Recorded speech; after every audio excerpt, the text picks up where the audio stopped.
Morning, Morning, sir. Dr. Sachidanand. A warm welcome to all of you. Thank you. Thank you very much, sir. Good morning. That's your good result. Who will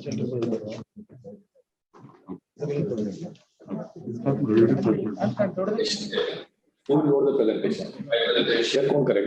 You will do it? I'll be. Okay. So keep my presentation ready. So Dr. Mohan, good morning. from there itself. Very good morning. Very good morning. Morning, sir. Dr. Surendra Singh, Dr. Shetty here. Morning.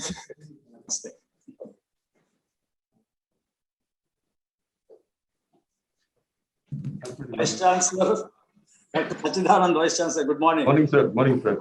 Sachidanand sir, good morning. Good morning to everybody. Good morning. Initiative. Dr. Mohan, good morning. Very good Dr. morning. Sachidanand. Good morning to you. Such a pleasure Morning, meeting sir. you virtually, sir. Thank you, sir. So the program is like this, sir. We will initially start a video. It will last about 20 minutes, 25 minutes.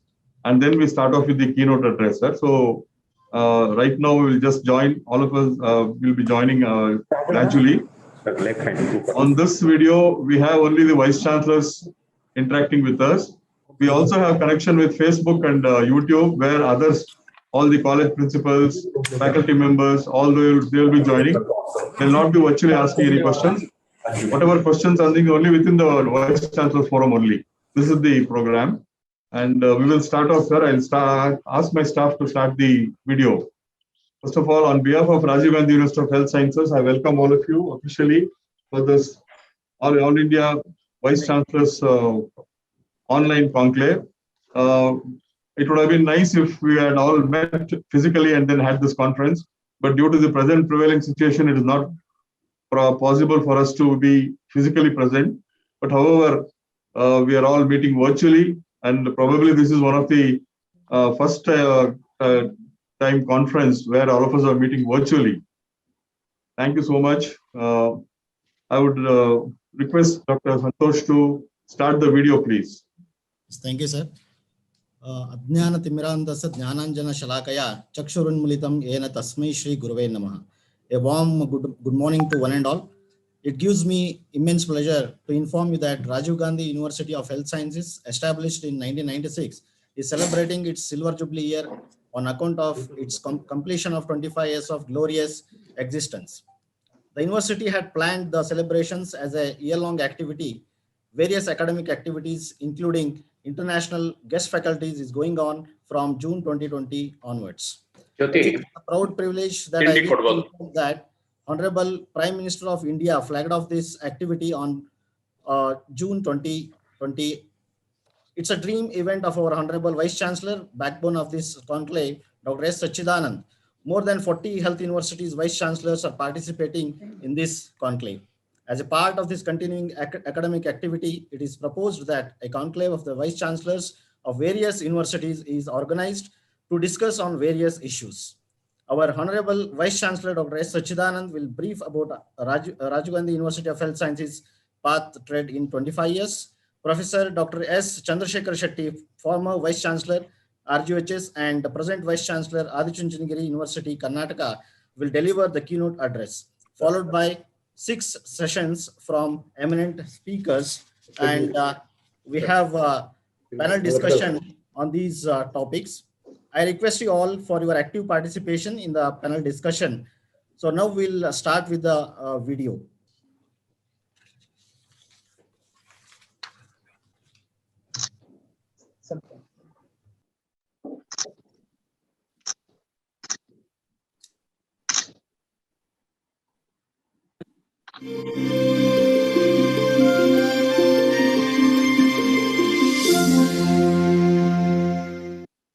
India enjoys a rich medical heritage that dates back to thousands of years.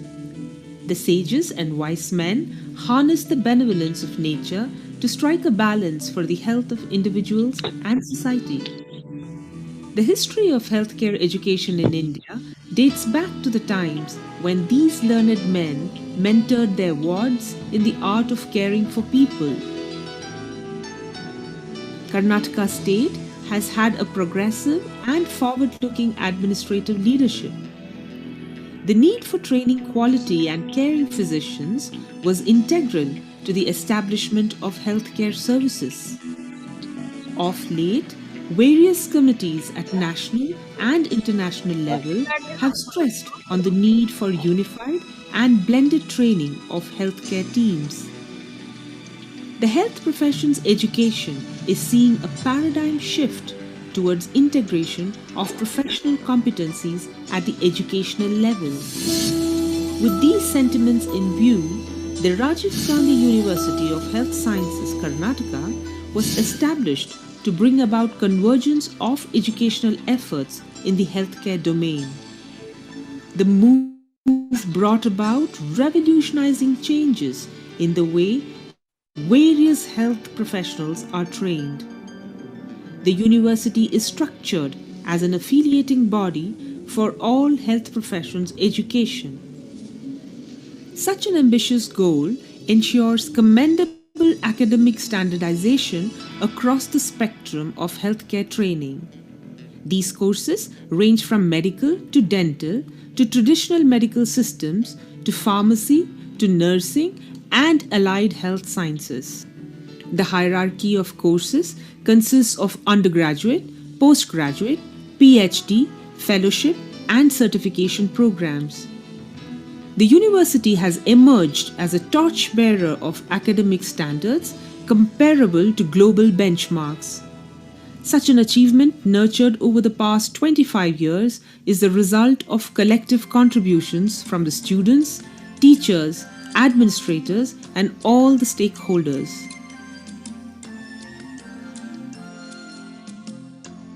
Rajiv Gandhi स्वास्थ्य और विज्ञान विश्वविद्यालय कर्नाटक वर्ष 1996 में अपनी स्थापना के समय से ही चिकित्सा शिक्षा का अग्रणी रहा है।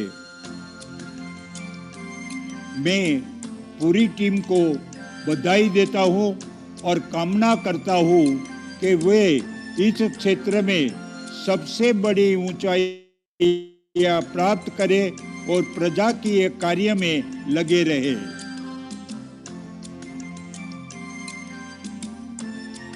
I congratulate the Rajiv Gandhi University for completing successfully 25 years of human service by producing lakhs of undergraduate doctors and postgraduate doctors. Rajiv Gandhi has been the biggest health university in the country. This university has been a backbone to build the robust healthcare system in Karnataka. This has been a role model. I congratulate and acknowledge all the Vice Chancellors who have worked till date, right from the first Vice Chancellor, Srimati Dr. Kanta, to the present Vice Chancellor, Dr. Sachidananda.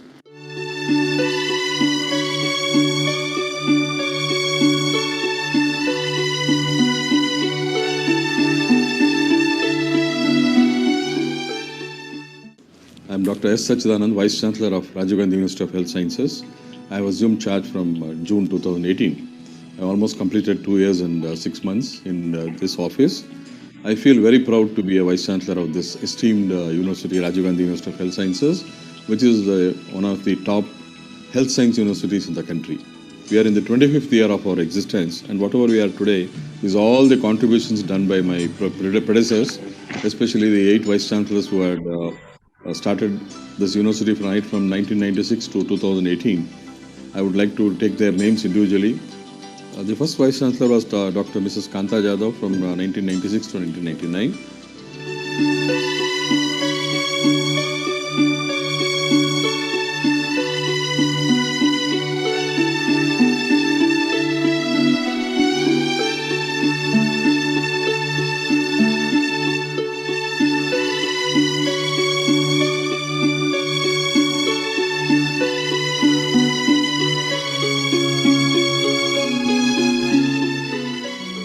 As the first Vice Chancellor, with the blessings of the Almighty Mata Mukambika and also the blessings of our former Prime Minister of India, Sri Honorable Deve Gowdaji, there was no building, no place to sit. I am grateful to our Health Secretary, Mr. Gautam Basu, immediately he sanctioned, he transferred actually Sanjay Gandhi Accidental Complex to this university. So I got the place, but no furnitures. Where to go for furnitures? No money, no budget at that time. So I took loan from Director of Medical Education Department, 5 lakhs.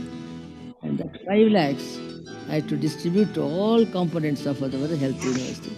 So I purchased first a carpet and to start inaugural function. So in the passage, we performed inauguration sitting on the floor and a Purohit performing the puja with 2-3 our staff members. That's how I started on 1st June 1996 with few, I should say, the financial assistance. I am very happy to hear that university is progressing very well, and the contribution rendered by all the Vice Chancellor is very great, and I congratulate and also thank them all immensely for their progressive attitude, selfless service, and particularly to this medical education. So with this, I congratulate the present Vice Chancellor who is doing a very good service, and I congratulate him for his successive service to this university. The second Vice Chancellor was Dr. Chandrasekhar S. Shetty from 1999 to 2002.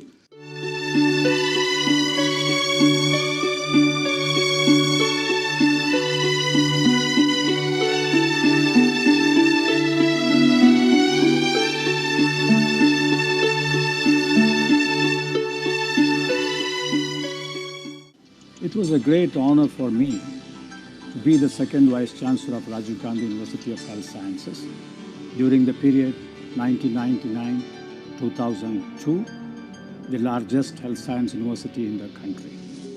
During my tenure of 3 years, I have taken some important, strong academic and administrative decisions to enhance the quality of health science education in the state of Karnataka, which invites students from all over India. And some of the important decisions are regarding curricular revision and enrichment for all health science courses, especially for medical and dental courses, is to streamline the affiliation system of the university to prevent proliferation and mushrooming of substandard health science institutions in the state of Karnataka, especially the nursing institution. Another important decision was automation and reforms in the examination systems of the university to make it more transparent and accountable by enhancing the credibility of the whole evaluation system. Syndicate of Rajiv Gandhi University of Health Sciences, there will be elected members, nominated members, both by the Chancellor of the university and from the Government of Karnataka. This is an executive committee, or we can say it's a decision-taking body of the university. I pivoted the university for 3 years with great sincerity, honesty, integrity, and quality by enhancing the credibility of the university and putting the university in the national and international map. The third Vice Chancellor was Dr. Chandrasekhar R. from 2002 to 2005.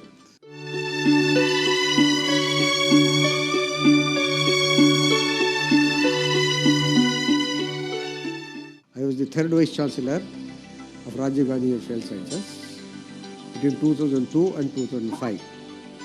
The university was 6 years old and it was still in teething period. I had certain challenges to meet with.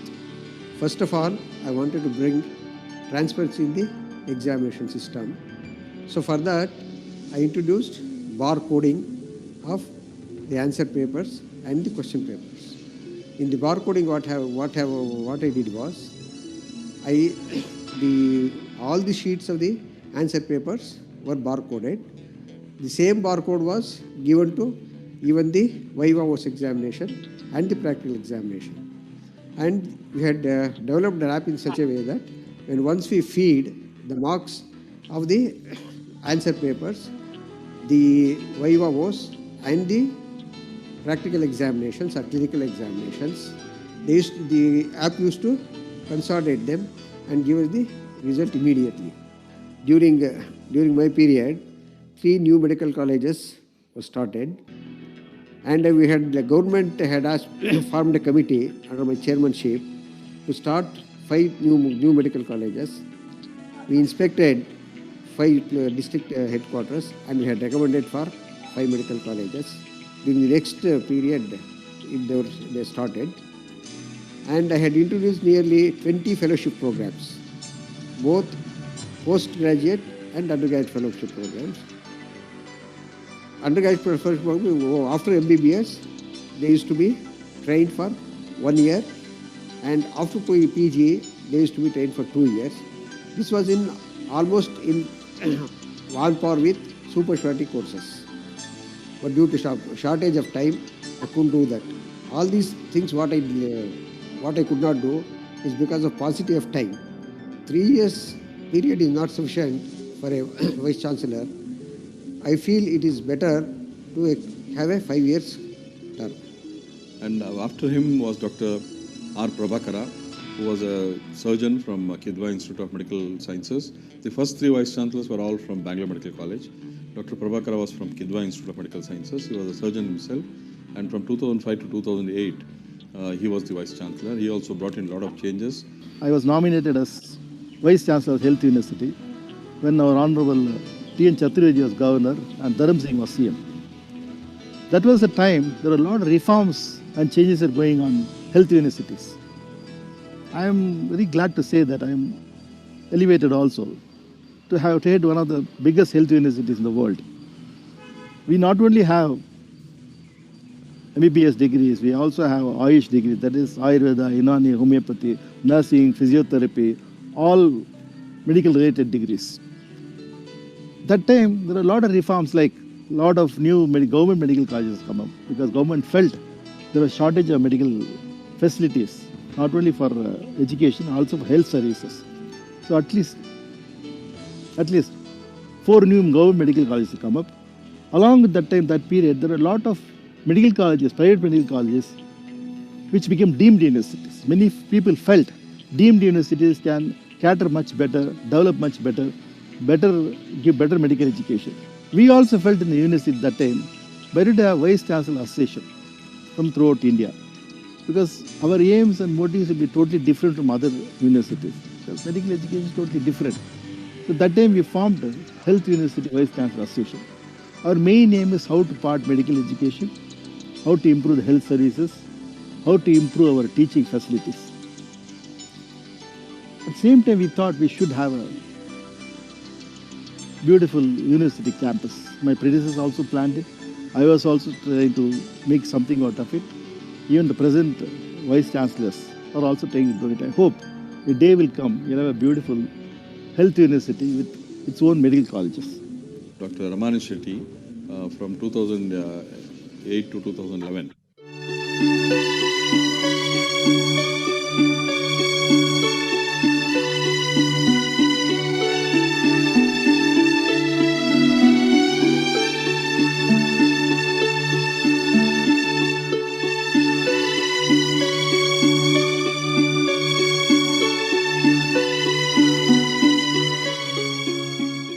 So let me start by congratulating Dr. Sachidananda, the present Vice Chancellor, and his team for celebrating this 25th anniversary. And it's a great milestone for any university, completing 25 years successfully, that to emerging as one of the prestigious health science universities in the country. And coming back to my tenure of 3 years, as Vice Chancellor between 2008 and 2011, let me go back and memorize. So first person comes to my mind is then Governor, the late His Excellency Rameshwar Thakur. He is no more with us. It was a pleasant surprise and honest feeling from my part when I got this particular job or the responsibility. I had two registrars. Dr. Vasant Kumar is a registrar, Dr. Sachidanand, registrar evaluation. I had very experienced finance officers and other deputy registrars and assistant registrars and bunch of supporting staff. Everyone was very, very experienced and excellent people, I should say, excellent team member. So the administrative fine-tuning that I have taken up. In university system, the one is the affiliation. For any college, before admitting, they have to that institution has to be affiliated to the university. We streamlined it.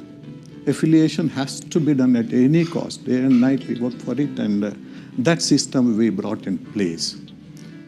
We came out with 5 journals, that is medical, dental, then pharmacy, nursing, and Ayush. So 5 journals that has been introduced. It is very, very satisfying. Then one might ask, you are very happy as a Vice Chancellor? I should say yes. The 2 reasons. One, God had given me an opportunity to serve the university. It is I should consider it's the greatest university, like #1 health university in the country. And I could fulfill the expectations and aspirations of the people concerned. In these 2 regards, that is my satisfaction. What you have done, are you happy? Yes. Dr. K.S. Prakash was the Vice Chancellor from 2011 to 2014, and I worked under him as Registrar Evaluation.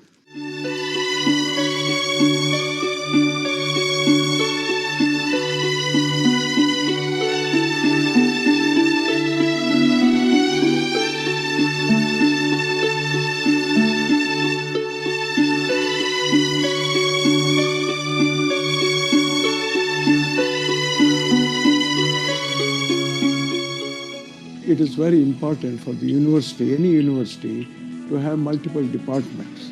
So first we thought that we will initiate an advanced research department that could strengthen the research activities amongst the students, the faculty, and the academicians.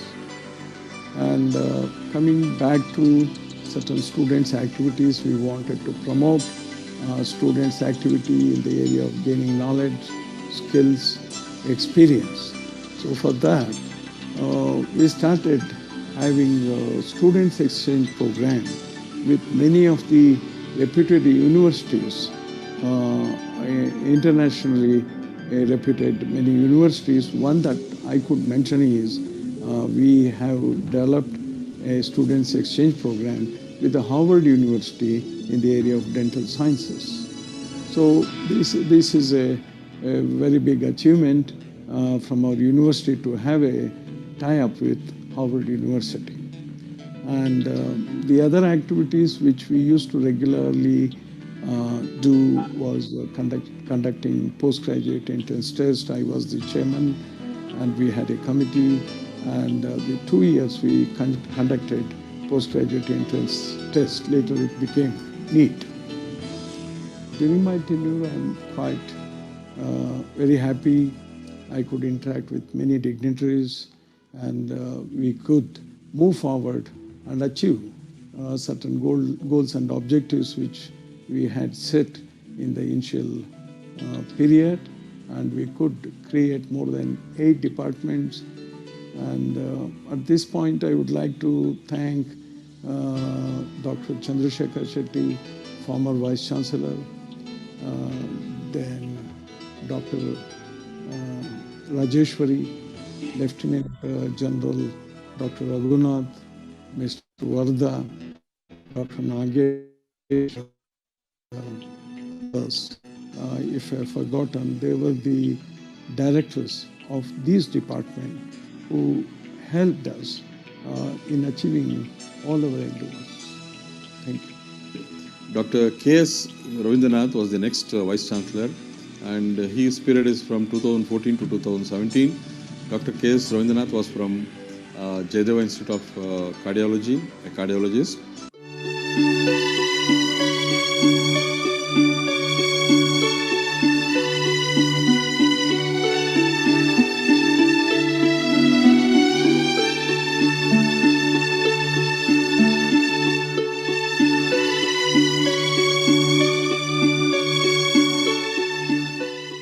during my period, Governor Sri Vajubhai Walaji was the Chancellor and Chief Minister was Siddharamayaji. They gave all the support for the initiatives that were taken during my time. And during my period, one new medical college was added, one new naturopathy and yoga college was added, and we had 8 nursing colleges were added, and 10 Ayurvedic colleges were added. We started construction for students' lounge and also a new separate Senate hall in the premises of our university. We actually started new programs, fellowship programs, and new syllabus was introduced, and new PG courses were added, especially nutrition and yoga was added in the naturopathy and yoga college, and we have started a new practitioners course. Now Rajiv Gandhi University doesn't have its own administrative campus. We need to have our own administrative campus, and we now have got only affiliated colleges. We need to have our own constituent college, like our own medical college. Hence the university attached medical college can set an example for other colleges. And also these medical services should be extended to the rural areas.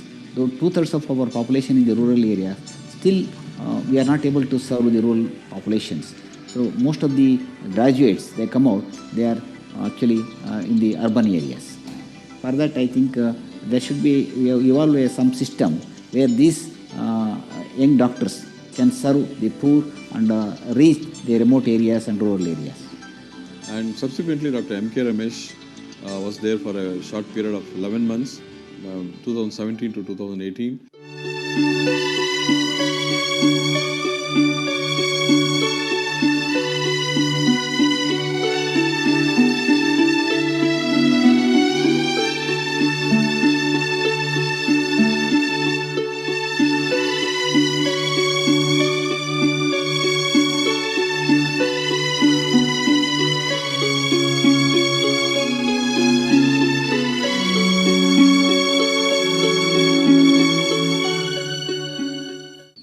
Yeah, I was the Vice Chancellor for 1 year, nearly 1 year.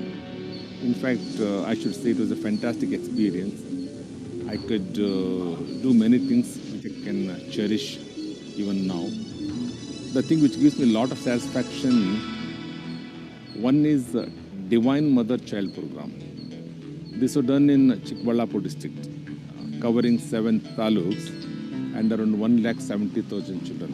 It was a comprehensive health screening of the school children aged between 5 to 14 in Chikballapur district.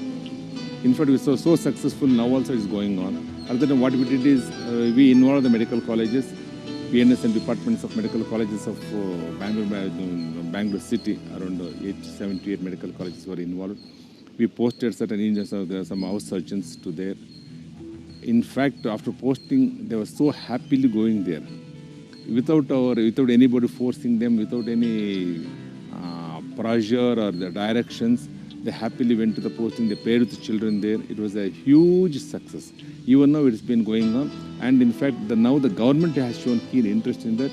In fact, I think it's going to be implemented throughout the state. This one thing gave a lot of satisfaction. So another thing which has given immense satisfaction is the institution of gold medals to all the rank holders. See, earlier what used to happen is gold medals were given to the subjects in which some donors would have instituted the money. So other subjects in which the donors were not there, the students never got any gold medals. And ironically, how it used to be, in some subjects, 5 to 6 gold medals used to be there. Many donors would have contributed to institute gold medals in their subjects, and many subjects never had any donors. So in the convocation, what used to happen, a student would come on the stage. It would mention that he has received 5 gold medals, 7 gold medals. The thing is, he would have come first rank in only one subject. But since many donors have instituted gold medals in that subject, he would get 5 gold medals. And ironically, in another candidate would have come first in 4 to 5 subjects. Since nobody would have instituted the gold medal, he would never get any rank or any gold medal. In the next day paper, the person who had stood first in only one subject got 5 gold medals, and his name would splash over all the newspapers. The really meritorious guy who had secured first rank in 5 to 6 years would not get any mention at all. This I always wanted to correct. What I did when I became the Vice Chancellor, this was in my mind. So I instituted gold medals in all the departments. I called it a Rajiv Gandhi University of Health Sciences Gold Medal. From the university fund, we instituted gold medal. We issued gold medal to all the first rankers. So this way, that anomaly was corrected. So I even now I feel very happy about that aspect. And another change what I did was I introduced the exam in the first year. See, when I was a student in Mysore Medical College, whoever failed in the first year, he would appear after 6 months. If he passes, that becomes a separate batch. That always called an odd batch. He is cut off from his own batch, cut off from the next regular batch. And that stigma always remains. That someday later. So when I went into the university, what I did is, there is a provision in MCA4, but nobody had utilized it. What I did, after finishing the first year examination, whoever failed would sit for the next examination within 6 weeks. If they pass, they'll get back to the original batch. If they fail, they'll get back to the next batch. So that way, the odd batch is removed, and teachers are also relieved because they can, that number of hours are decreased. They can concentrate on one batch. Earlier, it used to be a complex timetable scheduling program. So odd batch classes, odd batch practicals, sometimes used to be 10, 15 students, sometimes 20 students, and they have to schedule the program for the regular batch. There used to be a lot of confusion. So one batch was completely removed. The teachers could concentrate now on only the regular batch. This one has also given me a lot of satisfaction. So another thing is, most of the things I did online.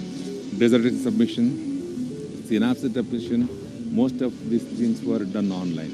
In fact, when I was the Vice Chancellor, the footsteps of students decreased by almost 80%.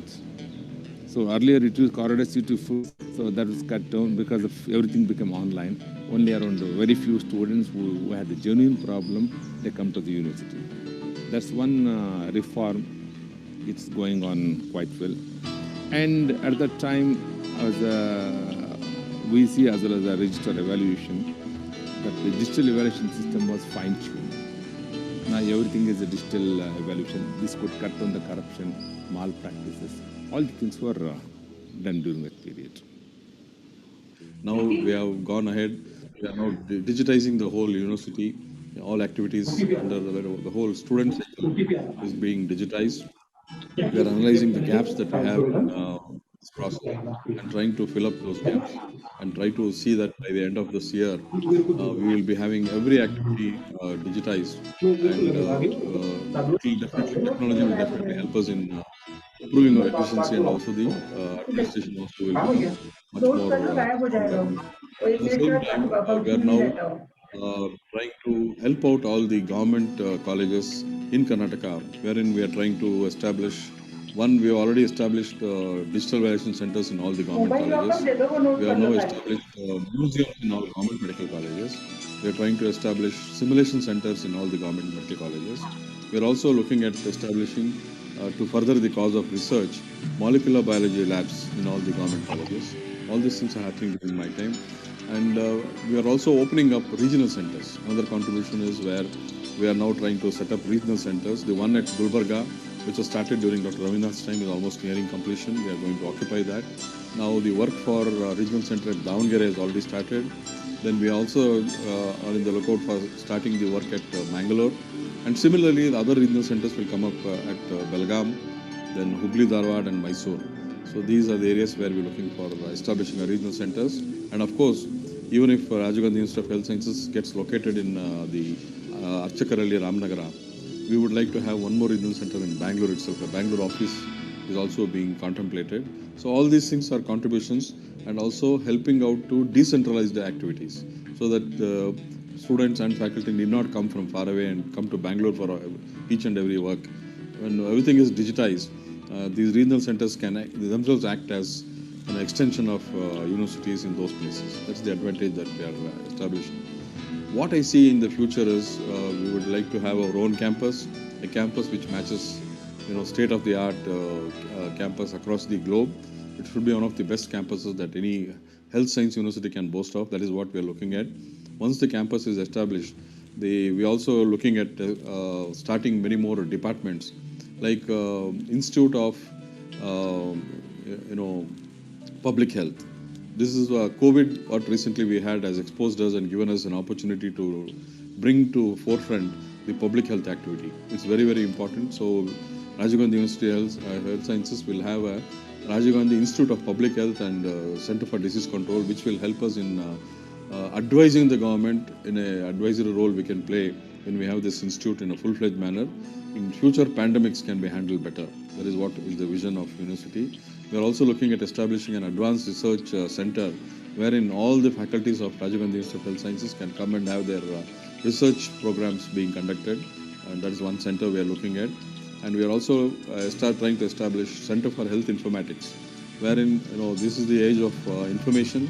We need to provide the authentic information to all the faculty members and students and research scholars, PhD students, to have one center where they can get any information they want, be it electronic, be it digitized, or e-textbooks, e-journals. Everything should be made available, and that will also help in spreading the research atmosphere in all the colleges. That's one thing. And fourthly, we are looking at internal training of the faculty. We have around 25,000 faculty members, and these faculty members need to be trained periodically. So we are establishing a Rajiv Gandhi University of Health Sciences Academic and Administrative Training Institute, shortly called as, abbreviated as RATI. And here, all the 25,000 faculty members will be trained on a regular periodic basis in not only foundation course education methodology, then also basic courses in education methodology and short courses in education methodology, plus research methodology also. These are essential to bring in a lot of uniformity in delivering the medical education to all the aspiring doctors, nurses, pharmacists, and physiotherapy and allied health science graduates, and of course AYUSH graduates also. So this is what is the vision, future vision, and I'm sure in another 3 to 5 years, we would be establishing quality institutes, delivering very good quality education to all the stakeholders, and that is what is the future vision. And I'm sure with our campus of our own and all such activities being consolidated in the coming years, university will get a great name and will be one of the most important universities across the world, recognized and also. Yeah. I'm also proud to say that we have around from 1996 to this 25th year celebration that we are also having. We have an alumnus of more than 7 lakh students who have passed out from this Rajiv Gandhi Institute of Health Sciences. They're all working in more than 130 countries across the globe, and they are our best brand ambassadors. I appeal to all the alumnus to get connected back to their alma mater and contribute in whatever way they can, so that this will be one large RGUHS family which is meant for dissemination of knowledge, accumulation of knowledge, perpetuation of knowledge, and also establishing a good network with the parental institutions. So the alumni are also a good force. We are looking to consolidate them and bring it on one platform. And apart from this, we are introducing a lot of student-friendly measures. Like for example, we are the first university to introduce scholarship for our meritorious students. We are the first university to start insurance scheme for our students. We are the first university to start undergraduate research program. We are funding the research for undergraduates.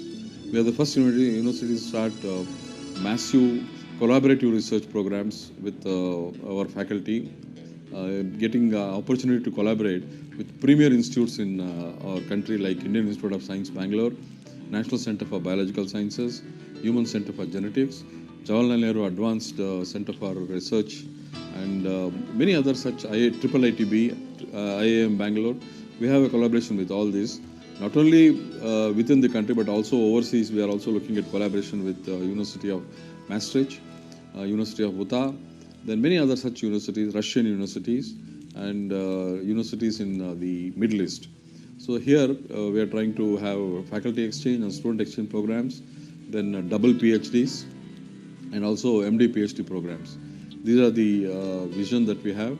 and I'm sure Rajiv Gandhi University will be a force to reckon with, a university that everybody should look at, a university that will be leading from the front in all medical education activities. And also, not only we are restricted to our medical education, but we have also extended our work to health services also. We have adopted we are in the process of adopting 10 primary schools, upgrading them. We are in the process of adopting primary health centers and upgrading them. We are in the process of building whatever infrastructural necessities that are required for the medical colleges. We are there to support them. And all these activities, plus the health services activities, like we are trying to adopt all the sports schools across the state and taking care of the health needs of the students who are studying in these sports schools. We are also trying to extend support for mother and child health services through our interns, and also school children. Health of school children will be gradually taken up. We are now doing this activity through Divine Mother and Child organization, and the whole Chikbalapur district has already been mapped, and we have done this thing. And same thing I would like to extend it to all other districts. So these are the vision that we have. Not only teaching and training, not only admission and affiliation, not only conducting examination, but we are looking at future research programs, then future startups. We need to stimulate the young minds to create and innovate and be more research oriented. So that atmosphere we are trying to create, and also internally train our own faculty members so that they can deliver better healthcare and also medical education. These are the vision, and I thank you all for the patient hearing. Thank you.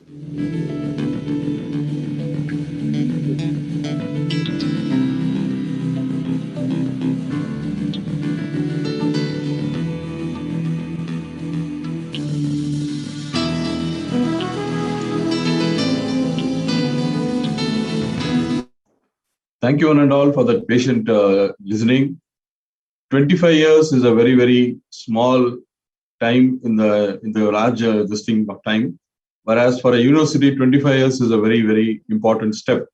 Rajiv Gandhi University of Health Sciences is going through the Silver Jubilee celebrations and the glorious existence of last 25 years. I just wanted this video to be made so that we could hear directly from all the 8 my predecessors, vice chancellors. All of them have made immense contribution for the growth of this great university. And without their foundation, the university could not have been built to this level. Today, Rajiv Gandhi University of Health Sciences has got more than 1,000 affiliated colleges under its belt, including medical, around 60 colleges, dental, around 40 colleges, Ayurveda and pharmacy, 100 colleges each, physiotherapy, around 60 colleges. Then nursing is our strength. We have more than 450 colleges, nursing colleges, and about 100 allied health science colleges. And of course, all these postgraduate departments are also there in many of these colleges. And that is how the progress has been made in the last 25 years. We have a very robust curriculum system in all this thing, which is getting revised once in 4 years. We have a large faculty of 25,000 faculties across all the institutions. And this has given us strength to grow from year after year. I take this opportunity to thank all the previous vice chancellors for their immense contribution for the growth of this great university. I have with me Dr. Ramkrishna Reddy, Registrar Evaluation of Rajiv Gandhi University of Health Sciences, who is also the in-charge registrar. Both of us are very happy to invite all of you for this conference. We begin the conference here with the keynote address by none other than Dr. Chandrasekhar Shetty. Dr. Chandrasekhar Shetty is a formal Vice Chancellor, second Vice Chancellor of Rajiv Gandhi University of Health Sciences. He was also the Vice Chancellor for Sri Devaraj Aras Academy of Higher Education and Research, Kolar. He is also the Vice Chairman for Indian Red Cross Society, Karnataka, and Director of Regional Institute of Ophthalmology, Minto Ophthalmic Institute, Bangalore. He has the distinction of being the only Vice Chancellor in the entire country to have been a Vice Chancellor for a more length of period. For more than 12 years, he has been Vice Chancellor now, and representing almost 3 universities. Dr. Shetty has been advisor, chairperson, member of various committees of states, national and international, governmental and non-governmental organizations, and also associated with National Assessment and Accreditation Council for the last 2 decades. After getting his MS degree in ophthalmology, he had a WHO fellowship training in vitreoretinal surgery at Moores Eyefield, London, and a short training at Eye and Ear Infirmary, Chicago, Illinois. Then again, Sydney Hospital and Eye and Ear Infirmary, Melbourne, Australia. He has held teaching positions at government medical colleges of Hubli, Mysore, and Bangalore. He was appointed as part-time consultant and as chief site first technical advisor, Lions Club International Foundation, India and Sri Lanka in the year 1991. He has been closely associated with this organization since then. He was also able to access more than 24,000 million US dollars for site first projects in South India and Sri Lanka, mainly responsible for conducting more than 2,500 eye camps and 30,000 free intraocular lens surgeries in association with Minto Ophthalmic Hospital since 1994. Dr. Shetty has visited more than 20 countries to attend World Health Organization, Lions Club International Foundation, International Agency for Prevention of Blindness and Commonwealth Foundation conferences and meetings. He was conferred with the honoris causa Doctor of Science by Rajiv Gandhi University of Health Sciences, Karnataka, and also Odisha State Medical State University, Ukraine, for his contribution to the field of medical education and community eye health. He has been recipient of many state, national, and international orations, awards, and recognitions for his contributions to higher education in general and medical education in particular, and community eye health services. I take this opportunity to welcome you, sir, to deliver the keynote address for this National Online Vice Chancellors Conclave. Welcome, sir.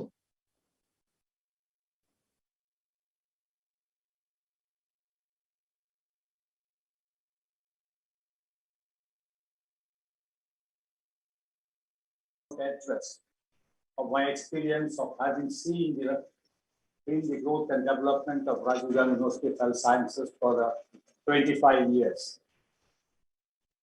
Before I actually start my keynote address, I would like to pay my respects to the first Vice Chancellor, founding Vice Chancellor, Dr. S. Kanta. He has made actually sound foundation for the Rajiv Gandhi University of Health Sciences. He is not only my senior in Mysore Medical College, and she was my professor, Dr. N.A. Jadhav, and she is actually wife of N.A. Jadhav, who was my teacher, medicine teacher in Mysore Medical College. Again, I would like to pay respects to Dr. C.M. Gurumurthy, who was a special officer. He was my ENT teacher in Mysore Medical College, and he was the one who facilitated the constitution of the Rajiv Gandhi Act in the year 1994. This background, once again, I'd like to congratulate Dr. Sachidananda for having organized this All India Health Science Universities Vice Chancellors online conclave. The most of the actually people who are there, I happen to know them in some capacities over so many years, I think probably 2 or 3 decades. And again, it's my honor to actually start the keynote address. Probably my actually talk has been made easy because of the video. In the video, each Vice Chancellor has actually spoken about during their tenure what they were able to achieve. So all the issues what they touched, I am going to delete out of it. But what I have done, I have divided my actually talk into and then 5 sections, like and the 5 year, each 5 year during that period. I will only actually highlight on some of the things which are not told by the respective 9 Vice Chancellors. So with this background, I will start the keynote address. And again, I would like to pay respect to His Excellency Sri Ramnath Kovind, the President of India, and he was the chief guest for the Silver Jubilee Year convocation of Rajiv Gandhi University of Health Sciences. Again, my respect to Honorable Sri Narendra Modi, the Prime Minister of India, who was the chief guest for the inaugural ceremony of the Silver Jubilee activities in the year 2021. Now, man is a combination of animality, humanity, and divinity. The task of education in 21st century is to climb from animal to divine state while remaining active in the world. From animality, humanity to divinity. Now, Indian healthcare scenario.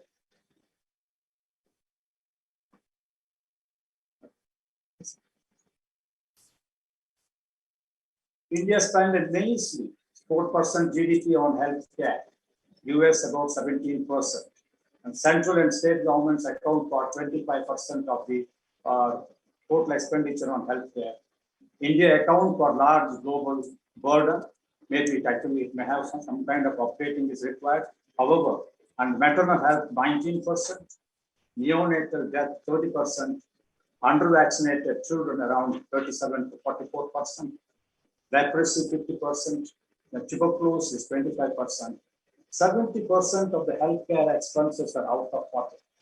Now you just imagine the burden for the people during this COVID-19 pandemic. It's unimaginable. In the 40% of hospitalized patients forced to borrow money by selling their assets.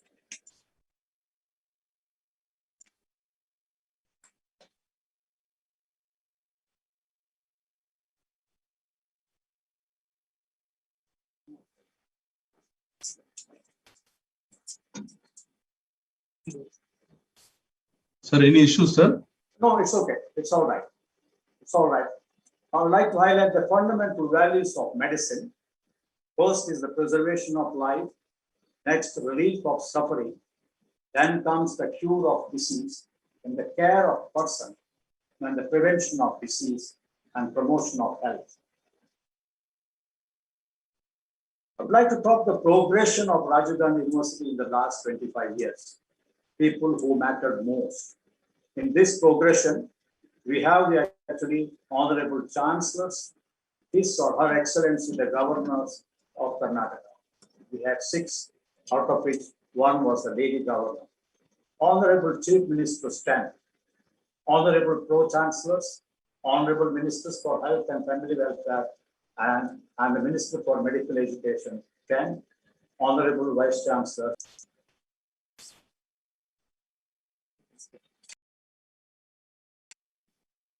Now, people who mattered most, I would like to start with Dr. M. Veerappa Moily, the former Chief Minister of Karnataka, then His Excellency late Sri Khurshid Alam Khan, the Governor of Karnataka, and these two people were mainly responsible to pass the Rajiv Gandhi University Act 1994 and facilitated by Dr. C.M. Gurumurthy, the then special officer, and he was the one who drafted the RGUHS Act of 1996. Again, and I have to appreciate, I have to start with the former Prime Minister of India and the then Chief Minister of Karnataka, Sri H.D. Devegowda. I think before leaving to Delhi to take up the responsibility of Prime Minister's post, and he signed the file, and it was to the excellent effort of Dr. S. Kanta, and she was mainly responsible for starting the university from 1st June 1996. This is regarding 1996 for the establishment of the university, the people who mattered most. Then comes the Silver Jubilee year, the people and who are mattering most. We will start with His Excellency and Vajibhai Wala, the Governor of Karnataka, the Chancellor, and Sri B.S. Yadurappa, the Chief Honorable Chief Minister of Karnataka, Dr. K. Sudhakar, the Pro-Chancellor, and Honorable Health Minister and Minister for Medical Education, and very enthusiastic and energetic Dr. S. Sachidanand, the current Vice Chancellor, and who's the one who's organizing this conference. Again, I will continue with and the people who mattered most, people who are associated with the university, and these are the only few important photographs. Not that other peoples are more important. We have many more people. I will not be able to highlight them. Because of certain reasons, only few photos are put up here.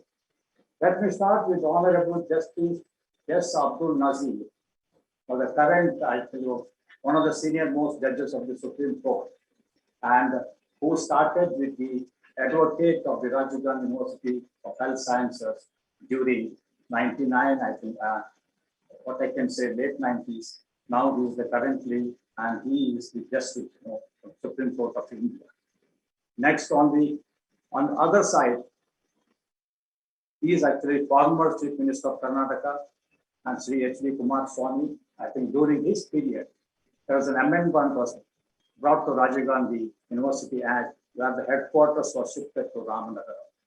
These are all some events I would like to highlight. I would go about it. Only I am highlighting and then I am recognizing the persons responsible.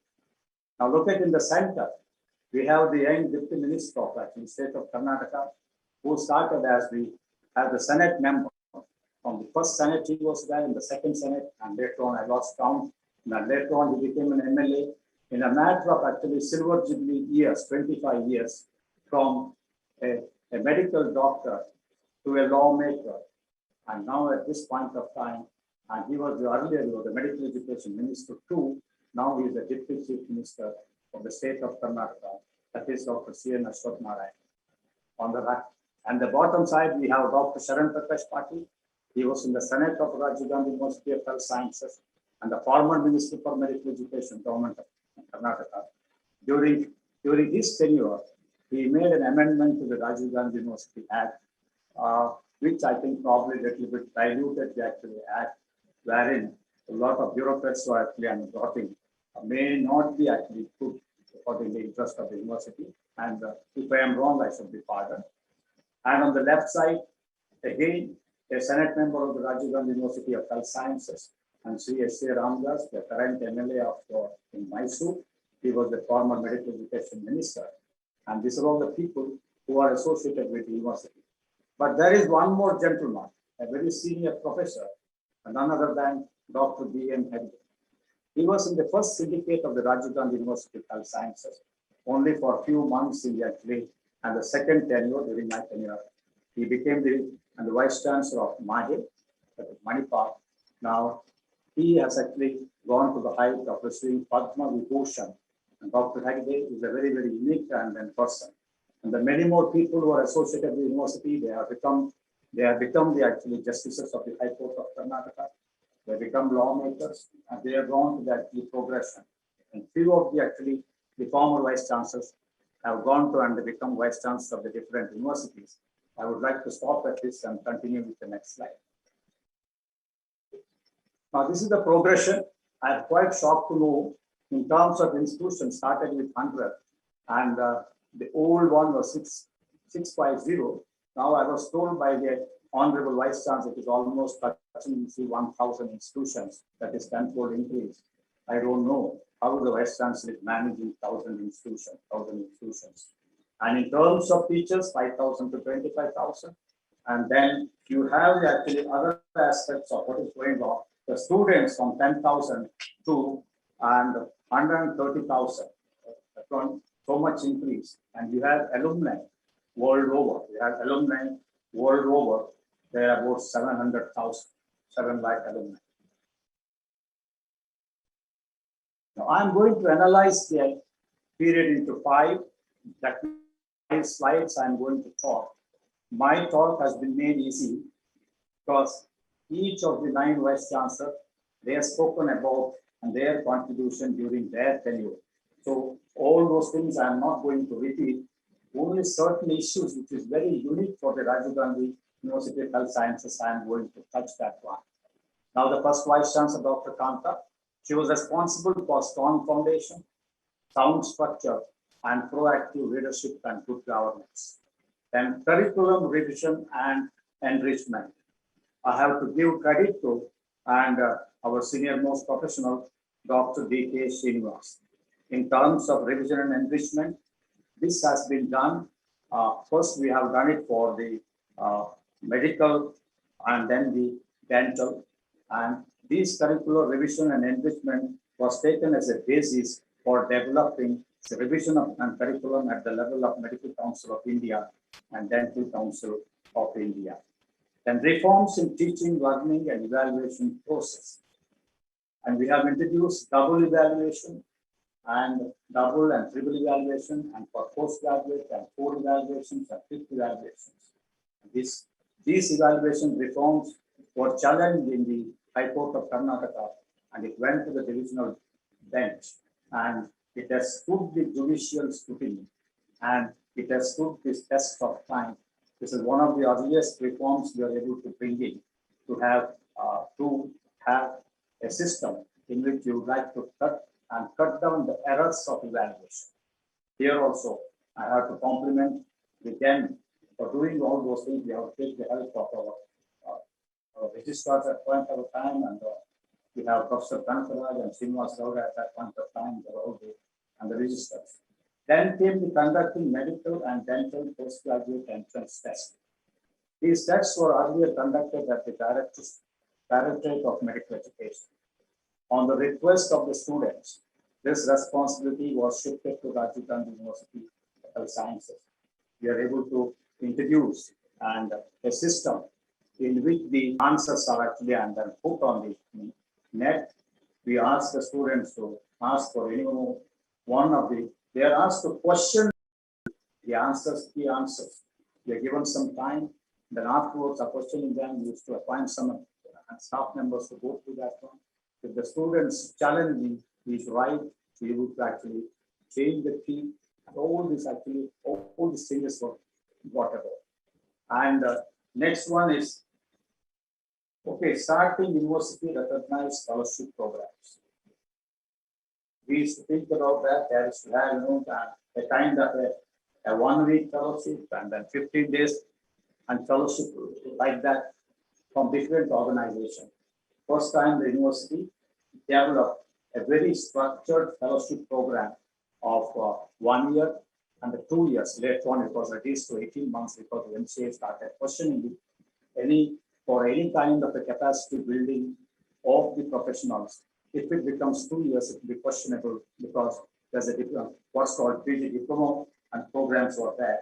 So these fellowships are, but while doing this one, we took initiative to invite one external expert from outside the state to have the local assessment of this actually, any kind of super specialties. Not only that one, we recognize some external centers of excellence to conduct these fellowship programs. Then comes the structured faculty development programs. In all these things, again, and Professor D.K. Srinivas played a very, very important role. He is in the audience today. I will not touch upon anything else. Only thing is during that period, that is 96-2001, and we have started diploma course in library and information sciences. At that point of time, Dr. RGUHS was the registrar of the university. And one important step we are able to take was the regularization of the services of temporary employees. Nearly anywhere between 65 to 70 employees were there. And the university is started. They're all like, and then they kind of take their labor. And most of them were drawing a salary in the range of 1,000 rupees per month. Their services were to be, and then terminated at the end of, 11 months, and with a gap of 1 or 2 days, they were reappointed. And we are really lucky in taking the finance department into confidence and taking the advice of retired Supreme Court judges and then the High Court judges and the law secretary and eminent lawyers of Bangalore. And we are lucky to regularize the actual and temporary employees. That's a great achievement. That's a great achievement. Probably most of them are actually buying more than 50,000, 60,000 salaries at this point of time. And one more change we brought in, we established an inquiry committee on professional misconduct. All of us vice chancellors in the audience, you know that in any university, we have an inquiry committee against malpractices by the students. Probably it was first of its time in any university. And whereas I was the dean faculty and medicine of Bangalore University, I was sitting on this and inquiry on malpractice committee. Then I asked, malpractice by the students are all right. What about all other stakeholders, all other people involved in the examination process? So where is the actually committee on them? Probably first of its time that we started an inquiry committee on professional and misconduct. that includes some teachers and support staff and all of the people, university staff. And as a committee, it had a kind of a salutary effect on the almost on the examination system. Then comes the comprehensive development of villages under NSSP. We adopted more than actually, and then the 15 villages. I think it's Chandapur village what we started, and then sending the NSS volunteers from different colleges, both from medical, nursing, and then other colleges, and to college students, and that I will highlight a little later. And we had the opportunity of internationalization of the university, and that is, we had some contact with the and Karnataka State Medical, Dental, and Alumni Association, that we are able to get some endowments like organize this workshop once in Bangalore City, alternatively once in USA. That worked very well for a few years. This is the period of 96 and 2001. And let me go to 2001 and 2006. I'm not highlighting what's been already covered. Now, one important thing happened during this period is appointment of the Review Commission for RGUHS Act of 1994. And of course, I was the chairman of the Anjan Commission. We had another four members. We have given some exhaustive study by traveling, visiting, and the different universities of the of South India. We went to Kerala. Then we visited Indian Institute of Science. We went to Kerala and then University. And we went to Basic Sciences Institute, Chennai. We went to Delhi and visited the regulatory bodies, the MCI, PCI. Then we had the opportunity of visiting CCMB Hyderabad. And because the reason when the University Act was started in 1994, the object was only two things, teaching and training university. Unfortunately, the research was missing in the very object of the university, very object of the university. So we have submitted a very comprehensive report, probably in January 2007, and it was never opened and it was not implemented. That's why I'm just highlighting this point. And another point, we had a land of 55 acres of land we were able to acquire during 2000, and we listed an lost opportunity to build a university camp at Bhimankoke. For various reasons, I'm not trying to highlight that one. Once we lost that opportunity and things have totally changed, headquarters was shifted by the act of the legislature. It was shifted to Ramanagaram. Even after 25 years, the matter is not important. That's why I'm telling you about the fact. If you are supposed to start the camp by any chance, it's all list of chances. I don't think we will be having this actually enormous problem of establishing an university in Ramanagaram. Now let's come to the next period. I'm only highlighting the things which are not told by the respective vice chancellors. 2006 and 2011.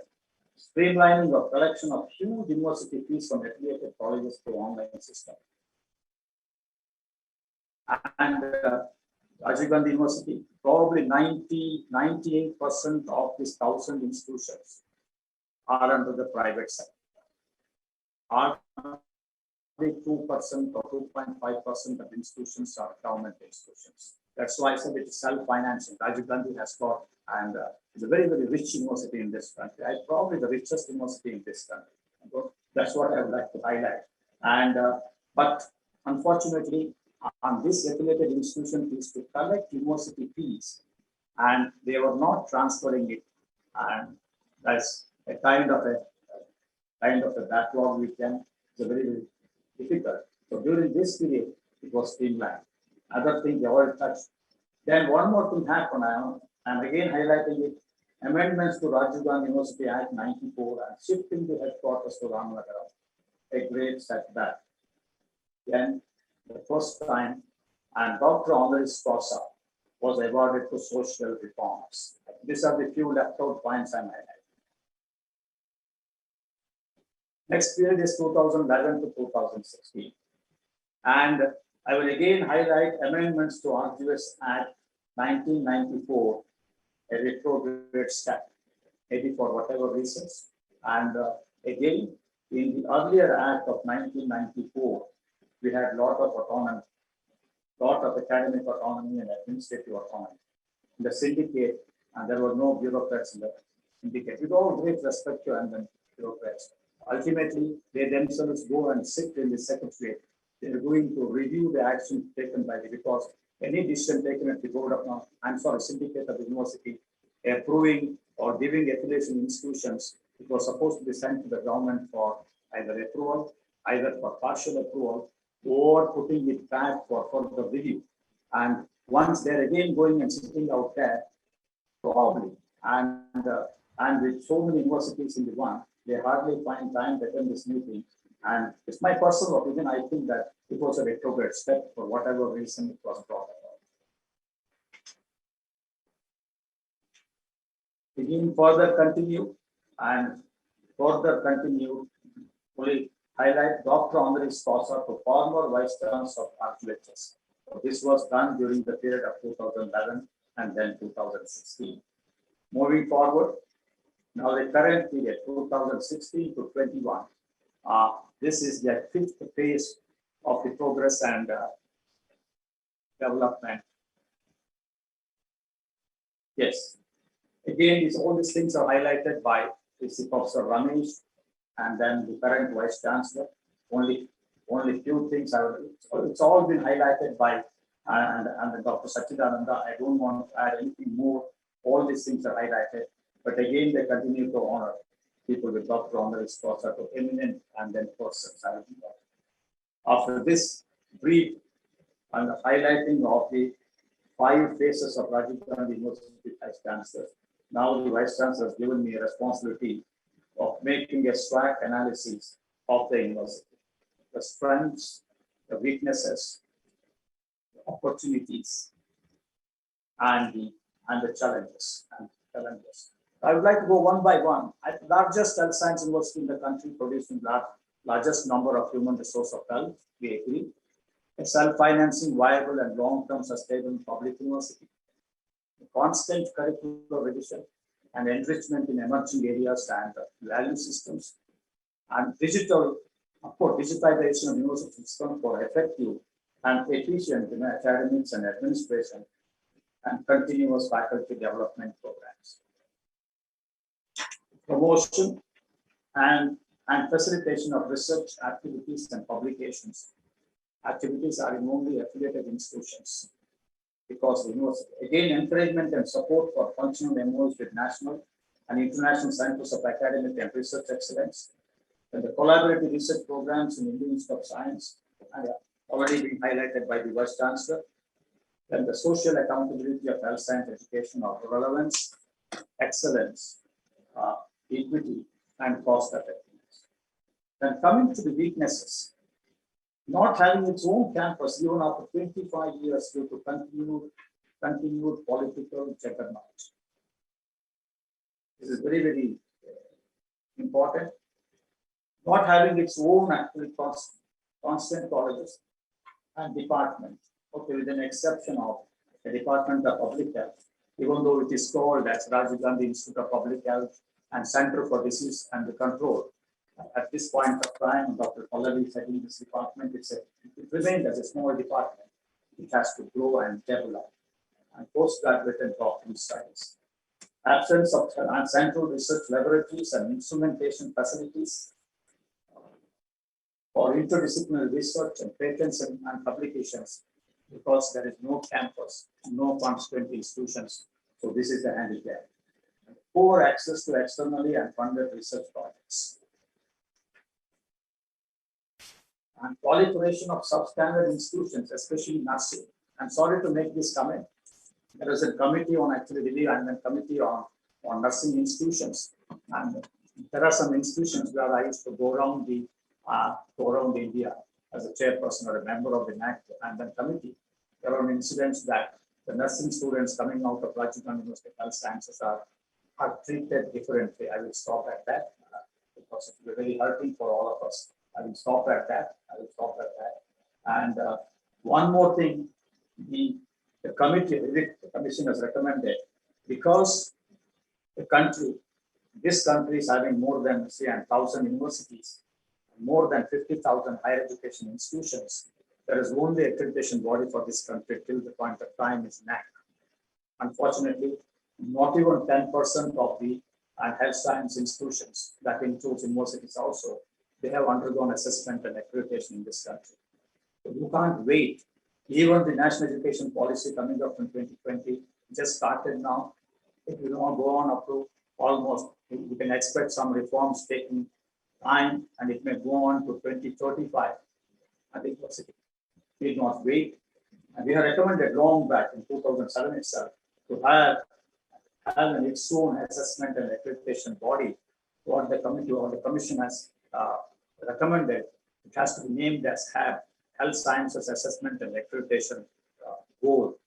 So not having it, I think it is high time. Now I think that making some recommendations is very, very important. And unfortunately, it still remained as an affiliating and examining and conducting university. And it needs to have its own constant colleges. Then only we'll be, because that's why university is not eligible to go NAC assessment accreditation, because we don't have nearly, you need some 4 and well-organized departments, then only the NAC will be able to visit. So this is the greatest weakness for the university. Then it comes to opportunities. And preparation of a prospective plan document with short-term and long-term goals, objectives, and strategies to fulfill the vision and mission of the university. Establishment of state-of-the-art university campus, multidisciplinary, holistic education as envisaged by NEP 2020. Ensuring an innovation ecosystem for the creation of new knowledge and translation, and alignment of education training programs in line with the NEP 2020 to focus on university public health interface to combat emergence of newer diseases and re-emergence of older diseases. Usage of advanced information communication technology for academics, administration, and research, and implementing welfare measures or strengthening. Already they have started a scholarship basic to student form. And specifically, I'm mentioning very carefully 4 economically weaker sections of the society, that is called as EWS. Because we have other the category already government agencies are trying to give them. This is one I will have to pay special care. This is weaker sections right across all castes and communities. We have people like that. Probably a small percentage of people, they need help because they're economically poor or weak. That is very helpful. And in terms of challenges, again, I'm coming back to lack of political, bureaucratic, professional, and community will, and lack of ownership. It's very, very difficult because at every level, all the stakeholders, unless they have some, say, a kind of discipline and dedication, then only we'll be able to improve education system. Lack of administrative, academics, and financial autonomy. In spite of the talking about autonomy and everything remains centralized year after year. Maintaining continuous quality improvement for attaining higher level of national, international accreditation and ranking and rating. We have to work towards that. Convert a monofaculty health science university into a multi-faculty university in line with NEP 2020 for holistic education. Multidisciplinary holistic education must be the order of the day, or at least for the next 2 or 3 decades. We have to, and there is no alignment between general education and then professional education. In the NEP 2020 policy document or the brief document, hardly 5 pages are earmarked for professional education, that medical, technical education, agricultural sciences, and then the law education. Hardly 5 pages are, and where it needs lot of amalgamation, lot of integration. If you want to come out with a multidisciplinary holistic education. Then comes the change in the policies, guidelines, and regulations of central ethics bodies, Government of India, and state government aligned with the NEP 2020. That's what is required. Finally, the recommendations, I think most of them has been already described by and Dr. Sachidanand already, but again, I will highlight recommendations: establishment of the state-of-the-art university campus, establishment Rajiv Gandhi Institute, not establishment, it is actually strengthening. Now there is only a department, it has to be developed in the full-fledged institute of public health and disease control. And academic and administrative training institute, probably I think I would prefer a different name for that. And I copied from Dr. Sachidanand's document. It could be better to say the Institute for Faculty Empowerment and Professional Development. And that actually nomenclature could be much better. Establish, again, next one, establishment of Rajiv Gandhi Center for Advanced Research and Innovation. It's most important. You want to create new knowledge and disseminate it or translate it, then you need to have a very strong Center for Advanced Research and Innovation. Money is no handicap for Rajiv Gandhi University. They are plus with money. They could have the actually start of the art research center. I'm already having collaborations, but they would be able to have a very, very robust research center in their own campus. Then again, I'm again highlighting Rajiv Gandhi and Council for Assessment and Accreditation, whatever name you call. Why can't we have our own accreditation and then the council with the act of the state legislature, an autonomous independent body to have the assessment and accreditation of our own health science institutions in the state of Karnataka, much better. And with having so much of money in the university, of course, once they start the campus, they may have to spend nearly 700 or 750 crores for that. In spite of that, they have no problem with the money. Let's have a Rajiv Gandhi Health Research Fund in line with the NRF. And the NEP 2020, you have a national research fund. In a similar way, we'll be able to have the activity at the campus itself, and you will be able to recognize certain departments in the actually and affiliated colleges, recognize them Rajiv Gandhi Center for Research and Innovation, and you can fund it, or the matching grant comes from there, and private establishment that we'll be able to do. And that's what I said next. Then comes, if you want to really have a multidisciplinary, holistic education, which should be the order of the day. It's happening in all over the world. Entire affiliation system is become very obsolete. Would like to do that one. This campus should have an Institute of Natural Sciences, Humanities, and Institute of Social Sciences. These are the backbone of holistic development of the people. Unless you have that one, you will not have any actually multidisciplinary and interdisciplinary academics and research activities. Establishing and strengthening more number of university regional centers so that it can reduce the people. It will be for the convenience of the faculty and the students in that particular areas. They need not keep contacting the headquarters. They will get all the facilities and support in the regional centers. And continue to concentrate on comprehensive development of villages and urban slums. That is through the NSS activities. Holistic development of villages. Probably we will not use term of adopting them. The moment you say adopting them, they try to be a kind of a perpetual burden for the university because they expect everything to be done by the university. And we should focus on comprehensive development of this university, small spheres, through the necessary activities. At this point of time, I forgot to mention during the actual period 2011 and 16, Rajiv Gandhi University had got the national award as the best university in NSS activities. That's the culmination of what action we have taken in the first 5 years. It culminated after 10 years. This university was recognized for the NSS activities for adaptation of villages. I would like to support that. It is not only villages, and because in Bangalore, we still continue to have urban slums. So poor people are not just in villages, and because of the migration, we have actually urban slums are there. we may have to focus on urban slums to prevent actually pandemics for future and pandemics. We may have to spend some time on development of urban slums. And in terms of health determinants, probably in terms of water supply, sanitation, then we have to look into nutrition so that we'll be able to prevent this, and public health problems.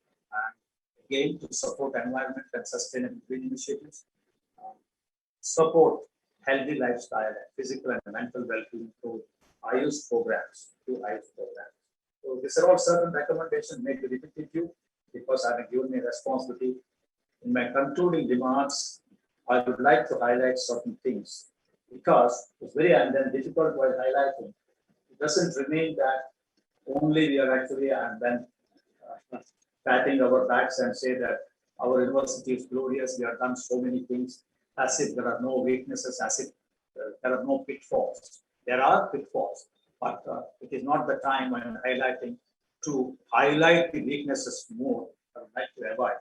But what's happening in the community, what's happening in the state, in the needs, whatever happening in public, or you can say in the public space, it happens to all the institutions and organizations. It is general, a kind of a reflection of the actual general degradation of the value systems in the society, the value systems in a democratic system. It implements on the university system also. So I will mention certain points which are actually worrying and hampering the growth and development of progress of institutions or organizations. One is the commercialization. And you see, and then for profit institutions, we have non-profit. For no-profit institutions, we have government institutions. See, commercialization. See, privatization is good, 98%, because they are going to add to their contribution is great because government alone can do that one. But commercialization has to be restricted and trying to have some control over that. And conflict is up. That is conflict of interest by individuals and institutions or bodies. This is quite dangerous. Both individuals, they should actually shed their conflict of interest if we want to develop an institution or organization. We have personal interests, we have the actually our family interests, societal interests are there, but we should always think that one interest of the institution is much bigger than the interest of an individual. The corruption, because we're all vice chancellors of different universities in any democratic organized system, and the corruption is almost order of the day. But those institutions which are able to reduce or minimize the corruption are they are the creditable institutions. And again, these three actions, casteism and communalism, what is happening is outside the campus of the university. It happens in the university system also, in terms of selection of vice chancellor. It may happen right across the country. I'm not pointing out any university, any government, any personality, and this is bothering the whole education system. Communalism and criminalism, some kind of criminal activities also happens in campuses. But what is unfortunate is that we need a lot of well-meaning people. We'll be able to resist that. We should not be a party for all these activities. We should not join hands. At least to try to resist, try to prevent. Let's not be a party for all these activities. That's where it happens. Ultimately, we close our eyes, close our ears, and of course, we may have to close our mouth also sometime. That's called as compromise. We see, we hear everything. We close to talk. Sometimes it's quite dangerous to talk. It's all right. But any institution or organization will be able to at least to prevent and reduce all these aspects. Probably those institutions, they are going to make a mark in the country or outside the country, international. Then, what is the solution? You can't keep on complaining. Whatever you have developed in 25 years, you should say a kind of an incremental increase. Normally, say in terms of business parlance, there must be incremental increase of your development. You have to set your targets and goal like that. But if you want to have a kind of a system. Generally, in the management system, we always call it as 85% of the problems are due to systems failure. Only 15% of the problems are due to people's failure. Unfortunately, in the leadership, governance, and management, a lot of focus is done on improving and changing people and not trying to implement the system. These building blocks are actually used in healthcare system, in IT system, and this has been developed by the World Health Organization. I would like to just highlight that one. What is important is the education services. People may question me, is education a service? Definitely. Under the World Trade Organization, under the GATS, and that has been recognized that education also kind of the services that for exchange programs are there, students exchange, faculty exchange, mobility of students for one state to another state, mobility from one country to another country. They're all considered under WTO, even though India was not signatory in the Doha Declaration. It's been said that one implement or effect of World Trade Organization and GATS, General Agreement on Trade and Services. If you want to do that one, so what are those building blocks is that you should have an excellent leadership and governance and management. But you have to start with good, what is called as adequate infrastructure and learning resources. Technologies are so very important. Then you should have human resources. You have to train people. Human resources are very important. And unless we have a health science education information management system, unless this system has to be so strong that for connectivity and to actually plan, and then your plan in the future, a plan of action plan what you want to have. You have plenty of finances, human resources, so that we'll be able to deliver an effective and efficient education services. These are called as system thinking or health and education systems approach to having building blocks.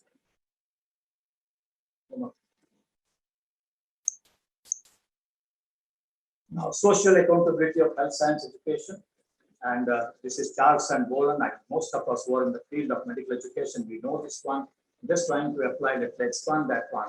What is important is what is social accountability of health science education, of relevance. What is the relevance?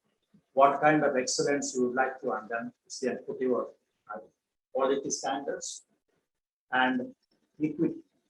Most of the public institutions, they have an excellent equity, and the private institution organizations that they may not serve, but as far as they're coming through the government selection and the process, to a certain extent, we have things there.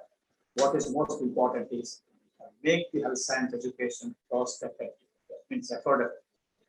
To do that one, unless we have integration and joining hands of different sectors, government should be the order of the day. Then supported by you have the actually not-for-profit institutions, then for-profit institutions, and lastly, the most important, the very, very most important stakeholder, that is the community, that is civil society. And if all these four forces join hands together, we'll be able to be very relevant, excellent, equitable, and affordable health science education. Lastly, before I close, I would like to quote that no one ever come to you without leaving better and happier. It's very aptly applicable for health sciences, and be the living expression of God's kindness. Kindness in your face, kindness in your eyes, and kindness in your smile. Been said by Saint Teresa. Ladies and gentlemen, and all my colleagues, the audience, I once again thank the Vice Chancellor, the dear Vice Chancellor, Dr. Sachidananda, and for having selected me to deliver this. Probably that I was able to elaborate on few of the points and sharing my experience of 25 years. Probably the experience I have grown as member of the Academic Council of RGUHS, Vice Chancellor between 1999 and 2002, member of the Inquiry Committee for Examination Lapses, Chairman of Review and Commission for RGUHS Act 1994, member of Planning and Monitoring Board of the University, Chairman of the Advisory and Committee for Rajiv Gandhi Institute of Public Health and Disease Center for Disease Control, and we have to start MPH honors course, and now it's called as MPH course. They just have come down to MPH course, and because I'm 78, nearly 78 years old, next year my exposure and experience for medical education started in 1961 as first MBBS student. I can say pre-professional student in National Medical College way back in 1961, exactly 60 years back. Probably with this background and whatever, whether I talk sense or whether I talk nonsense, you're all my and very dear colleagues over last at least 25, 30 decades. Most of them I know and personally. And once again, thank you very much for patient hearing. And thank you, Vice Chancellor. Thank you, all of you. Thank you so much, sir, for the fantastic analysis of the path that RGUHS has tread in the last 25 years in blocks of 5 years. You narrated so nicely what happened in each block of 5 years and how the university tread this path. You also highlighted the strengths, weaknesses, and opportunities that university has got, and also given us a direction. I'm sure this direction, what you have given to RGUHS, also applies to any university for that matter. Any growing university, they should be able to follow what you have just. Your words of wisdom will matter most to us, sir. Nobody else could have been better to give this keynote address than you, because you are the longest serving Vice Chancellor, and almost 12 years you have been Vice Chancellor, and that must be a record in itself. You have represented RGUHS, you have represented Devaraja's University, and now you are presently the Vice Chancellor of Adi Chunchanagiri University. Thanks to you so much, sir. Our heartfelt thank you for this keynote address. We definitely will.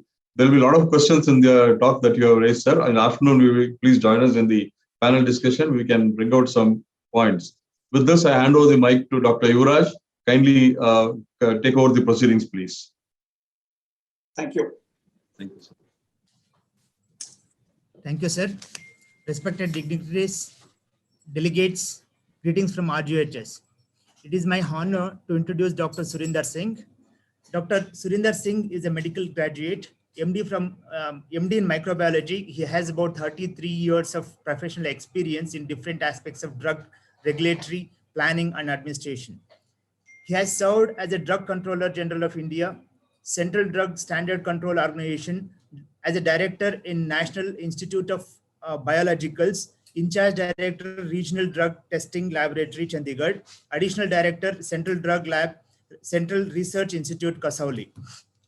Dr. Singh conceptualized, planned, implemented, and coordinated 4 national programs, that is Pharmacovigilance Program of India, Hemovigilance Program of India, National Blood Donor Vigilance Program of India, and National Drug Survey. He has to his credit over 60 publications in national international journals, along with chapters published in various technical books. Dr. Surinder Singh had been bestowed with several honors and awards, and to name a few are like world's most influential people for 3 consecutive years, that is 2009, 2010, and 2011, by World Pharmaceutical Frontier, a UK pharma magazine. Pharmacobio World Award 2011, awarded by Chemtech Foundation India for outstanding initiatives in regulatory environment. Dr. B.C. Rai Memorial Award 2014 for excellent contribution towards blood safety program by Federation of Blood Donors Organization of India. Award for excellent contribution towards providing the leadership on survey of excellent of program of spurious and not of standard quality drugs in the country, 2015, by Partnership for Safe Medicines India. Dr. Singh is presently providing leadership as a Vice Chancellor of JSS Academy of Higher Education and Research, Mysuru. Today, he is going to present on the topic incorporating national education policy in medical education. Now, our welcome, sir. I'll forward it to Dr. Surinder Singh. Thank you, Dr. Santosh, for the introduction.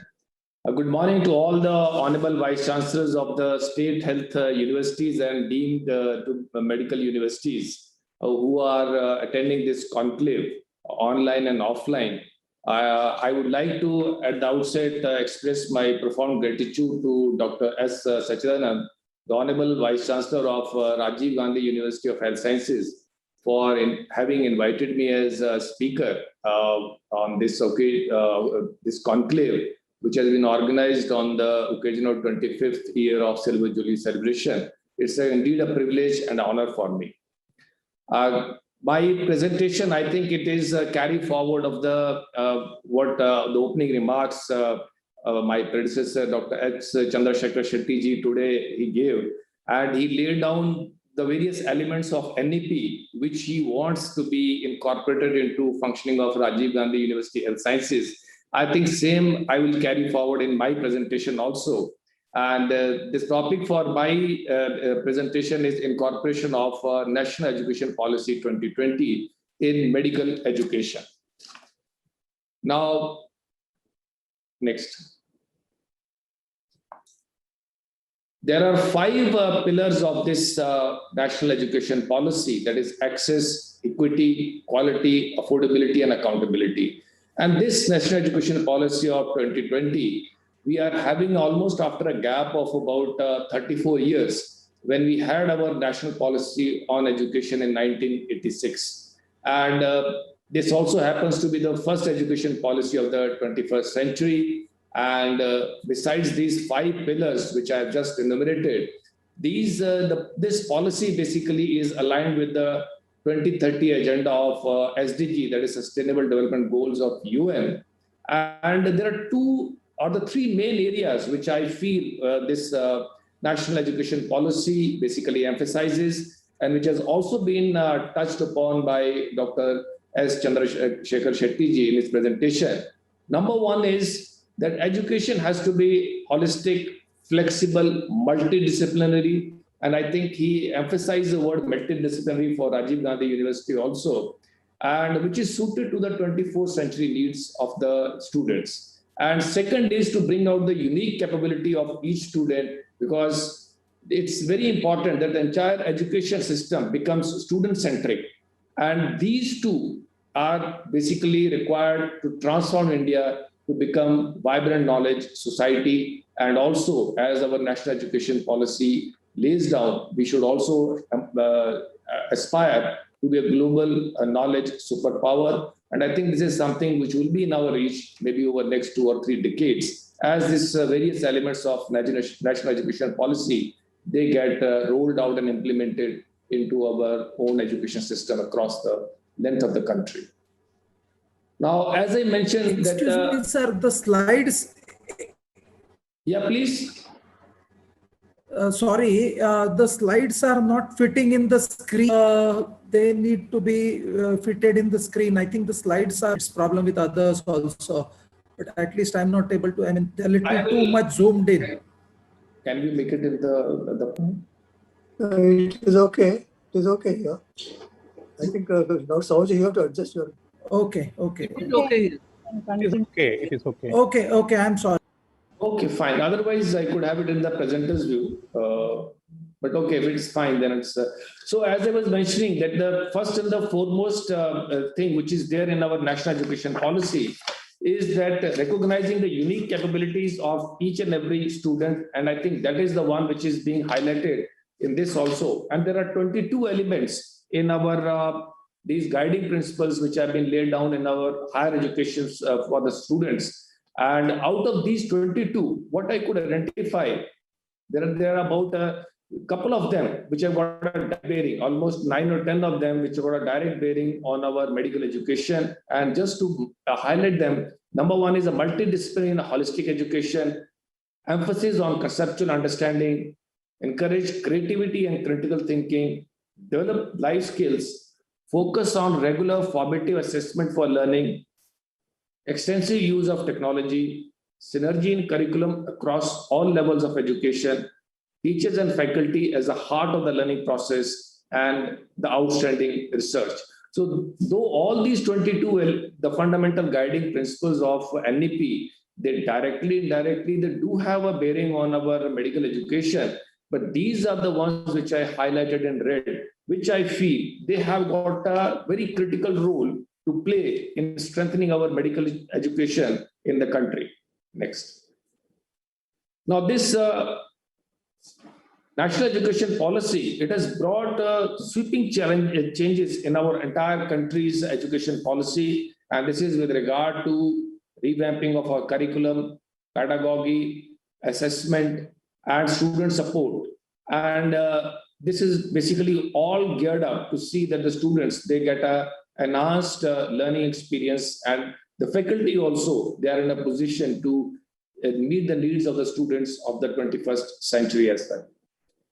Now, the various elements of NEP 2020, which I could identify, which have got a direct bearing on our medical education, I put them into 12 different baskets. And these, I feel, that these are the ones which are going to have a direct bearing on the quality of medical education, which we are going to be seeing in the coming decade or so. Number one is a large multidisciplinary university. I think this was again highlighted and very emphatically highlighted by Dr. Chandrasekhar Shetty during his presentation. Second is re-envisioned healthcare, that is duration, structure, and design of the programs. Third is integrating allopathic medicine to AYUSH and preventive healthcare and community medicine. These 3 and 4, they stand out as one of the most outstanding recommendations which are coming in our national education policy. And they've also generated, especially integration of allopathic medicine to AYUSH, has generated a lot of pro and opposite views to it, whether it should be done or it should not be done, and how we should be doing it. This I'll briefly be touching upon in my presentation. Then fifth element is extensive use of technology and its integration in the medical education, blended models of learning, and these blended models of learning include online and digital education. And there is also a provision for simulation labs, assessment in medical education. This is it is still undergoing, and it is the process of during this pandemic to undergo a sea change.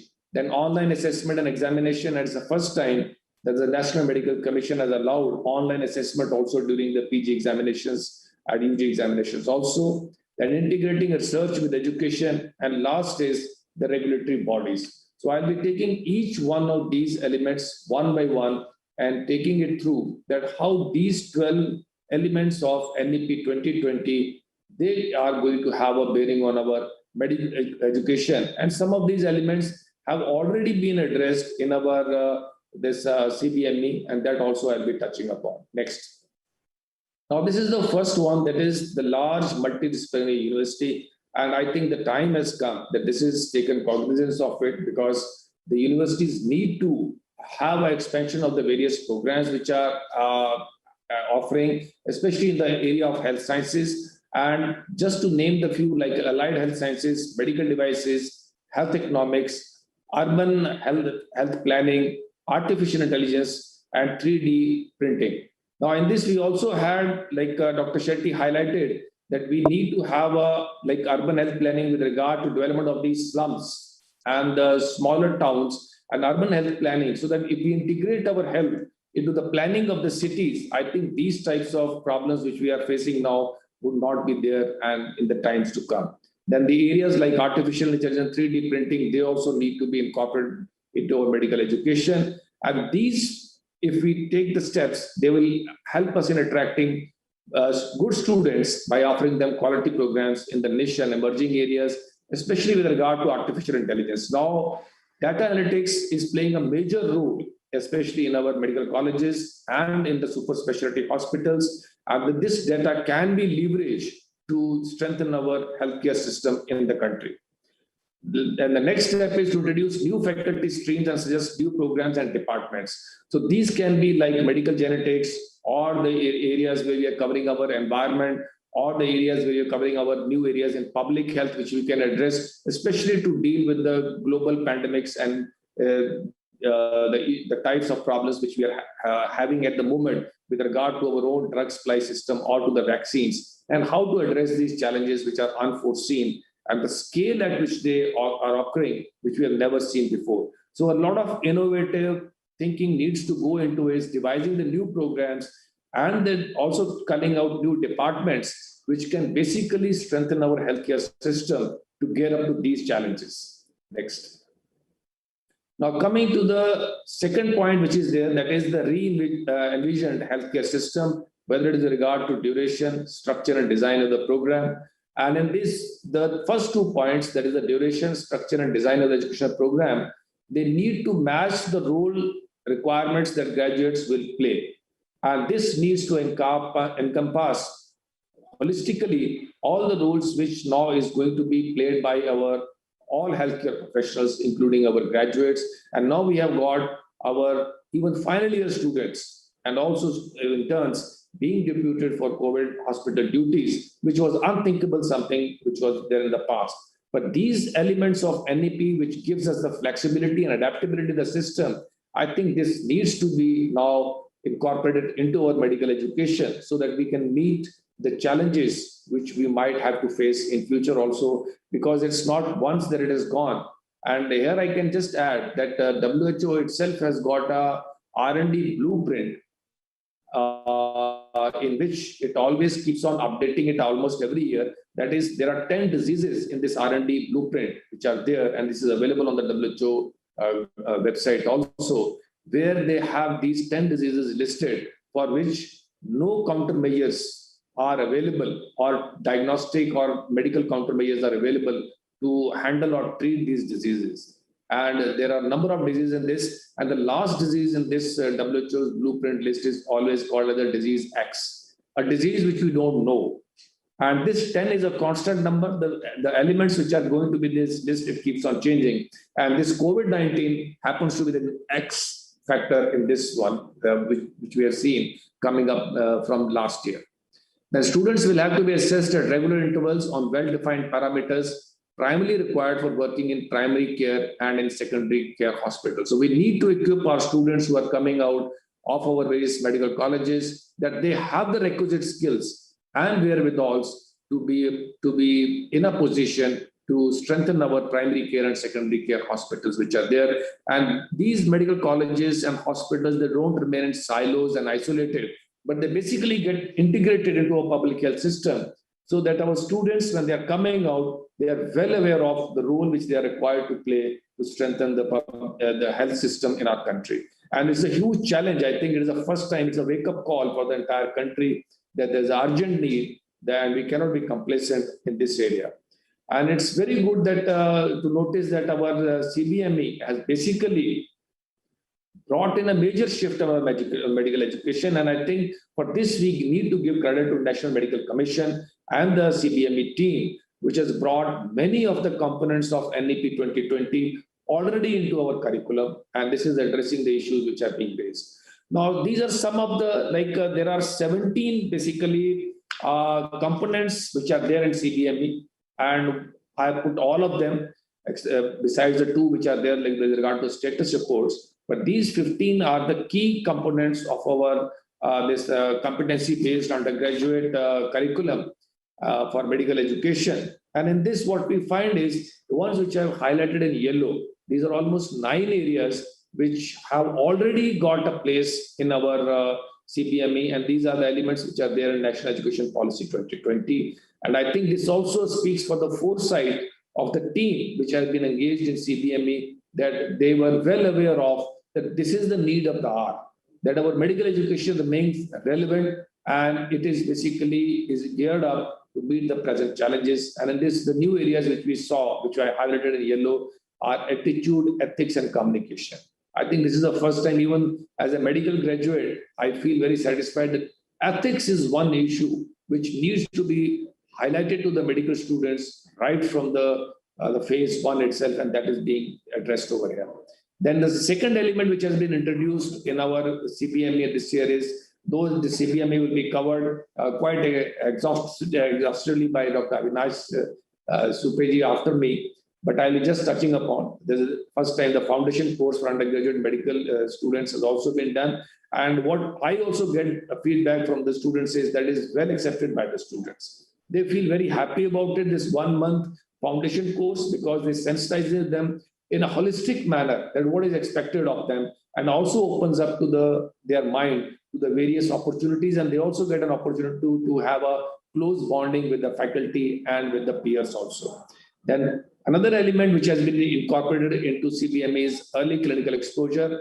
Right from the phase 1 to the final phase 3, the students are seen to it that they get a experience of how to handle this clinical cases. Then competency-based assessment module, alignment and integration modules, I'll just briefly touch upon because they'll be covered up in the subsequent presentation. So I'll not take much time on it. Then skill training module. This is very important. This is important not only for medical education, but also for our entire education system also. We have been having studies after studies being published by KPMG, Ernst & Young and other bodies that the students who come out of our universities and our colleges, they are hardly employable. Hardly less than 25% of the students are employable. And this is because they are very poor on skills. And this somehow is of having some bearing on our medical education system also, because students, even when they pass out after doing their UG and get an internship, they may not be knowing how to do how to put an IV line, or they may not know how to do a simple procedures as such. And this is because the skill training has not been particularly or very much emphasized. But this has been very much addressed right from phase 1 itself. I think a lot of emphasis is being raised on skill training, and this is something which is very welcome. Then logbook for guidelines, both for UGs and PGs, elective modules. This is also, I think this is something which is new, which has been incorporated, and this is also welcome. And we'll be hearing more in our next presentation, which we have got for today. Then online learning and assessment. So these are about 9 of the elements of our competency-based medical education system, which has already been incorporated, and they are there in NEP 2020. And it's very heartening. And I think another areas also of NEP 2020, they will also be incorporated with the times to come. And these I will cover in other by elements of NEP 2020, which I'll be taking in the subsequent slides. Next.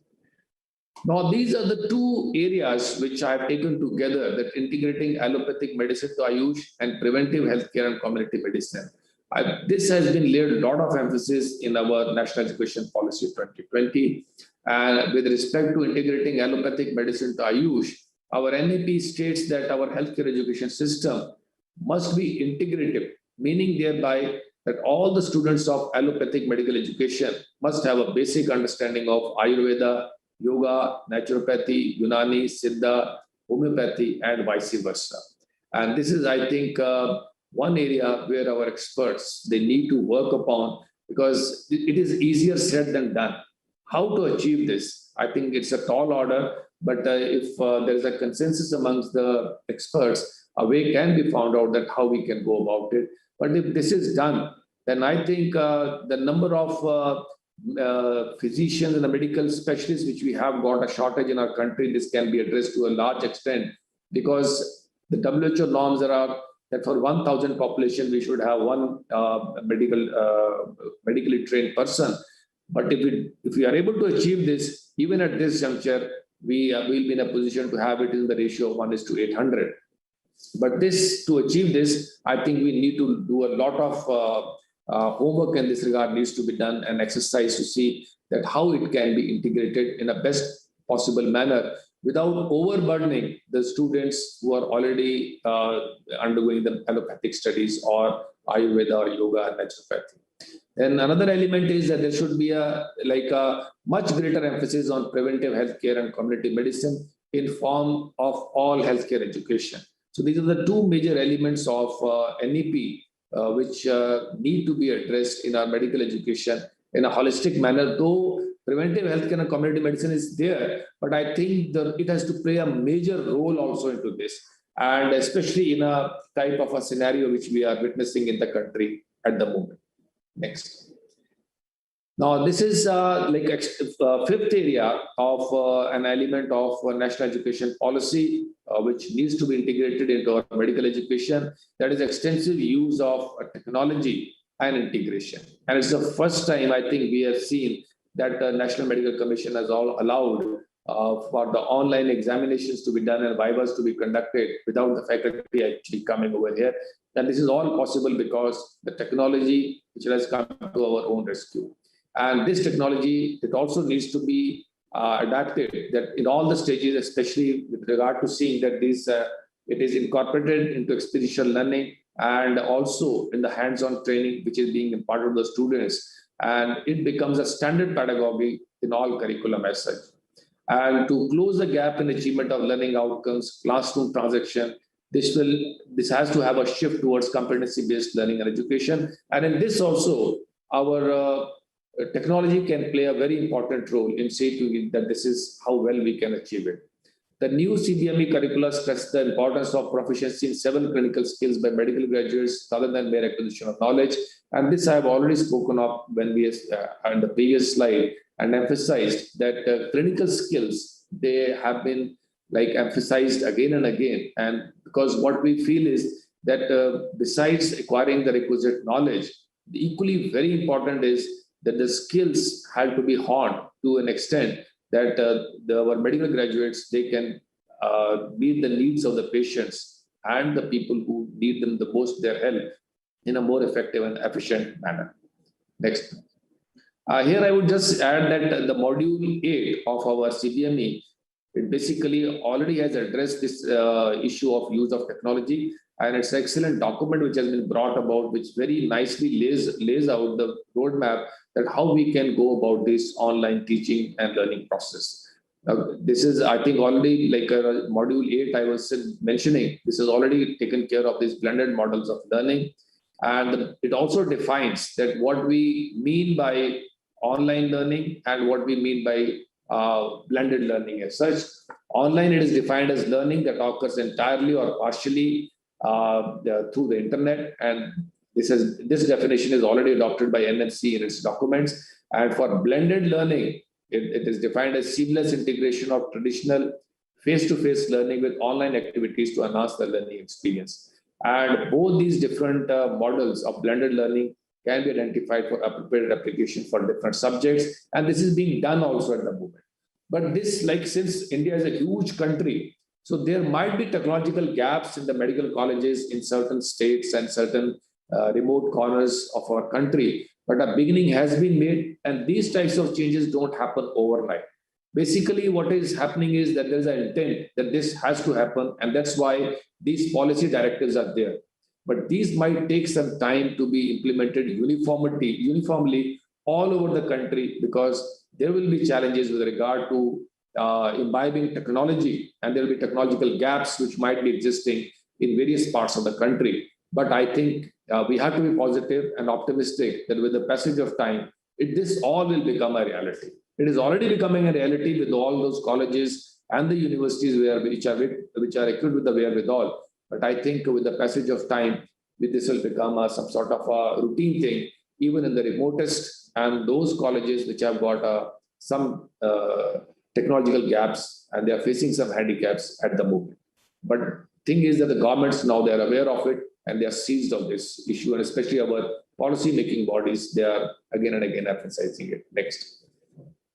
Now, this is a blended mode of learning, this online and digital education. It's basically an extension of it. And this online education and digital education, it has got a boost especially during the present pandemics and epidemics which we are seeing. And this has come up as an alternative mode of our quality education. And online, as we say, anytime, anywhere. And I think this has facilitated the students' education continues in these types of scenarios which we are facing at the moment without any disruption. And it is very heartening to see that many of the institutions have been able to ensure that the students, they get their graduation completed well in time, which I think would not have been possible had this online and digital education as an alternative mode been accepted by our regulatory bodies and allowed to be taken further. And NEP 2020 also has recognized the importance of leveraging the advantage of technology, while also there are certain risks also and dangers associated with it. But there is a flip side to everything. Like if there's a technology, there will always be some danger and risk with it, but the safeguards can always be built in, because whatever the issues will become, there are always solutions over there. And I think they go both hand in hand. If there's a technology and there is all risk also, then there is also solutions also which can be put into place. And this we have been seeing the way our digital technology has evolved over the last 1 decade or so, that how various elements which were posing risks and dangers, they have been addressed. Especially this is we are seeing also in the proctored exams also.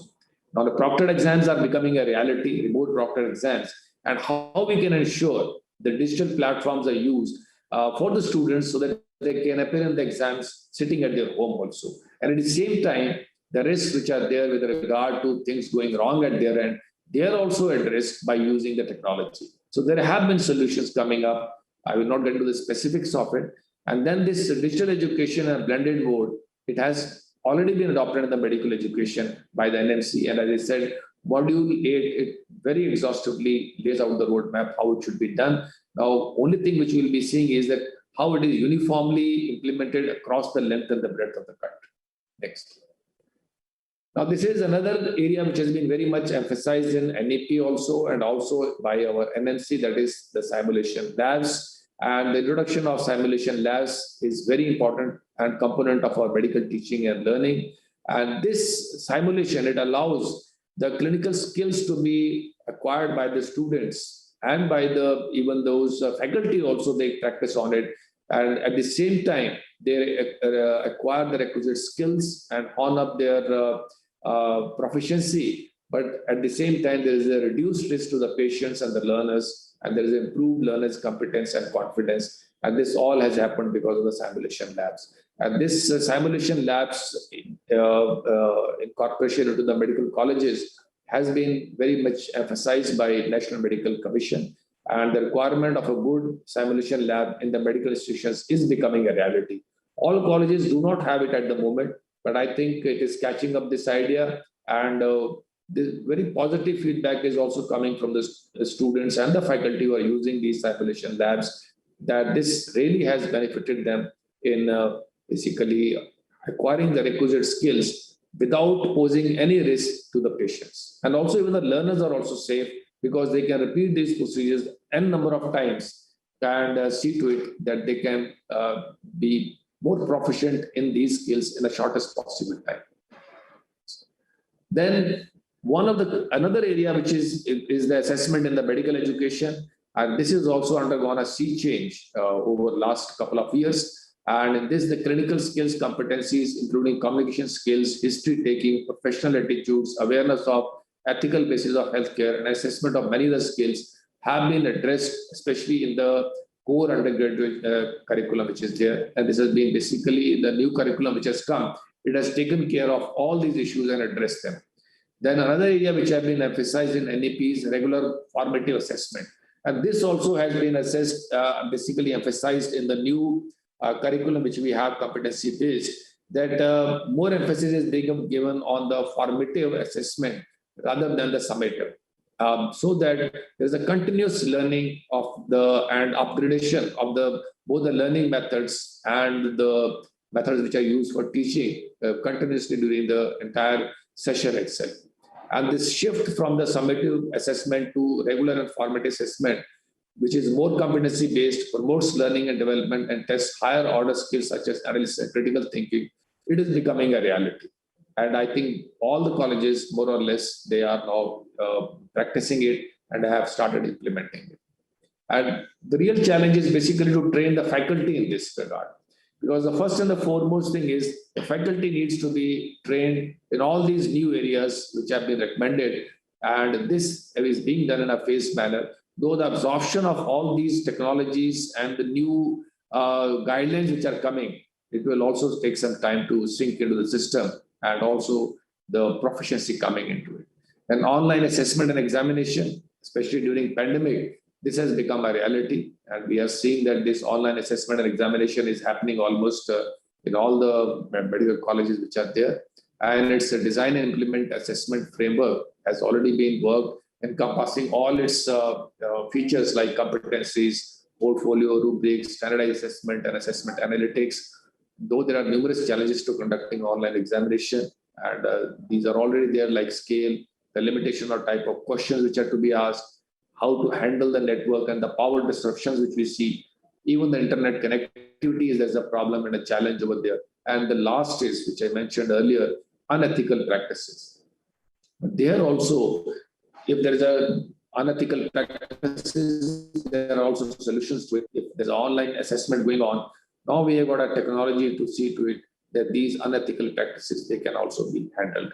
And recently now NNC has also provided an option for inviting external examiners from other states to evaluate students to online board. I think this is something which is become a norm since last year. And I think this will continue in the future also in a different form. Because NEP now has itself emphasized that 25% of the curriculum should be minimum be by the online board. And I think all these elements of online board which are coming, whether it is assessment, whether it is teaching or basically interacting with the students or imparting skills to them, this is going to be a new norm. And maybe the component of online assessment might even slightly go higher than 25% in some cases, but it eventually will not replace face-to-face interaction, because that itself has got some of its own very relevance and importance that cannot be totally done away with if we really want to see that we have a quality education for our students. Next.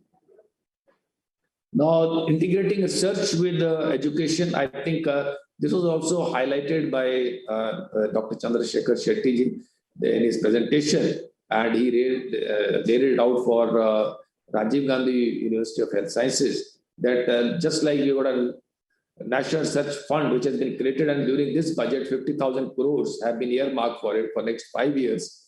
Similarly, he had mentioned that Rajiv Gandhi University should also have got their own research fund, which is there. I think this is something which is very heartening, because this idea, basically the whole thing is the idea should catch up, and I think this is there for us. And medical institutions, they need to exploit this National Research Fund and see to it that besides other funding agencies, they also have the systems in place and the research plans and the research outcomes worked out, where they can utilize the funds which are being offered by National Research Foundation, and this research becomes an integral component of the medical curriculum, so that these students who are coming out, whether it's a UG or PG, research is a part of their activities in the routine as such. Next. Then this is the last of the elements of NEP which is to be there for medical education. And in this, what I have to say is that there are 4 regulatory bodies which are going to be there under Higher Education Commission of India once it is constituted. And out of this, the National Accreditation Council, this is the one which has got a direct bearing on our medical system as such.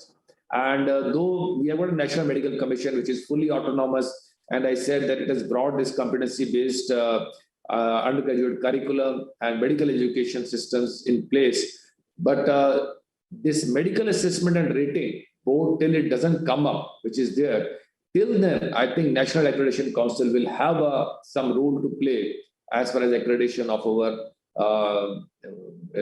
medical colleges is concerned. But once this medical assessment and rating board comes in place, in line with the World Federation of Medical Education, I think then we need not go in for National Accreditation Council as such. But till then, I think this the National Accreditation Council we cannot wish away, and will have a bearing on our medical education system. Coming to the last of the 2 slides which I've got. So in this, what I've done is, out of all the elements which I've spoken about, I culled out the main 5 ones which have a far-reaching implication for our medical education, and these are all elements of NEP 2020. One is the re-envisioned healthcare education, which I have elaborated upon. Second is integrating health system, that is integrating allopathy, Ayush, Unani, Siddha, and homeopathy systems. All this is going to be another challenging area. Then extensive use of technology and integration. This has already started happening, but it is happening at a scale which I think leaves a lot to be desired. I think this needs to be scaled up, further strengthened, and there are boundless opportunities available about the extensive use of technology and integration. And one thing which it does is, the use of technology is, it brings about seamless integration of the institutions which are falling under universities. Like university might have different specialties which might be there, but they all can be integrated seamlessly by using the technology. And especially now when we are talking that we should have a large multidisciplinary universities, and even our research should be multidisciplinary, which I have highlighted in one of the other blocks. Then the modified assessment tools. So we have got now these online assessment tools which are being used over there, and even online viva voce which are happening. We even have online PhD vivas happening for our both medical and non-medical students.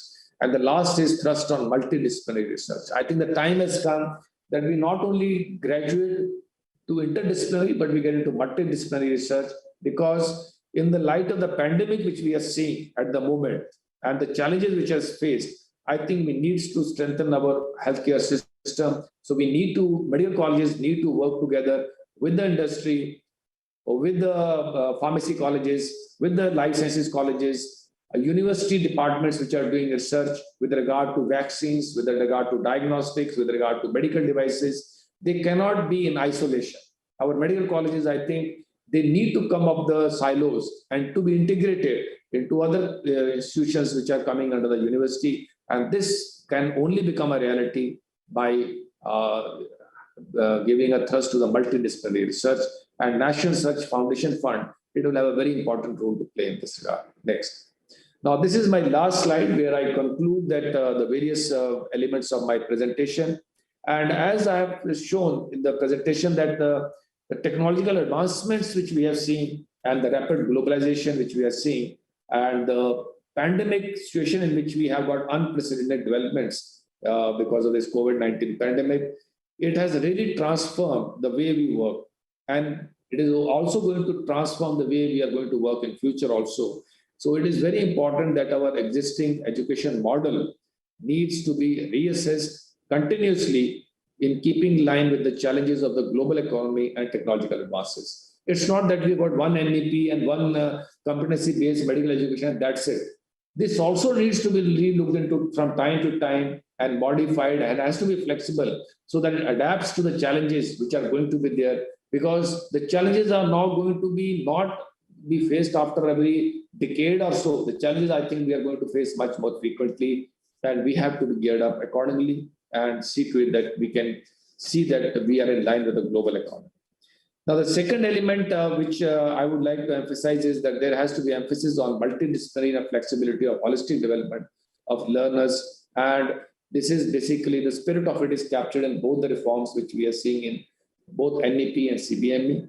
But this needs to be emphasized, and especially the multidisciplinary, I think this is something which needs to be driven home, so that all colleges and especially the medical institutions, they see to it that they get into this mode of multidisciplinary approach as far as the curriculum is concerned also. Because if we want to develop new medical devices, or we want to have a research into these areas, the curriculum also needs to be changed accordingly. And that would require a lot of innovative thinking going into it. Then from setting up a regulatory body for digital infrastructure development to the creation of academic bank of credits is at the core of the national policy. Now, there in our NEP, it gives a multiple entry and exit levels. How we can have these multiple entry and exit levels in our healthcare system so that students have got more flexibility. Now, if we have got a UG curriculum and we've got a PG curriculum, how the students, even if they want to move out, how they can basically make use of this, how they can have academic bank of credits, and how they can even have some certifications or diplomas and still be employable if the situation arises. That is something I think which needs to be thought of and discussed, because though it is being recommended by NEP for non-medical courses, I think medical also we should think that in what is the possibility of incorporating it into our own system. And this is, again, as I mentioned, it is something which needs a lot of brainstorming and a lot of thought has to go into it, because again, as I said, it's easier said than done, but we have to be optimistic in this regard. Then the last two take-home messages from this presentation are that we have to revamp and amend our medical education in line with NEP 2020 for the remaining elements. Though CBME has covered most of the elements of our NEP 2020, but it should not stop there. It should take the other elements of NEP 2020 also into it. so that it is geared up to have to meet the challenges of paradigm shift, which is happening in our healthcare system as such. Because our healthcare system is really under strain. And this can only be met if we are basically looking into our in our medical education, because this should not be one time like our knee jerk, like now and NMC has given a permission for online vivas or examinations to be done. This needs to be somewhere inbuilt in the system, and we also foresee what are the challenges which we are going to face in future. So our system has to be in line with them, and this requires paradigm shift in the way we think and conceptualize. And we should also be able to somehow we visualize what is the shape of the things going to be coming after 1 or 2 decades also down the line. So that our students and the healthcare system can be geared up accordingly. Then the last is that this may not happen in one step. This requires a phase-wise reforms in both medical education and healthcare services, and should eventually empower us to have a better and uniform healthcare system across the nation. And I think which is the need of the hour, and this is what is required and expected of our medical education and our healthcare system. And this is a need of the country, even at the moment, and it will remain more challenging for us in the future also. So with these words, I thank all the Honorable Vice Chancellors and especially Dr. Sachidanand for giving me an opportunity to share my views of how national education policy can be, the various elements of national education policy can be incorporated into medical education, and how some of the elements have already been addressed by CBM. Thank you very much. Thank you very much for your kind attention and for your time. Thanks.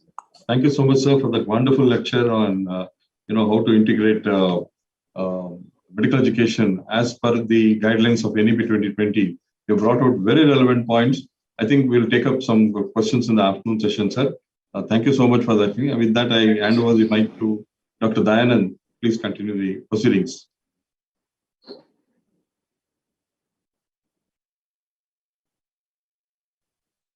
Dr. Dayanand? Yes, sir. Sir, very good morning and warm welcome to all of you. I thank our Honorable Vice Chancellor for giving me the opportunity to introduce Professor Avinash Sope. Professor Avinash Sope is a founder, director, GSMC Fairer Regional Institute, Mumbai, Secretary, Asia Pacific HPB Association. He has completed MS, FCPS, DNBE in surgical education and also PG DME from University of Mumbai. He has additionally acquired Hospital Administration Diploma from TISS and an International Fellowship MHPE from University of Illinois, Chicago, US. He was a past president, IHP BA for India and Academy of Health Professors Education. He is President-elect Indian Association of Gastroenterology. He is recipient of prestigious Dr. B.C. Roy Award along with many national and international awards. He is having more than 36 years of experience in various capacities from lecturer to director in Seth GS Medical College and KM Hospital, Mumbai. Today, he is going to deliver his talk on implementation of competency-based medical education in undergraduate and postgraduate curriculum. Over to Avinash Sope, sir.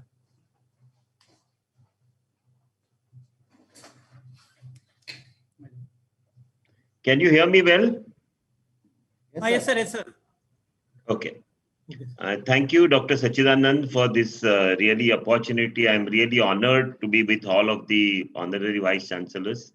I also thank Dr. Surinder Singh for wonderfully really putting down national education policy and comparing it. I think he really made my job a little simpler.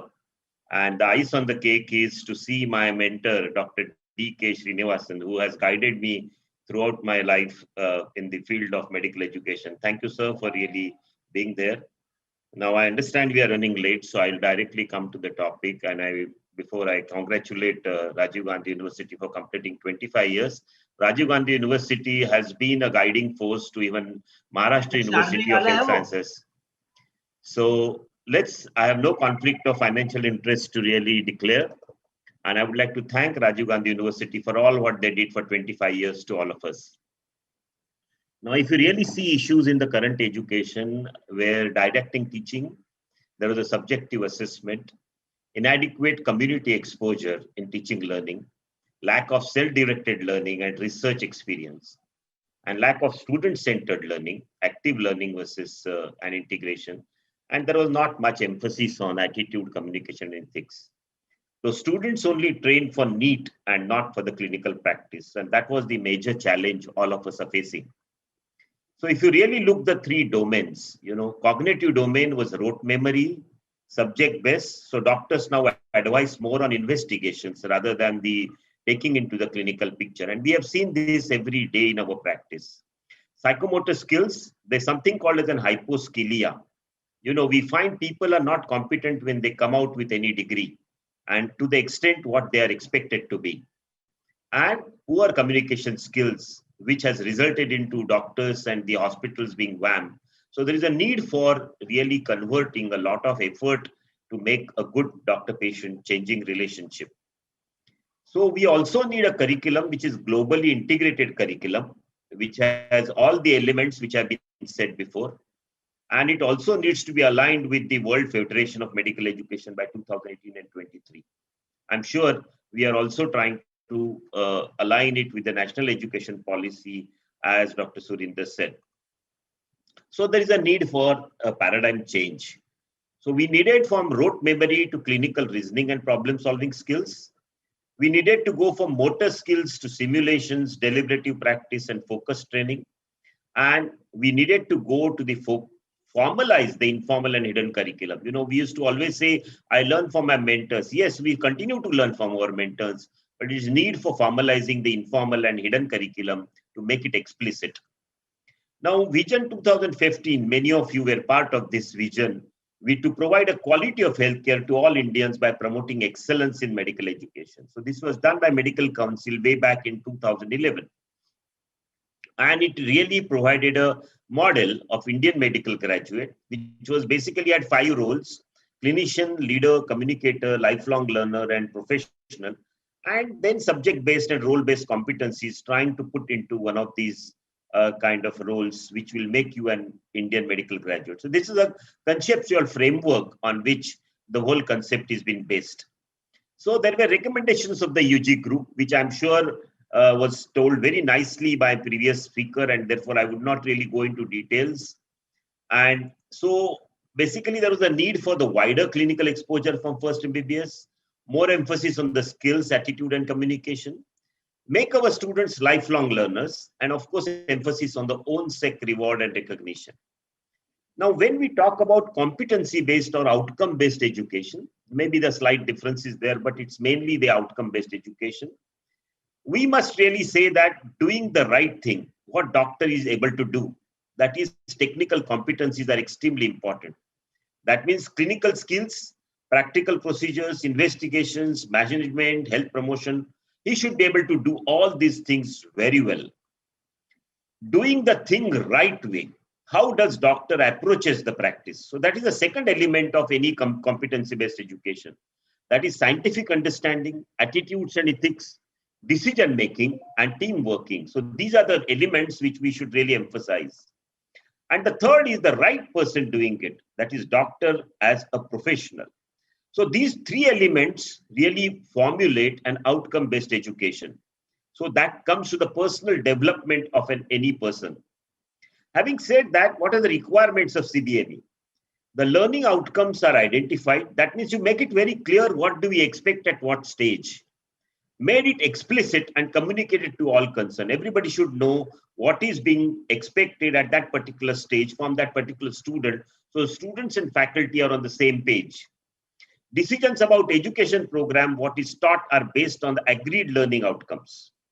And there is a move from time-based to competency-based. Now, this is one area which is going to take some time because we are not prepared as the whole country for this to make time-based kind of a program rather than, to competency-based program rather than a time-based program. So there are curriculum determinants for reforms. As somebody rightly said, disease pattern of our country is very important at primary, secondary, and tertiary level. I think World Bank and Health Department data, Government of India data, I think this was done in 97 also, and it was done again during 2010 to get what was the disease pattern, what are the 10 common diseases in our country. Faculty perception, graduate perceptions, about what we need to change in the curriculum. And suggestions from the societal group, researchers, students, and what is more important is the context. Because any curriculum has to be contextual. What is fit into our own system? Now, so what were the new features of this curriculum? It was competency driven, aligned and integrated while maintaining the primacy of the subject. We have a subject-based system. Focus on outcomes, shared responsibility and self-directed learning. Now, this is the first time we also want students to take equal responsibility in learning and patient and learner-centered kind of a curriculum. So we want to shift towards patient-centered learning. So this whole curriculum and these 4 roles, you go into every subject to make into role-based competencies. So what we really do, we have objectives or objectancies, which we convert them into competencies. Multiple competencies will convert into one role, and multiple role will convert into one goal, that is progression into an Indian medical graduate. Now, with this concept, when we really begin, ideally competencies are for the whole course. Something like American people only have 13 competencies or EPAs. Now, we cannot really do that because our doctor outside goes and practices as a general practitioner, which is not the same in USA. So we need to have different contexts in our country. Here, the outcome-based framework is being fit into a subject-based curriculum. And pre- and paraclinical subjects, there are sub-competencies or abilities or what we call milestones at end of year competencies. So usually involves all specialties, better implemented into a problem-based education. Since in India, we have mainly subject-based teaching, we have to have competency-driven approach in an existing formats. So then the question is, how do we merge competency training in our own system over years? So we follow our typical Miller's pyramid, like knows how, shows and does. So fact gathering, interpretation, demonstration of learning and performance into practice. So change from cognition to behavior, that is what we would like to really see. So at biochemistry level, there could be just descriptions. Pathology, it is interpretation. And at a medicine level, take a clinical decision, prescribe and counsel a patient. So you take all the elements, but put them from knows to shows how, and try to develop an integrative way in which you can develop a competency. So new curriculum is, I'm sure it has already entered our doors. It has many positives, concerns, challenges, and we need to think about implementation and support. So what are the positives about this curriculum? I said it's already published now, and there are many elements which have already been really talked about. Electives is provision of time for students where there's a research and self-directed learning. That's the main purpose of elective. Emphasis on all this and 1 additional month for the first year, which was always a demand from those kind of people.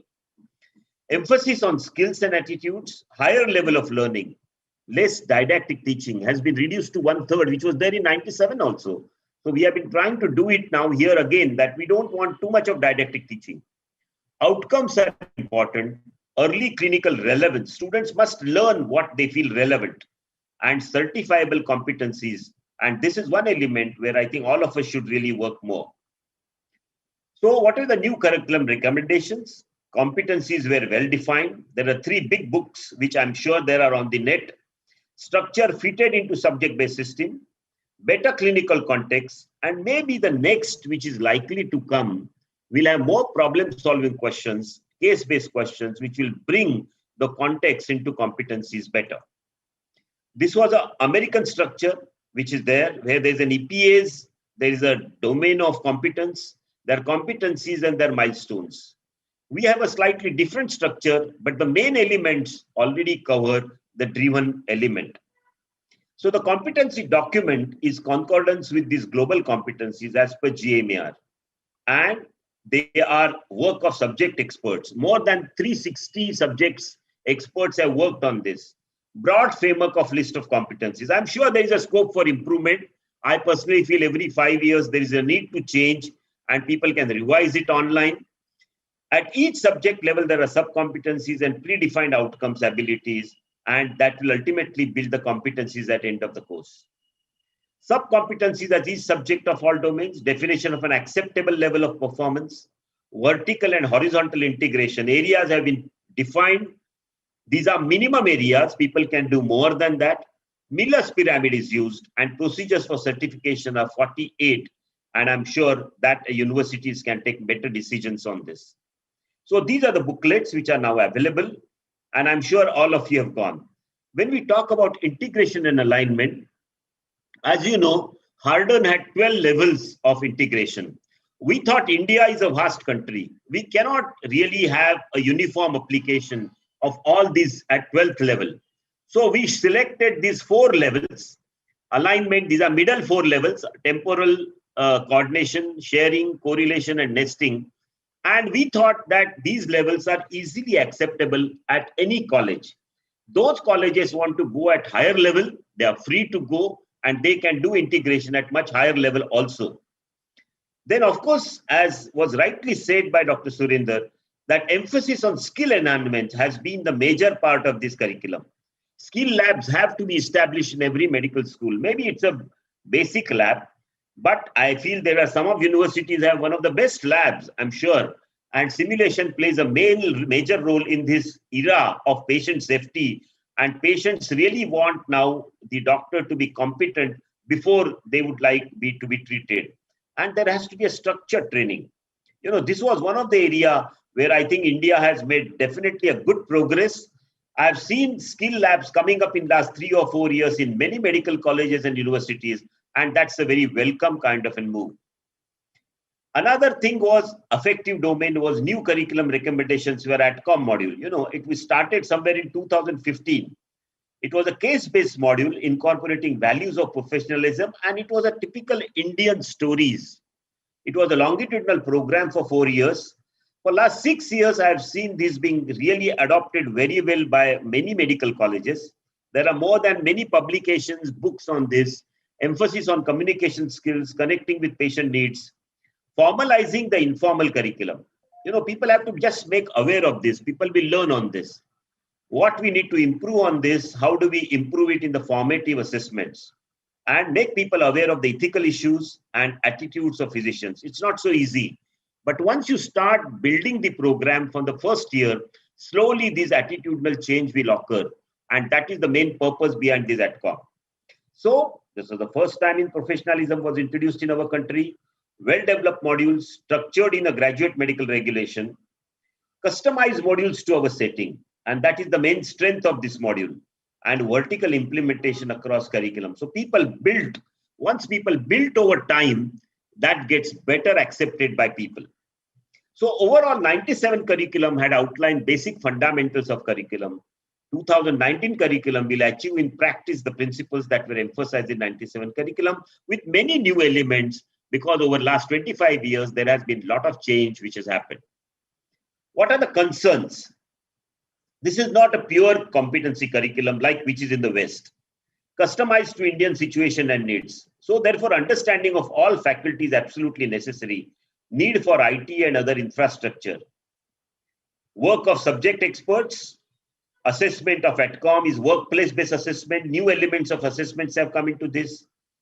Assessment must align competencies. This is where universities and colleges have a major role. University should use the flexibility and autonomy which has been given in this particular assessment platform. As you say, the NMC has now said online.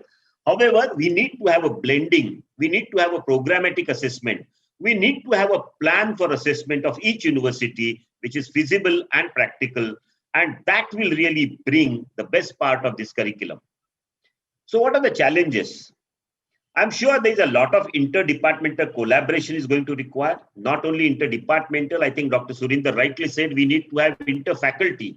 We need to break a multidisciplinary kind of a collaboration. We have to break walls of our departments and our colleges to other technical and engineering things. Leadership and guidance from the curricular committee. Role of MEU in faculty training, frequent communication between departments. And of course, there are many other things which are now coming up over a period of time. Now, biggest problem people say is a work overload, but I would say there are shortage of faculty. But now what has happened, you can take adjunct faculty, and lot of digital element will make the documentation easy. For example, you have a skill lab.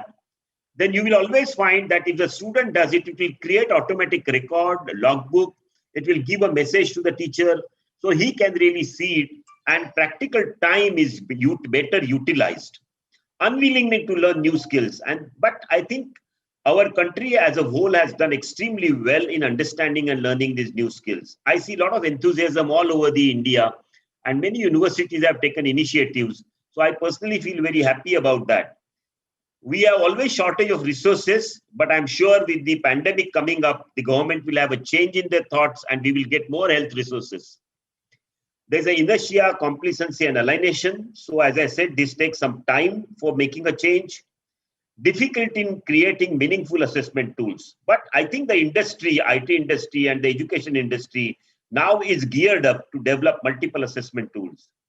There's an increased administrative burden, which we need to reduce by doing multiple IT programs. As somebody rightly said, there are risks, but we need to see how will you plug those loopholes, and we try to improve that. And focus on minimal acceptable standards and then achieve maximum. There has to be an implementation support to this program. And that's what we emphasize to all our that time bosses in MCI and NMCE and ministry, even Prime Minister's office. And they all said that, yes, there's a challenges of implementation. Variability in ability of various trainers, nodal centers. I'm sure faculty development is a major part of this. Synchronize with guidelines from Director of Medical Education and universities. It's a multiple level change. Develop materials in context to reforms. And that's what last 2 years we have been doing, multiple materials. Motivation of MEU and directors for change, making the change happen at a departmental level. And ultimately, it's a change in the minds of faculty. Once they change, students anyway want this change. It's the kind how we deliver it. Students are already happy about many aspects of this and they are ready for change. So we developed a new program called Curricular Support Implementation Program. And I'm sure I would like you to read of this. Is my editorial last year, which I published in NMJI, which really gives all the details of our this competency-driven contextual curriculum, which is freely available. We also created the CISP modules. You know, I'm sure they were shown. We've produced about 10 or 12 modules, which I'm sure, and there are 2 or 3 more coming, I'm sure, and something like on learner clinical context, internship. I think they are in the pipeline, and over a period of time, they will be released, which are guiding modules. I'm sure you have to really build, universities have to build their programs on this. These are mainly to guide people to take at a higher level of an education in their own universities. NMC also developed a network of faculty development since 2009, which is one of the unique model in the world. You know, we have 22 centers. Many universities are also part of this. And where, plus many universities have started their own faculty development program, which is absolutely appreciating. And this has been resulted into more than 60,000 teachers now have been trained into basic course, and more than 3,000 to 4,000 have done advanced course. So that's a wonderful motivation, and this forms the base on which we can take our education at much higher level. So this is what we have been able to achieve over last, say, 10 years or 12 years. And well-trained faculty, and everybody has contributed. Universities, medical colleges, nodal centers, and actually the faculty, teachers like all of you have really been part of this process of change. So what is the framework for implementation? So NMC and academic cell would probably give the broad framework and guidelines. Whatever is been guideline, GMR or booklets, but ultimately it's the universities, regional center and nodal centers have to really start working on them and give guidance to medical colleges. So there are thought leaders in every place, whether it's NMC or academic cell or universities. There has to be key faculty. There are curriculum developers who are curricular committee, and there are teaching faculty and students. They all need to give feedback to all of these people, and that's the way this framework will work. And this process has to be revised and reinvented over a period of time, next few years. So there are a lot of role distributions have happened. The main conceptual has come from the NMC. It's a rollout plans and monitoring committee. but university has to develop an operative assessment plan. I think there's something of concept of programmatic assessment has to be in place for every university. That means what is the component of formative assessment, which is very important. Internal assessments will continue to do at a faculty level, but formative and summative assessments, we have to make it so simple with the new digital technology. So recording is easy. It should not be a burden on the college and teacher, but at the same time, students should really learn various elements in this curriculum. Implementation plan as per the context, what is really important to your level. Then there are definitely university evaluation plans and monitoring committee. While individual colleges can have their own curricular committees and units, which would guide them to follow the university and NMC guidelines. So there was a program, we developed two programs, CISP 1 and CISP 2. And CISP 1 again was conducted in 2019, more than about say 30,000 teachers. And CISP 2 in lockdown also, more than 500 colleges and more than 15,000 faculty. The CISP 2 was conducted for second BBS teachers. So I think people have got this idea and trying to go to a ground level teachers, what they really understand about all this. Now, few slides on the PG education in India. Now, when you talk about PG education, what we are really facing is hyposkilia. You know what has happened? The government has suddenly increased the number of postgraduate seats. For example, a medical college which has say 20 postgraduates in surgery have suddenly become 36. Now the number of wards have remained same, number of clinical work has remained same. When suddenly the number of students increase, the quality of their actually postgraduate training becomes poor, and that results into deficiency of skills. So during the pandemic, I have also seen that many residents have not done surgery, but I understand this is an abnormal year. But otherwise also we find there's a lot of problems residents are facing. Graduating residents lack clinical reasoning, cannot make a sound management, and they have to work more because they have suboptimal technical skills, and therefore they are proficient in ordering all kinds of tests and procedures, but they do not know to interpret them fully. You know, sometimes I used to say every patient entering in my college, in my casualty, was either undergoing a CT or ultrasound. I mean, why should it really happen? You know, why do we really need to have so many CTs and MRI? Of course, if necessary, you do all investigations, but many times they are done unnecessarily, and we need to see how they can really interpret them fully. Many times they play number games. They treat numbers like laboratory numbers rather than humans. And we saw this also. CT score is 15, but the patient is hale and hearty. The CRP has gone from 5 to 6.8. You know, all these questions when we see, they probably forget about the holistic management of the patient and understanding the risks of the patient and how to manage. So this is all fault of training. We need to really correct it. So when we talk about transforming our PG education, we need to define competencies there also. Need for standardizing experiences. Simulation is a revolution, assessing competence and way forward. So I'll go into little more details on this.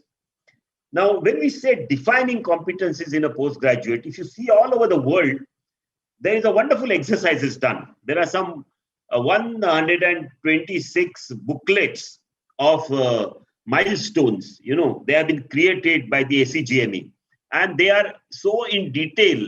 I don't think we have time today to really discuss this, but they are so much in detail that every year, every competency, what should be the growth of a resident.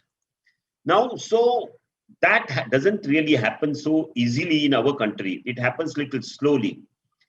Transfer of learning is a goal of education. Universities measure transferability of skills and knowledge to at workplace. And values are equally important, and cultural context to be kept in mind. So if you look on MCI website, there have been some subject-specific learning competencies has been created. However, we need to refine them. Okay, over a period of time. There is a syllabus. There are teaching learning methods, assessment, recommended reading, and logbook. The competencies has been defined, but I personally feel there is a lot of scope for improvement. And your all cooperation and your universities can help us to really develop this. You can take your own lead. Like I remember Rajiv Gandhi had created the first syllabus booklet in 96, 97, which was a book for all of us when we really started working in MUHS. The second was need for standardizing experiences. Developing a competency framework of milestones, EPAs, this should be priority for the NMC now. Once the pandemic is little over, the first is to develop milestones and EPAs contextually for our country. Monitor the progress of the postgraduate students. And we also need to make a lot of changes into assessment, which will drive the learning. So we need to bring the concepts of EPAs, but maybe there are a few EPAs for every medical college, every subject specialty, milestones that reflect real work. And that will probably change. So what experiment we did? Indian Association of Surgical Gastroenterology, we brainstorm meeting for the curriculum. We call all the national experts. Fortunately, our specialty is small, not more than 40 institutes. So we called all of them and we had a discussion and we tried to take all the leaders into that particular field. And we have created consensus of all stakeholders, competency-based, interested professional abilities. Dr. Ananta Krishnan, as you know from JIPMER, was one of the leaders who really developed all this with Piyush and everybody. And we also brought portfolios and simulations. And now this curriculum has been recommended for MCH and DNB both. And I think need for other specialty organizations with universities to do this kind of an effort. The third point in postgraduate education is simulation is revolution. I think one of my colleague, Professor Richard Satawa, and he said, I think the way he really starts talking from 2005, that simulation is going to be revolution the surgical education. Erickson's model of deliberate practice, self-reflection, try to become competent with deliberate practice, but feedback from your teacher group and your standardized patients or any other people. So this was a model which was brought in 2006, 2007. This model is so good that it will improve the competence and confidence of people. Touch surgery, one of the things which is very important in that particular say, and working on 3D models. These are all now coming in India. I personally feel that these models will be now available in India. My own institution uses this. There's a need for skill labs in every institution. Assessing competencies. Now we have to have an assessment system where we introduce the formative assessment and workplace-based assessment. And that will probably give us a guiding framework for the blueprint. Milestones as a guiding framework for a blueprint. And this is where we can really bring a lot of certification and credentialing over a period of time. So that will make better competent postgraduates. So we need to transform assessment from emphasis on the formative assessment in PG. E-portfolio is a goal. Then use of skill labs for certification and use of DOPS and mini-CX and other the workplace-based assessment techniques. So we need, few centers have already started this. There's a need for faculty training. Now I think before the pandemic, National Medical Commission wanted to start the faculty training in the postgraduate teachers, healthcare workers training, training of the newly joined postgraduates, self-appraisal by PGs, appraisal by faculty after 4 weeks, and all that I think is a part of the new processes. So if you see, ascendancy of curriculum is dynamic, but personalized process of achieving desired outcomes. Understanding the ascendancy is helpful in making CBME and assessment more meaningful in the context. Universities have a bigger role in programmatic assessments. I think the university's main forte is assessment, and they are the people who give certification to everyone. So that conceptual framework which has been given by NMC and what is the need of the country, universities have to play a bigger role in really executing and giving a programmatic assessment so that whatever the product we have will be more competent. India needs to change PG education in a new few years. NMC should make efforts to standardize education, which I'm sure they will do it. And we need EPAs and skill labs and faculty training for programmatic assessment. And this is what is the need of the hour, which I think we have to take it further. So friends, I think thank you so much for this opportunity. I would like to only end by saying education is not the filling of a pail, but the lighting of a fire. And I think all of you have been great teachers. You have the leaders who have really led universities and thousands of people. I'm sure all of you understand what is the need of the country in wake of this pandemic. And I'm sure you will make a pathway so that India will be health competent in next few years. And that is all what we really want. Thank you so much. I would like to thank many people, including all the people who have helped us and my team. And of course, there is the challenges, but we have to really take forward this whole curriculum. And thank you so much. Thank you, Dr. Avinash, for that wonderful lecture. Who else could have delivered this lecture? You're totally involved in competency-based medical education, conceptualizing and then implementation as well. A lot of points you have brought out. I think there will be a lot of questions in the afternoon. We will continue with our program because we're running out of time. Thank you. Sure. Thank you so much for that wonderful lecture. Sure. I request Dr. Shivakumar Swami to introduce the next speaker, please.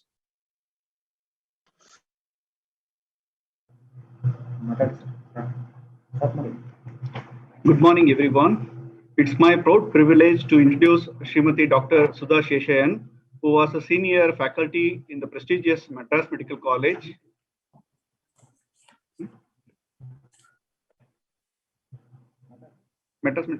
Continue. Dr. Sudha Sheshayan was appointed as a 10th Vice Chancellor of Tamil Nadu, Dr. MGR Medical University. Srimati Dr. Sudha Sheshayan was the director and professor in the Institute of Anatomy in a century-old Madras Medical College. She has an outstanding academic record with a teaching experience of more than 30 years. Dr. Sudha Sheshayan has a rich administrative experience, having held various positions, including the post of Vice Principal in the Madras Medical College. She has been a member of a Premier Editorial Review Board for Gray's Anatomy and continues to be a member of International Advisory Board for reviewing publications. Today, ma'am will deliver a talk on incorporating information technology tools for better functioning of the university. I hand over to madam.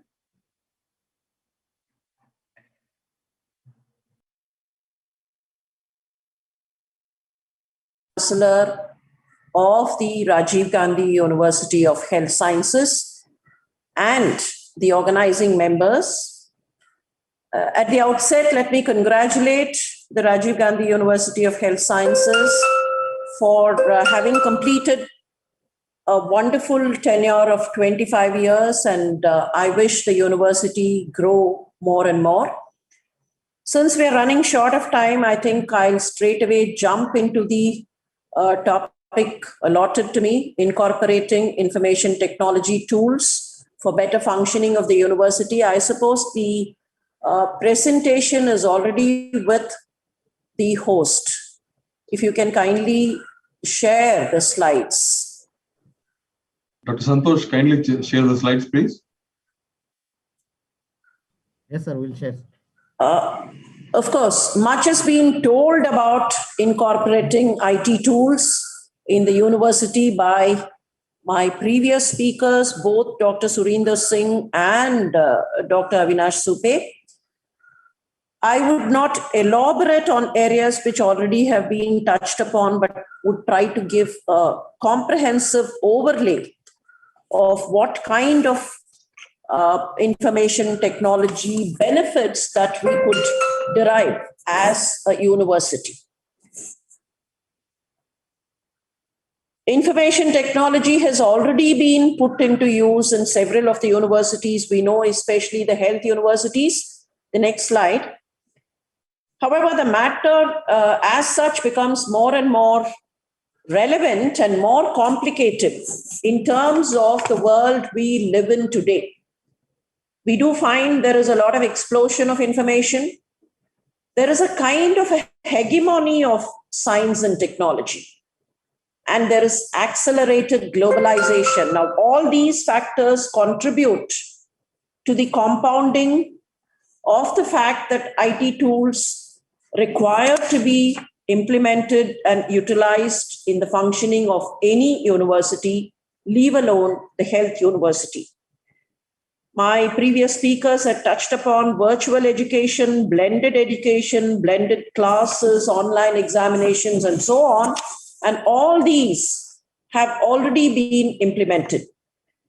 Now, IT tools are shaping the universities, I would say, to the next slide, to perform better. In fact, the performance quotient of a university can be augmented when IT tools are being implemented. The key determinants for the implementation of the various kinds of applications and tools will be higher productivity and cost reduction. Now, these are two determinants, and sometimes they are proportionate, sometimes they are inverse to each other. So it depends on the university, depending on the resources that a university would have to put into implementation, which particular app that could go into shaping the university. What are the major domains? Next slide. What are the major domains that can benefit by the utilization of IT tools? In other words, which are the major areas where the use of such IT tools would benefit the university better? Next slide. Now, I tried to enlist the areas of the functioning of a university which would be benefited by the utilization of IT tools. I have not tried to compartmentalize them in terms of their functionality, but then I've tried to give an overall picture. Area number one will be area where there is mechanical work, laborious work, or even repetitive kind of work. An example of repetitive kind of work would be something related to affiliation of institutions. This is a kind of a mechanical work. No application of intelligence would be required once the template is drawn. However, the very fact that intelligence need not be applied beyond the level, there could be errors and there could be cascading effects of these errors. So these are areas where IT tools would perform better. The second area would be integration of various systems, various factors, components, areas which require geographical mapping. I remember Dr. Singh was talking about urban healthcare facilities. Now, these are areas which would require mapping to the tertiary care institution. And if we can have a kind of a mapping, it could be very handy in times of epidemics or pandemics. We have seen it in the last 1 year. The mapping of various institutions, mapping of general practitioners, mapping of small-time hospitals, which were helpful in getting the entire network of COVID management. So this is the second area where integration facilities, integration apps would be required. Area number 3, where real-time communications, real-time monitoring, like examinations. Area 4, of course, all of us know teaching and learning modalities, collective learning. A group of collective learning or a community of collective learning could be developed across territories, across states, even across countries. Examination, assessment, and evaluation modules go into this modality. And of course, the regular administration of the university, which sometimes becomes a burden because of the technical expertise that is sidelined into administration. Next slide. The entire approach of integrating information technology tools will be what is called enterprise resource planning. Now, enterprise resource planning is integrated management of all the processes involved. This term started as a business term, but has metamorphosed into an area of functionality involving education, involving administration and management. Using ERP applications, any university will be able to augment its potential, augment its performance quotient. Now, what are the functions of a university which requires to go into ERP? Next slide. We all know the functions of any university are manifold. And one major stumbling block that several universities face is that as the functions expand, there is an ever expanding demand on the IT component. A university which has about 100 institutions to start with, within the next 24 months would become an university with 600, 700 institutions. So whatever ERP tool was implemented in the first 1 or 2 years would become obsolete when the university expands in terms of institutions, in terms of students, in terms of courses, in terms of various programs. So the necessity for the ERP application to be ever expanding is something that requires to be focused upon. When we come to the functions of the university, there is an never-ending demand kind of on the interactive component of a university. There is a necessity for the university to be interactive in terms of interaction with the faculty, interaction with the students, interaction with other agencies, interaction with other universities. There has to be a completely flexible component of interaction, and putting all these together, there has to be an integrative plan. So how well can these ERP applications be fitted into the day-to-day working of a university? I would just run through some of the areas where a university's performance quotient can be developed by utilizing the ERP apps. Next slide. The first area of ERP application, can I have the next slide, please? The time-tested area is the area of affiliation and related processes. A university has several institutions to be affiliated and already affiliated to it. So there can be an affiliated institutions portal, which can also be constituent institutions portal.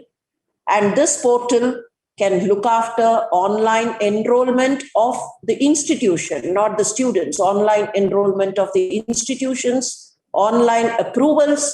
We have come to the stage where we do online inspections.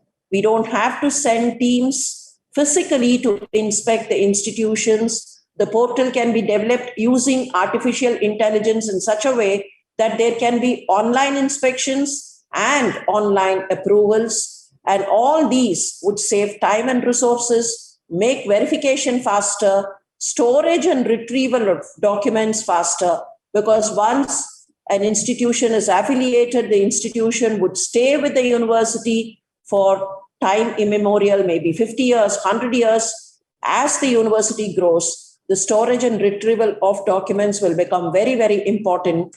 And the same portal can also be used for periodic assessments and intermittent checks. Now, this portal will aid the availability of all related documents at one location, thereby aiding in periodical checks, periodical assessments, and making also verification of rectification compliances quicker. There can be additional areas of bilateral interaction between the university and the affiliated institutions, which would enable the university to expand further. The next slide, please. The next area, which again we are all familiar with, is the student portal. The student portal should be a be-all and an end-all for any student. All of us in every university, we have had several student portals, but then we are at a stage where we'll have to make it the be-all and end-all, or call it kind of admission to alumnus solution. The time a student enrolls into the institution or the university is the admission time. starting from the admission time till the student leaves the university, maybe from undergraduate to postgraduate, to fellowship, to a postdoctoral fellowship, super specialty, whatever, until the time the student leaves the university. So it becomes a kind of admission to alumnus range. So all student requirements should be addressed by this single portal, and AI, once again, artificial intelligence, will be the key word for this portal. The applications can be uploaded here, documents, certificate submission, grant and issue of certificates, submission of e-dissertations, e-thesis, articles for publications. There are universities which run several journals. So articles for publications into these journals can all be handled by a single student portal, where something like the Aadhaar unique card, you have a student identification number, and this number would be the guide for the student forever. This again saves time and resources. Verification becomes faster. I talk about verification because several of the vice chancellors would agree with me. We are at the crossroads. I was a student of the University of Madras. That was 35 years ago. But then several of my classmates, who are in a different part of the globe, contact me and ask me for verification of their undergraduate documents to be done. Now, this is where physical documents will not be of much help. 35 years. And how do you store these physical documents? And what kind of status would the physical documents be? And this is where the student portal will help single identification for a particular student and track the student forever by this portal. So this will be a very, very handy equipment or a handy tool that every university requires to develop in future times. The next slide, please. The third portal. Now, one word about the student portal, an additional word which I already mentioned, mapping of internship, mapping of the students, mapping of the students' activities, mapping of the students' training particulars at the geographical plane will be useful at times of medical emergencies and epidemics. And that's what we have done in these terms. We have mapped the internship particulars, and we have been able to find out where the interns are and ask them to get into work at wherever place they are or wherever region they are, so that they'll be of help handling epidemic situations. The next slide, please. The third portal will be the examination portal. Now, one word about the examination portal. It has to be an adequately expandable portal. In the last 18 months or so, we've seen our style of examination, our modality of examination has changed. And we probably would have more changes in the near future. So the examination portal will have to be an expandable portal. It should include question bank management and digital verification of documents too. Printing of mark sheets, printing of certificates can all be customized in the portal, so that the holograms, the security features, the verification features can all be incorporated. It is also a very unfortunate fact that we have, as technology expands, and as Dr. Singh mentioned, when technology expands, there is advantage and there is also disadvantage. There are several agencies, illegitimate, illegal agencies, which are working in different parts of the country, generating bogus mark sheets, fake certificates. So security of mark sheets and security of certificates become a problem. And every university can customize its own holograms and its own security features in this examination portal. Next slide, please.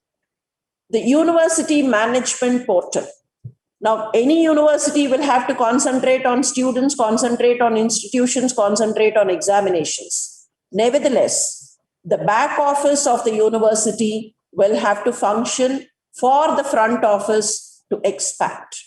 And this back office will have the financials, management of the fixed assets, management of assets which you would buy or acquire in course of time, estate management, transport management, human resources management, and of course, messenger management, which might include postal and courier management too.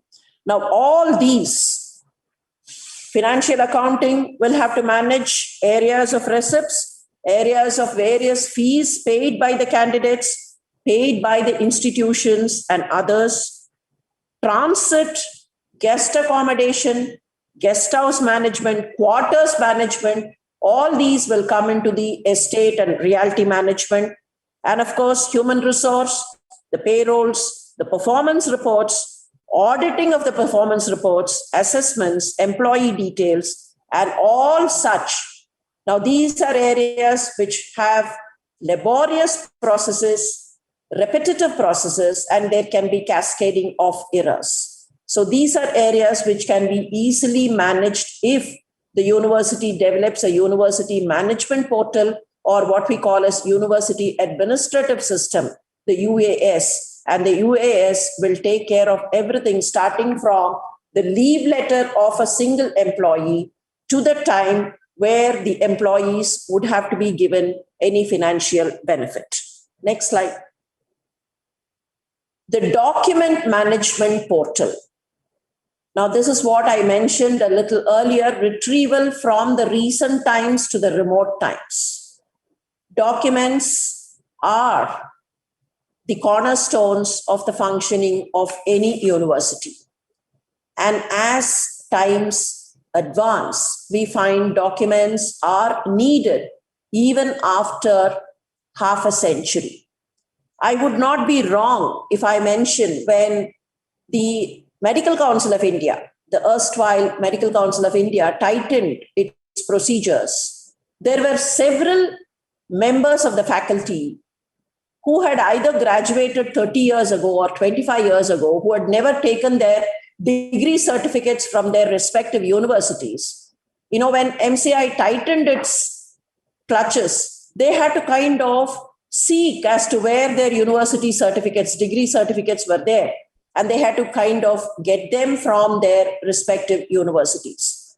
I know of situations where people now write to Pune University, though Pune University no longer runs its medical courses, it's all merged into the Maharashtra University of Health Sciences. Nevertheless, people still run to their erstwhile universities and try and seek their certificates. So the document management part of it is ever important.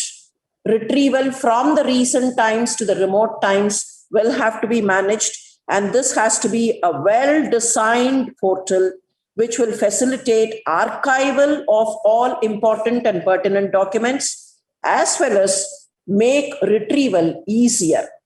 And when I say documents of the university, it does not mean only the mark sheets and the educational transcripts and certificates, but it will also mean the financial documents of the university, statutory documents of the university, memoranda of understanding, which could have happened earlier, and all documents pertaining to the expertise that the university will be able to bank on. This will also include legal documents. There could be any number of litigation documents that the university requires to store, and this document management portal will have to make everything customized so that at the stroke of a single button, these documents would be retrieved.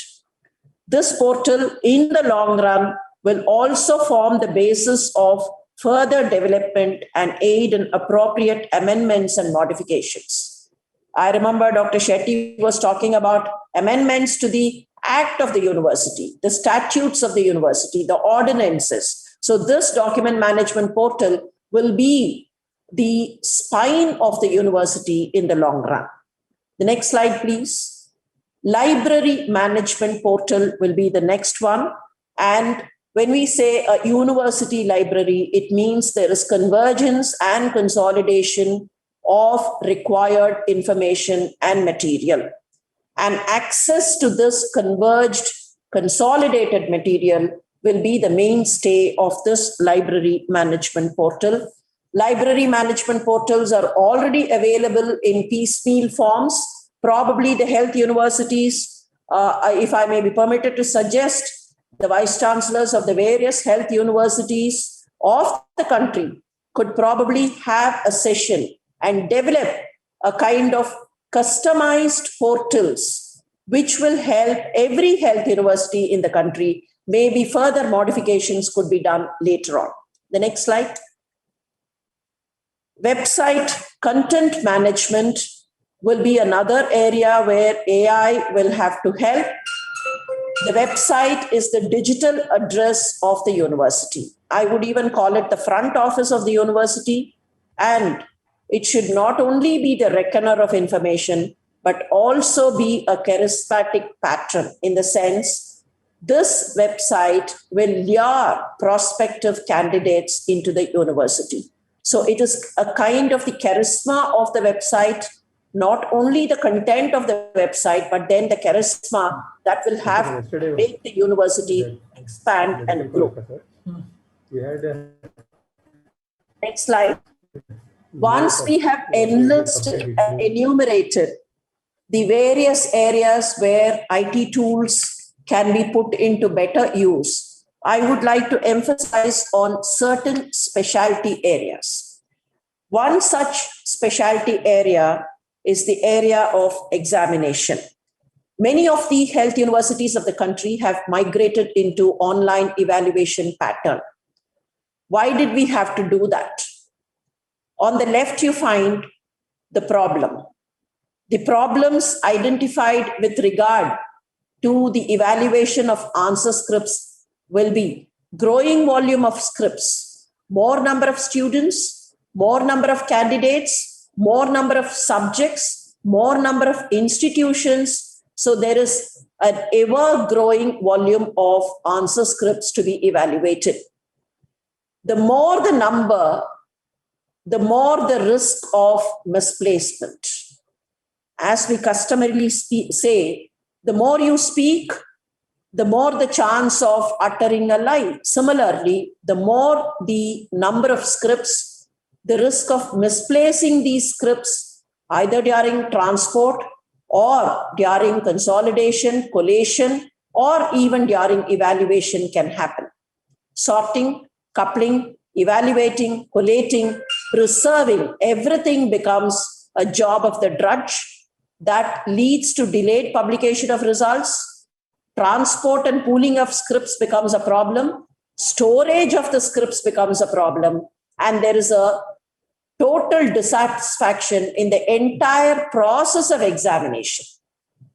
Once this happens, people keep saying, oh, the age-old examination pattern. Examination is something that should be condemned, and there is a complete dissatisfaction. Now, how do we do away with this dissatisfaction? That is where we migrated into on-screen evaluation. I'm sure many of the health universities are currently following the process of on-screen evaluation, not only online, but then on-screen. It will include examiner management, include scanning of answer scripts, examiner allocation, measuring and recording of valuation, and of course, e-storage. The next slide. As we think of on-screen evaluation, there had been a necessity to move into the secure virtual desktop evaluation process. I would like to quote from our own experience. March 2020, we had completed 50% of our examination process. The examinations commenced on the 1st of February of 2020. By March 24th, when the lockdown commenced, we were 50% over, but then we had some of the examinations yet to go. The major problem was not on stopping or rescheduling the examinations, but then looking at the 80,000 answer scripts which were lying in the university, partially scanned, unscanned, completely scanned. But these were lying in the university waiting for evaluation. And the evaluation had to be done, results to be declared. The NEET PG exams were coming in. So the postgraduates, though they were involved in the COVID management, were restless that they had to participate in NEET PG. What do? That is when the secure virtual desktop evaluation process came in handy. Until then, in the central evaluation pattern, the evaluators or the examiners moved to the center, whichever center they were in or they were allotted to. They moved to the center and do the evaluation at that center. This was not possible. There were transport restrictions. So we said, fine, let the desktop be accessed by each individual evaluator from wherever they are. Let them virtually access the desktop of the university from wherever they are. Next slide. And this is how it was done. The question paper and the key answer would be displayed on the desktop. The student's answer copy would be in the center. The mark entry panel was on the right of the screen. This is the screen that every individual examiner would access. And how do they access? Next screen, please. Next slide. And this is how they have accessed. They had to switch on their cameras. They were asked to file their details, whatever systems they had, whatever laptop they had, whatever kind of facilities they had. They had to kind of have the details that we wanted them to have. We gave them the specifications. They had to kind of have the specifications. If they had the specifications, then the university cleared them and got them into the examiner panel. If they did not have the specifications of the system that we specified, they would not come into the examination panel or the examiner panel. Once they were into the panel, allocations were done. There were unique allocations, and every time they accessed the desktop, they had to switch on the camera. The program or the app was designed in such a way that the moment they switch off the camera, the entire thing will go out of their screen. In other words, they were being completely monitored from the camera, through the camera, from the university, all through and through. I have hidden the face of the examiner, but then this is how they appear. We could monitor them. We could see that they were in front of the camera and doing the evaluation. The simple reason we wanted it this way is because we wanted to ensure that it was the correct person who was doing the evaluation and no unethical practice had seeped in. Of course, this is the preliminary step. And now this session, this was the earlier session. For this session of examinations, we are trying to implement artificial intelligence so that AI will be able to tell us if there is a malpractice, if there is someone else moving, or the evaluator is moving away from the screen, or something is being done at that level. Next slide, please. So this is how it is being done, the architectonics of the AI pattern, how they access the desktop at the university. It is not that they access their desktop. Until they enter into the VDI platform, it is their desktop. The moment they switch on the VDI platform, they are not accessing their system. They are only accessing the system at the university. Next slide, please. And this is another shot of how it happens. The examiner can be monitored. There is a real-time monitoring happening from the university. So the university would have a central monitoring unit from where all these notes, about 250 notes at one point of time, it can be increased depending upon the application. 250 can become 500 also, but all the notes can be real-time monitored. Next slide, please. Of course, now we have come to the stage where we have even the clinical and the Viva examinations online.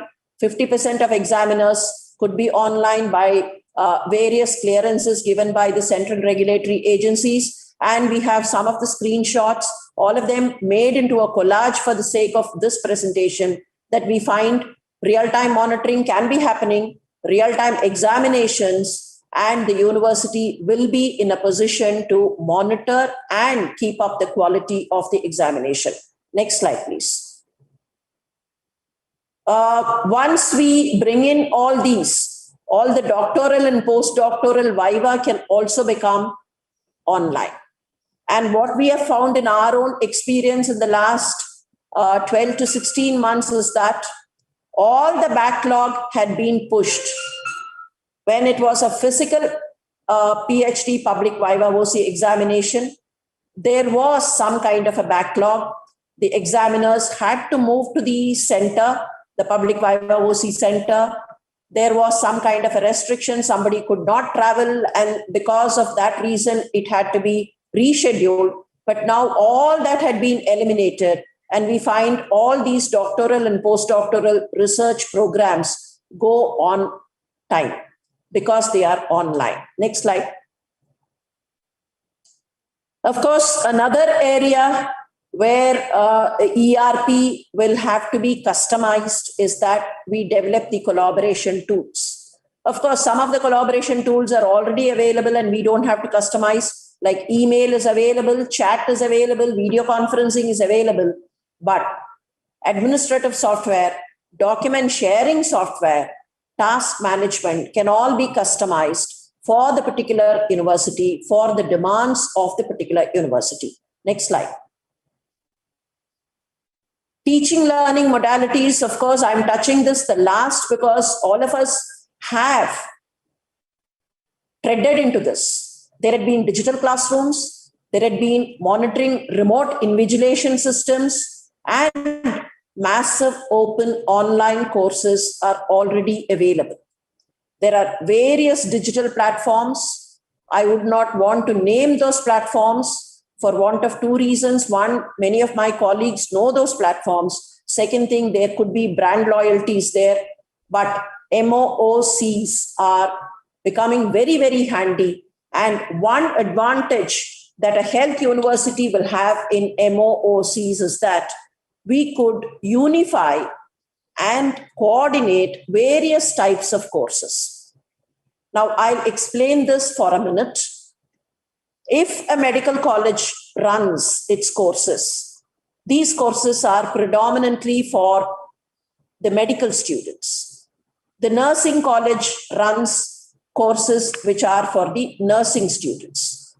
But then there are situations where we find the medical doctor will have to know certain areas of nursing, especially in times of pandemic and epidemic.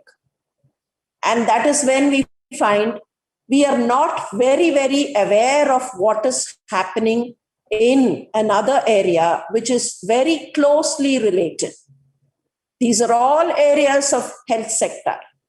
But then, given the situation, given the workload, given the educational load, there is a possibility that one student of a particular stream is not in a position to acquire knowledge in the other stream. That is when these MOOCs will come in handy, where the student can access information about another stream. Something like coordinating Ayush with allopathy. Something similar to that. We may have to coordinate certain areas of pharmacy, certain areas of nursing, certain areas of pump technology to the curriculum and syllabus of the medical graduate. That is when we can depend on these MOOCs, wherein there is no waste of time, there is no waste of resource, and there is no waste of technology also. So teaching learning modalities can be customized, and massive open online courses can be implemented in every university. Next slide, please. Now, what are the areas which will not be covered under IT tools? I fear there can be no exception at all here. Many more areas can be easily covered under the single umbrella of implementation of IT tools. I'm leaving it open there because the university, as it expands, as it grows, will find its own demand and also find its own supply. So every university will progress better, augment its performance potential, provided we tend to get into this single umbrella of judicious use of information technology tools. Of course, as rightly pointed out by Dr. Singh and other speakers, there could be some disadvantages in the initial phase. There could be some connectivity issues. There could be some kind of unethical practices put into use in the initial phase. But I'm sure all these can be circumvented, provided we try and focus and customize these applications for the demands of every single university. Thank you very much once again for the opportunity, and all the best. Thank you. Thank you, madam, for that very lucid, very clear, very informative lecture on information technology adaptation by universities in medical education. Thank you so much for your very lucid presentation. None of us can escape from technology. Technology has to be incorporated into our education system, and we need to march forward by using the benefiting from the technological implementation in medical education. So thank you so much, ma'am. We will again reserve some questions for the later on. Now, 3 more speakers are there. We have Dr. Mohanan, Dr. Ramesh, and Dr. Kalra. I have requested Professor Kalra that we will have it a little later after lunch, but we will continue till 2. Since it's an online mode, I think all of us can have lunch during the lectures itself. So let us continue with this. I ask the next Dr. Vannamurthy to introduce Dr. Mohanan. I think all of you can have lunch as the lectures are going on. Yes, sir. Yes, sir. We'll put IT into you. Yes, ma'am. Thank you. Thank you. Thank you, sir. Good afternoon, one and all. It is my proud privilege to introduce Professor Mohanan Kunnumal. He is presently the Vice Chancellor of Kerala University of Health Sciences, Thrissur. He is a native of Kannur, completed MBBS and MD in radio diagnosis from Government Medical College, Trivandrum, and supervisory training course in medical administration from National Institute of Health and Family Welfare, New Delhi. Dr. Mohanan has 25 years of teaching experience in Department of Radio Diagnosis at Government Medical College, Thrissur, and 2 years in MES Medical College, Perantalmanna, Kerala. He has experience as professor and head radio diagnosis for 13 years and also served as a principal of Government Medical College, Thrissur for 1 year. He was formerly member of Medical Council of India and National President of India Radiological and Imaging Association. Dr. Mohanan has 11 scientific publications in international journals to his credit and has guided 19 research projects. He has made more than 100 scientific presentations in international, national, state, and district level conferences.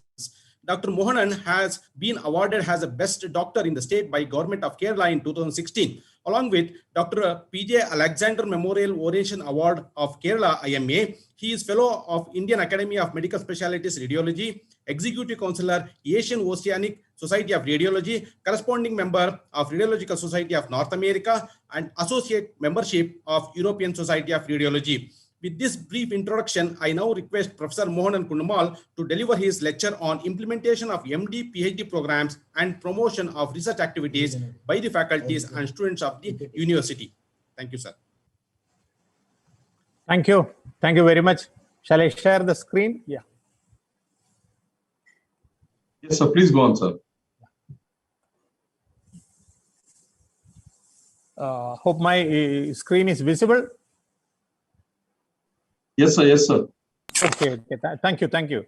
Thank you, Professor Sachidanand and the entire team for giving me an opportunity to be with you during this celebration of 25th anniversary of Rajiv Gandhi University. And in fact, Kerala University of Health Sciences, which is just 10-year-old, has got a lot of guidance from Rajiv Gandhi University, and we could achieve whatever we could in the last 10 years. And I wish the very best for the Rajiv Gandhi University in the coming years. Now,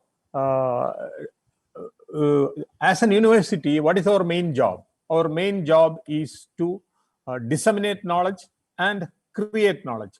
And dissemination of knowledge, all of us are doing in an amazing way. But are we creating knowledge sufficiently? And that involves research. So let us look into that.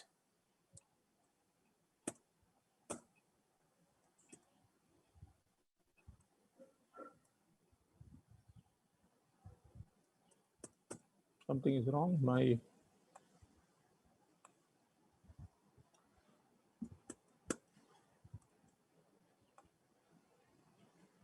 screen is, my slide is, yeah.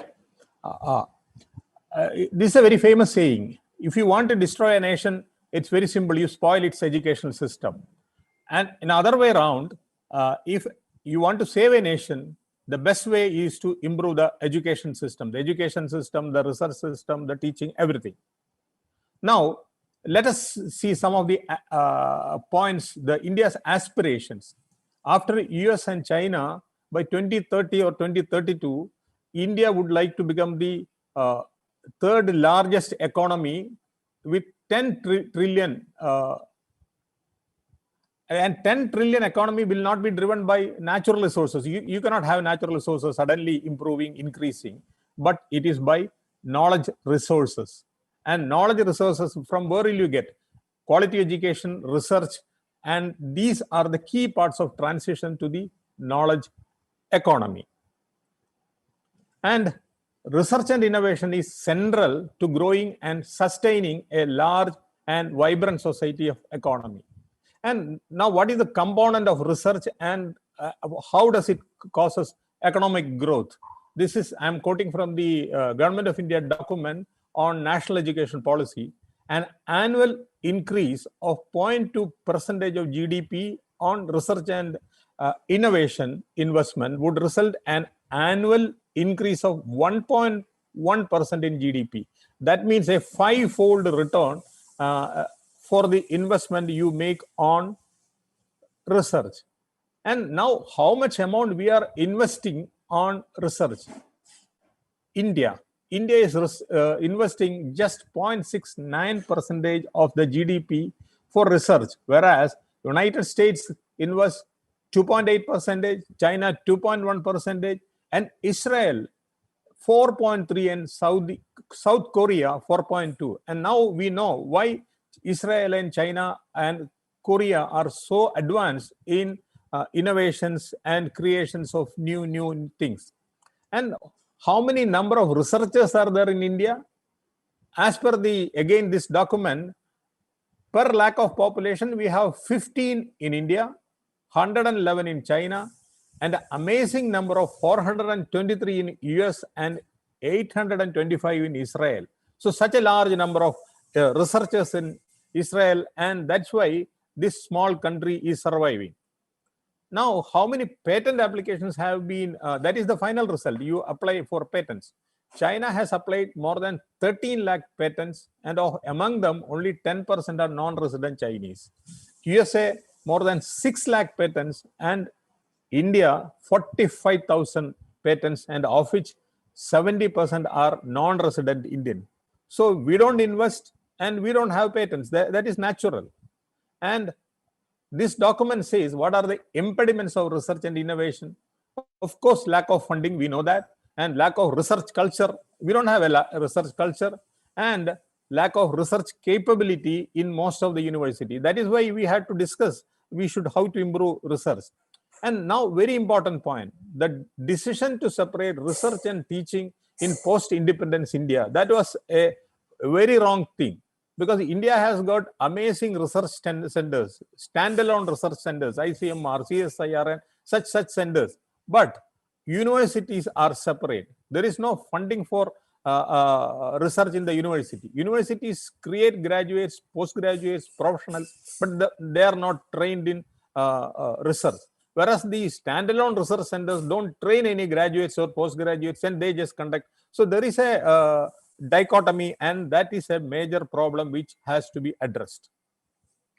And coming to health, as on today, we can just say that you cannot have health without research, no health without research. And during this pandemic day, we are surviving because of research. Somebody could find out a vaccine, somebody is trying to find out a new drugs, and that's why humanity is surviving. So you cannot survive, you cannot have health without research.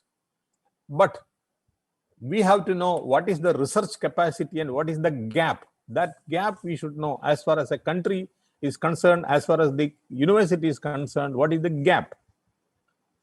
The gap between the research capacity we need and the research capacity we have is huge. In fact, we need a huge research capacity. Our health problems are numerous. Not only this COVID pandemic, the non-communicable diseases, the aging population, the pediatric problems, we have got a lot of issues, and for which we have to find out answer, and we don't expect somebody else will find out an answer. But then our capacity to do that is less. So we have to find out what are our priorities. And this is the time to take a decision, and this is the time for a change. Now, we are living in a consumer society because somebody else will research, somebody will find out something, somebody will discover a technology, and then we use. We are consumers, but we have to be creators for us. Covishield is not created by India. It has been created by some other people and the Oxford, and now of course we are making it. Covaxin, of course, thankfully we could make it. And such drugs, such technologies, these things will have to be. Now DRDO has come out with an amazing drug. So these things will have to be created by us. And how can we do that? We need to invest on research. And what are the main things to be invested? Main thing is, of course, human resource. Central to the capacity building is human resource. And you should create a research infrastructure. You have laboratories, you have equipment, you have got buildings, research infrastructure. That takes time and that needs money. And a most important thing is research culture. That will fuel and sustain the momentum. Now, why our research is at a lower level? Often due to the lack of funds, which we have already discussed, and trained staff. You require a lot of competent people, scientists, and for that, you have to train them. But the training happening in the university and research is happening in a research institution. They are separate, and you don't get a trained staff. And most of our doctors, clinicians, they are busy with patients, and then sometime they are using for teaching also. Then where is the time for research, dedicated time? Or you need a dedicated researcher. And this comes from a research culture. So you need collaborators and opportunity for mentorship. Mentoring is extremely important. And as I said, infrastructure is again important. Now, many of us doctors does not have a good understanding of mathematics. Let us realize that. And statistics also not. So you do a lot of study, then you don't know how to analyze it. Of course, you may not be able to do it personally. Then you need support from statisticians and others. But that is not available. Maybe in standalone research centers, it may be available. For rest of the people in universities, medical colleges, and other institutions, these are not available. And most of the medical teacher, as I said earlier, spends his time on clinical work and then teaching and other activities. Then where is the dedicated time for research? And therefore, the research gets a lower priority. And therefore, only few medical teachers are able to pursue research diligently. Now, postgraduate curriculum research now is an important thing. If you want to pass an MD or MS, you have to produce a thesis. That is NMC or MCI decision. And it's good. But what is the advantage of all these things? It definitely gives an opportunity to engage in hands-on research for the student. And it inspires at least few of them to take research as a career. But is it available is a different question. At least it inspires them so that he can take it as a research as a career and may go to other country or some other standalone research institutions. And if somebody is not taking up research as a career, even then it helps him to be more rational, logical, and responsible in professional and clinical work. That is very important. Whenever he see a patient, whenever he sees a problem, he can look that problem on a research mind and come out with a solutions. Now, what are the issues? Faculty involvement is very less because of the various issues I already said. And most of the postgraduates, this is a necessary evil. They consider it like that. And therefore, they somehow manage to get a thesis. And very often, they copy a thesis from somebody which has been done 4 or 5 years ago, and or may change the alternate ways. And that is how it is being done. And inadequate research skills of the mentor and mentee is definitely a problem. If somebody does not teach him, somebody does not tell him how to do research, how does the student do it? So what are the solutions? A foundation course in research methodology and biostatistics must be mandatory. And now NMC has come out with that, and it is being implemented. So we can make it compulsory, and we can even think of having a examination in the first 6 months, so that they have undergone this mandatory course in research methodology and biostatistics. That will help the student a lot. Then dedicated institutional level establishments may be created to promote research, and definitely there must be incentivized approach for the students as well as the teachers. Then only, now a teacher will have to publish few papers, then only he will get promotion. Because of that, now so many papers are coming, so many publications are coming from various medical colleges, but most of them are in predatory journals, because they want to create an article, and to have a good article in a good journal, it is difficult. So predatory journals, but at least something is happening. Now, financial support to a postgraduate research is extremely important, because research is an expensive affair, and you cannot expect the student to spend from his own or her own pocket. So institutions and universities actually do not offer any fund as on today, and therefore we have to think about a corpus fund for giving research grants to the trainees. And the National Research Fund, it's a possibility, and if that can be operationalized, we can have some kind of financial support to the students. Now, what is the current status? Actually, a postgraduate training as on today creates teachers or consultants, and it does not create a researcher. So what are the solutions? Can we have more PhDs in health science? So after taking PhD, and the student can go for a research as a career, or postdoctoral in health sciences. Can we have that?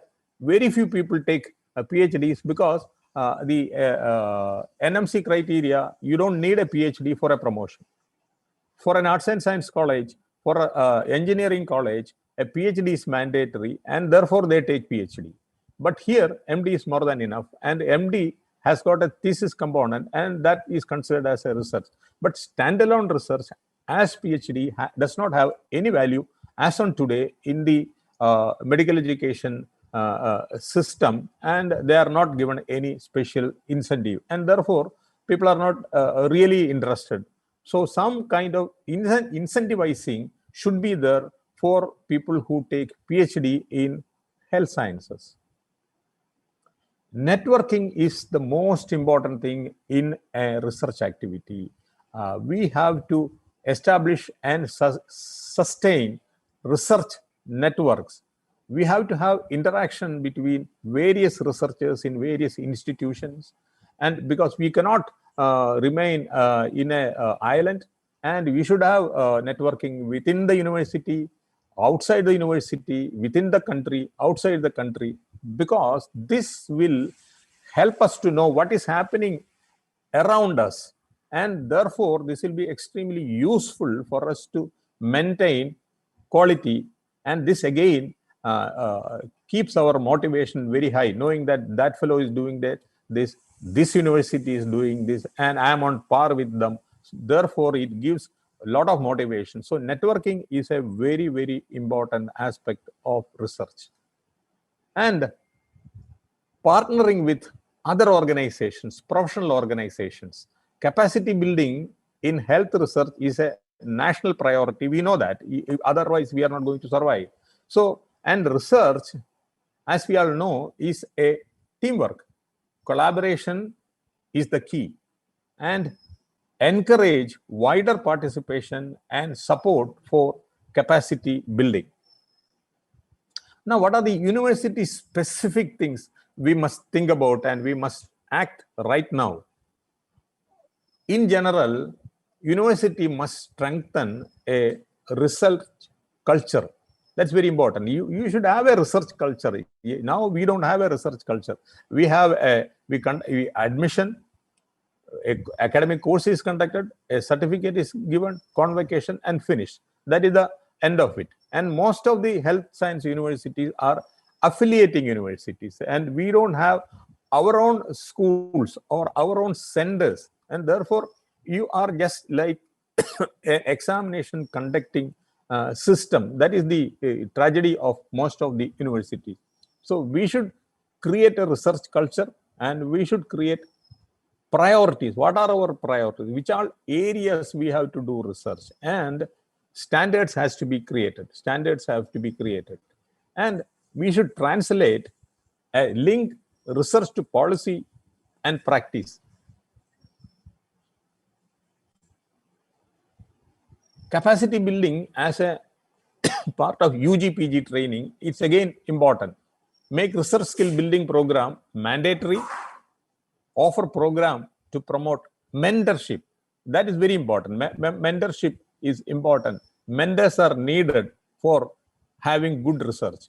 And those who have done research, those who are doing research, they must be given opportunities for advanced training in other bigger institutions or other countries, maybe fellowship programs in 1 year or 2 year in various research centers. So these opportunities, and so that the researcher can grow himself and he can come back, and then he can cause the growth of the institution or the university.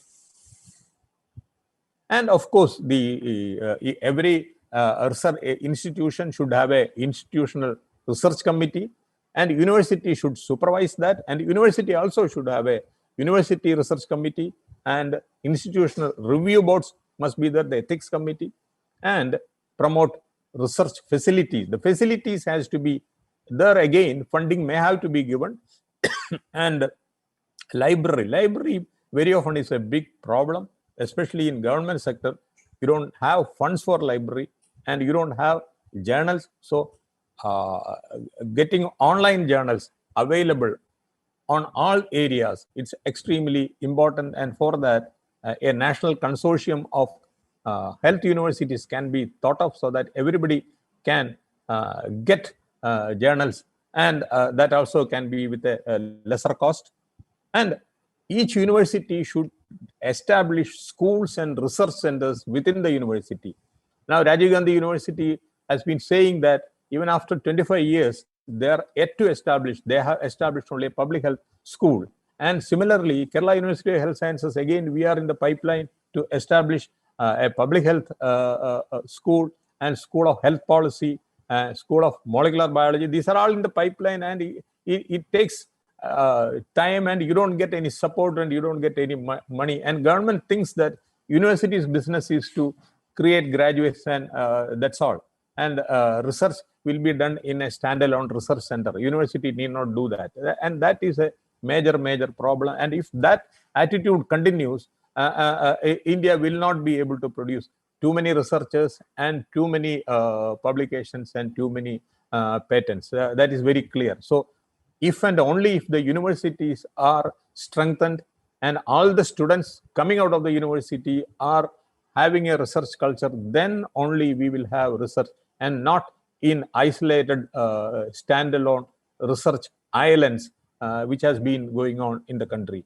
And therefore, we must get funds to mobilize resources. So we can think of starting dual degrees.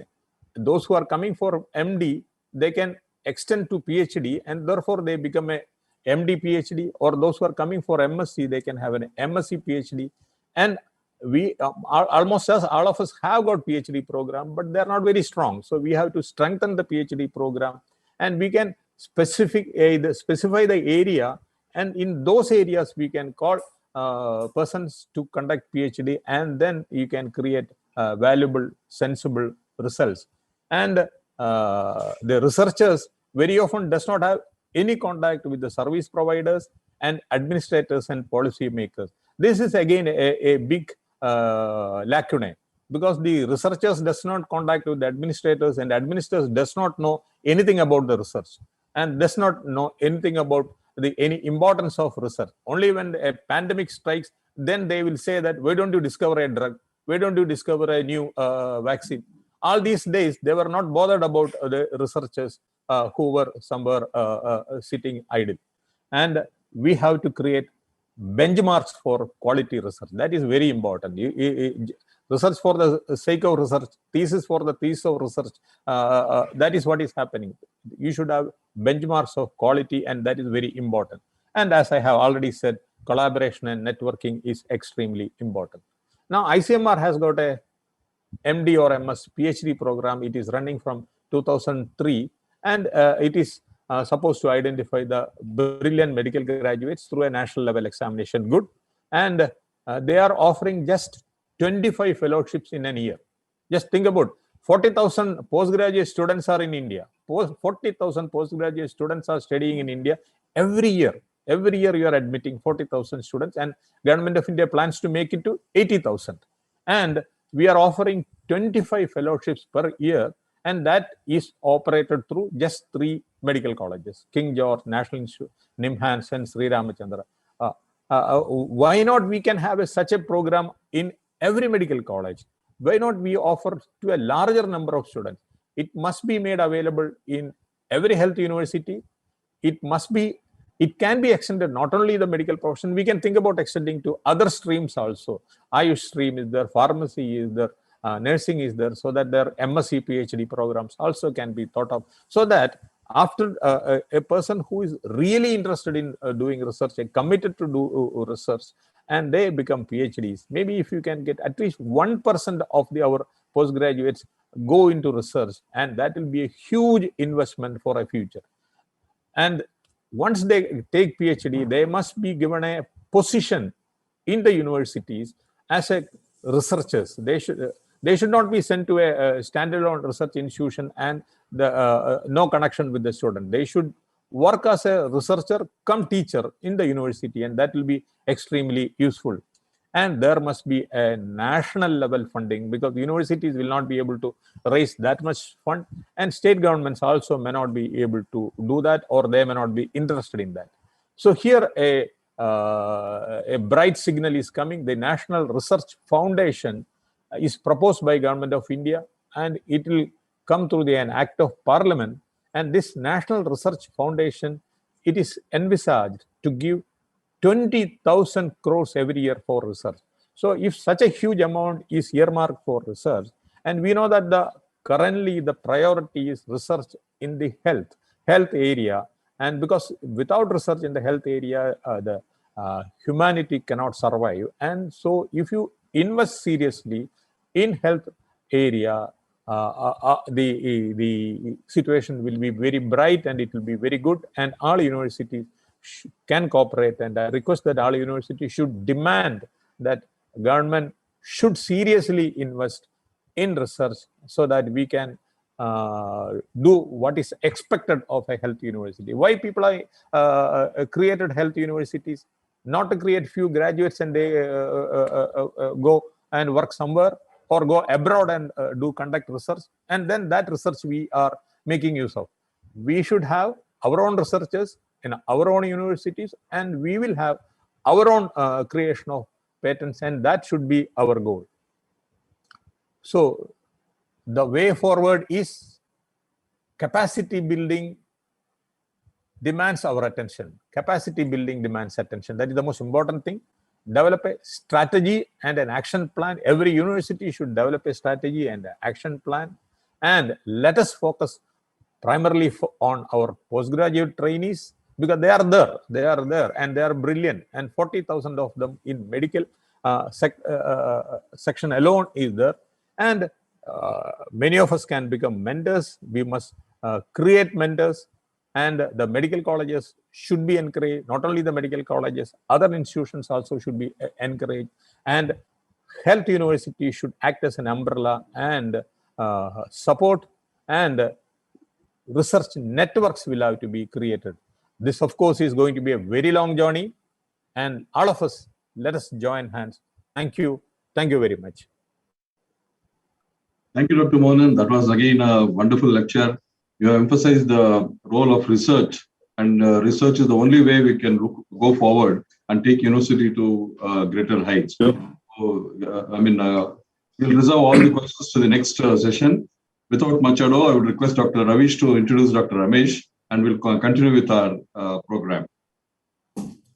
Dr. Ravish, please. Thank you, sir. It's my immense pleasure to introduce our beloved and my former colleague in Bangalore Medical College, Dr. M.K. Ramesh.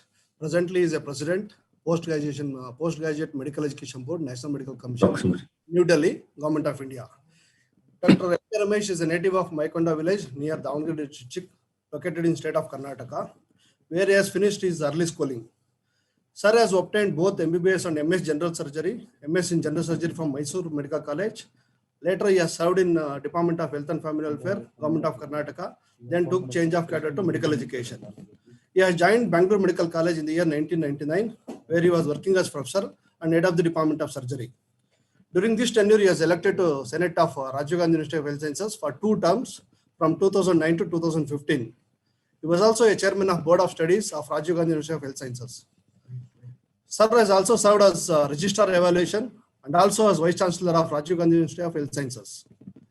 Later, and also he has served as a Secretary and President for Karnataka Government Autonomous Medical Institutions Teachers Association for years together. He has been awarded with many national and international awards for his achievements in academic, administrative, and social fields. To name few, the Fellowship by Royal College of Surgeons, Glasgow, UK, Fellowship by American College of Surgeons, and Fellowship by International College of Surgeons. Recently has been conferred with Honoris Causa by Davangere University, located in Karnataka. And he has also been awarded Kempegowda Award by Bruhat Bengaluru Mahanagar Palike.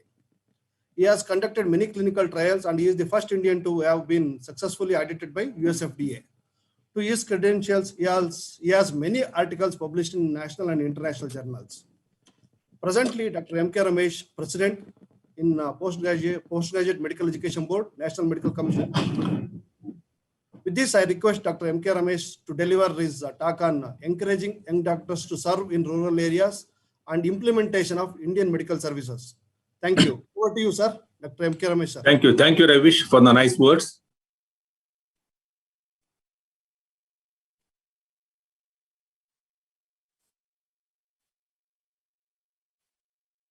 Just one. So slides are changed. Hello. So go ahead, sir. Yeah. Slides ಬರ್ತಾ ಇಲ್ಲ ರವಿಶ್? Share ಆಗಿದೆ sir. ಇಲ್ಲ ಆಗಿಲ್ಲ. ಆಗಿಲ್ಲ sir. ಅಲ್ಲ, we have it here. Share screen ಬರ್ತಾ ಇದೆ. ನಿಮ್ಗೆ ಕಾಣ್ತಿಲ್ವಾ? ಬರ್ತಾ ಇಲ್ಲ. I see. Ravish, just check that. ನೋಡ್ತಾ ಇದೀವಿ sir. We will see it. We will see it.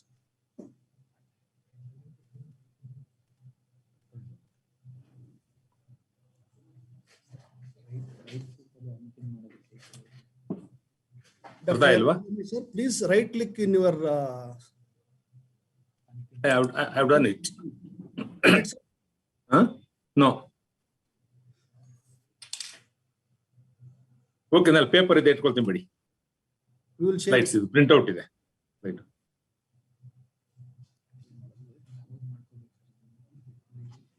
ಅಲ್ಲಿ ಕಾಣಿಸ್ತಿದೆ ಅಲ್ಲ Ravish? It has been shared with all the participants also, sir. Okay, fine. So good afternoon, everybody. Let me first congratulate Dr. Sachidananda on the occasion of the Silver Jubilee celebrations of Rajiv Gandhi University of Health Sciences. And also, I thank him for having given me this opportunity to address the August gathering. My topic is encouraging young adults, young doctors to practice in rural areas and incentivizing such programs. First slide, please. Approximately half of the world's population resides in rural areas.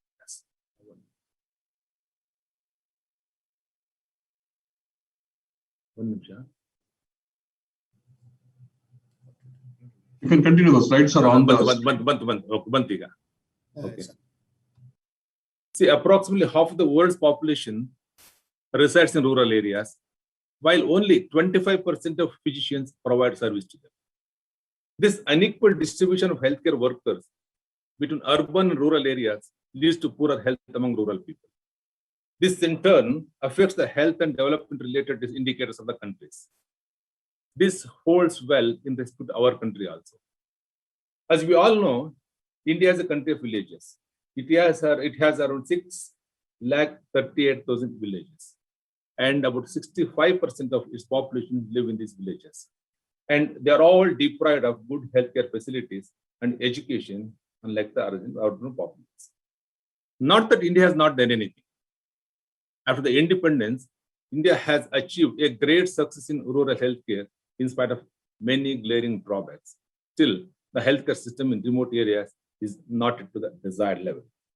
This is mainly due to the deficient manpower as well as the lack of infrastructure in the rural areas. In some areas, infrastructure is present, but no manpower. Where the manpower is there, infrastructure is non-existent. Hence, the motivation of health professionals to work in rural areas attains the prime importance. Next slide, please. Let's see our rural health system. In India, the rural health system consists of subsidiary health centers for 3,000 to 5,000 people, primary health centers for 30,000 people with one doctor, and CHCs for 1 lakh people, which consists of around 4 specialists. Then comes taluk and district hospitals, which are supposed to be secondary and tertiary care hospitals. Next slide, please. If you look at the statistics, in 1951, there were 725 PHCs, whereas in 2019, around 24,855 rural PHCs are existing, and there are about 4,833 CHCs. However, during this time, population of India has increased from 360 million to around 1.3 billion. That means, as per the population, we need another 24,000 PHCs and another 12,000 CHCs. Hence, we can imagine the severe shortage of doctor power existing in the country. Next slide, please. To augment this manpower, the erstwhile Medical Council of India tried to increase the seats and also the number of medical colleges in the country. As a result, as of now, there are about 554 medical colleges with 82,550 MBBS seats per year. We also produce about 40,000 specialists per year. And if you add to this, around 7 lakh registered AYUSH doctors practicing in India, and if you cumulatively take them, India might have already reached or better the WHO suggested doctor is to population ratio of around 1:1,000. Still, the rural health is lagging behind. Why? Mainly because even though the number of doctors is increasing, there's a reluctance on the part of the doctors to go to villages. And actually, as we all know, NMC came to existence on the 25th of September last year. One of the main objectives of, next slide please. One of the main objectives of NMC is to provide for medical education system that improves access to quality and affordable medical education, ensures availability of adequate and high quality medical professionals in all parts of the country, that promotes equitable and universal healthcare, that encourages community health perspective and makes services of medical professionals accessible to all citizens, that promotes national health goals. So one of the key objectives in forming NMC was to devise curriculum to cater to the health for all and everywhere. And many states have tried to do this. Some have given incentives, some through the coercive methods like compulsory rural sales, bond system, all these things. But it seems none of them are working. If you look at it, why are young doctors are not going to villages? Do you think that none of them want it? It may not be true. Then still the issue is doctors are not going to the villages. The issues could be many. There could be personal issues, There could be societal issues, there could be bureaucratic, even political issues also might be one of the reasons. These problems have to be analyzed so that solutions can be found.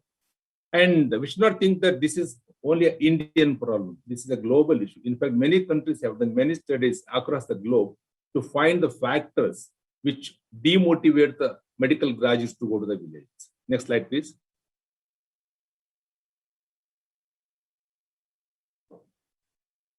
If you look at these studies, and also from my own experience, these problems can be categorized into 4 groups. One are personal and lifestyle factors. See, majority of those who get into medical colleges in India are from affluent families and also with urban background. Naturally, they will never think of going to villages. And for those who come from lower and middle class, middle income groups, for them getting into a medical college is a dream come true. They get influenced by the highly successful and affluent urban practitioners, specialists, and super specialists. And these specialists, the affluent, highly successful urban practitioners, end up as their role models. So going to villages will not look attractive to them. And in most cases, and apart from the fact that you would not like to go to village, even the people who like to go to villages, there are many factors which affect the decisions. See, if you look at it in a village, in most of the circumstances, he would be the most qualified person in that place. Naturally, he would miss social and intellectual interaction with peers, which leads to loneliness.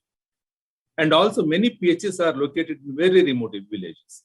They lack facilities for the education of children, entertainment for the families, and also there won't be proper housing in most of the villages. And if you come to the single doctor PHs, the doctors will be forced to stay in the villages all through the year. They have to attend to the OPDs during hospital hours and emergency calls during the rest of the time, including night. Naturally, this would impact his routine as well as the rest. In fact, if I have to tell from my own experience, because I have the experience of having worked in a village PHC, I would have finished OPD and gone home, I would have finished my dinner, would have just gone into my sleep. Somebody would be knocking on the door. Could be for some small ailments or something. This would go on every day. So by the end of the year, all initial enthusiasm would have dried up and would be yearning to get out. Imagine serving like that for years together. Another factor which impacts this in motivating the students to serve in rural villages is the medical training and curriculum factor. The present training in medical colleges doesn't give much attention to preparing students to tackle rural health issues. Health problems in rural area are different compared to cities. In the village, what you find usually they're related to infectious diseases like waterborne diseases, snake bites, insect bites, and such things. Whereas urban population mainly suffer from lifestyle diseases.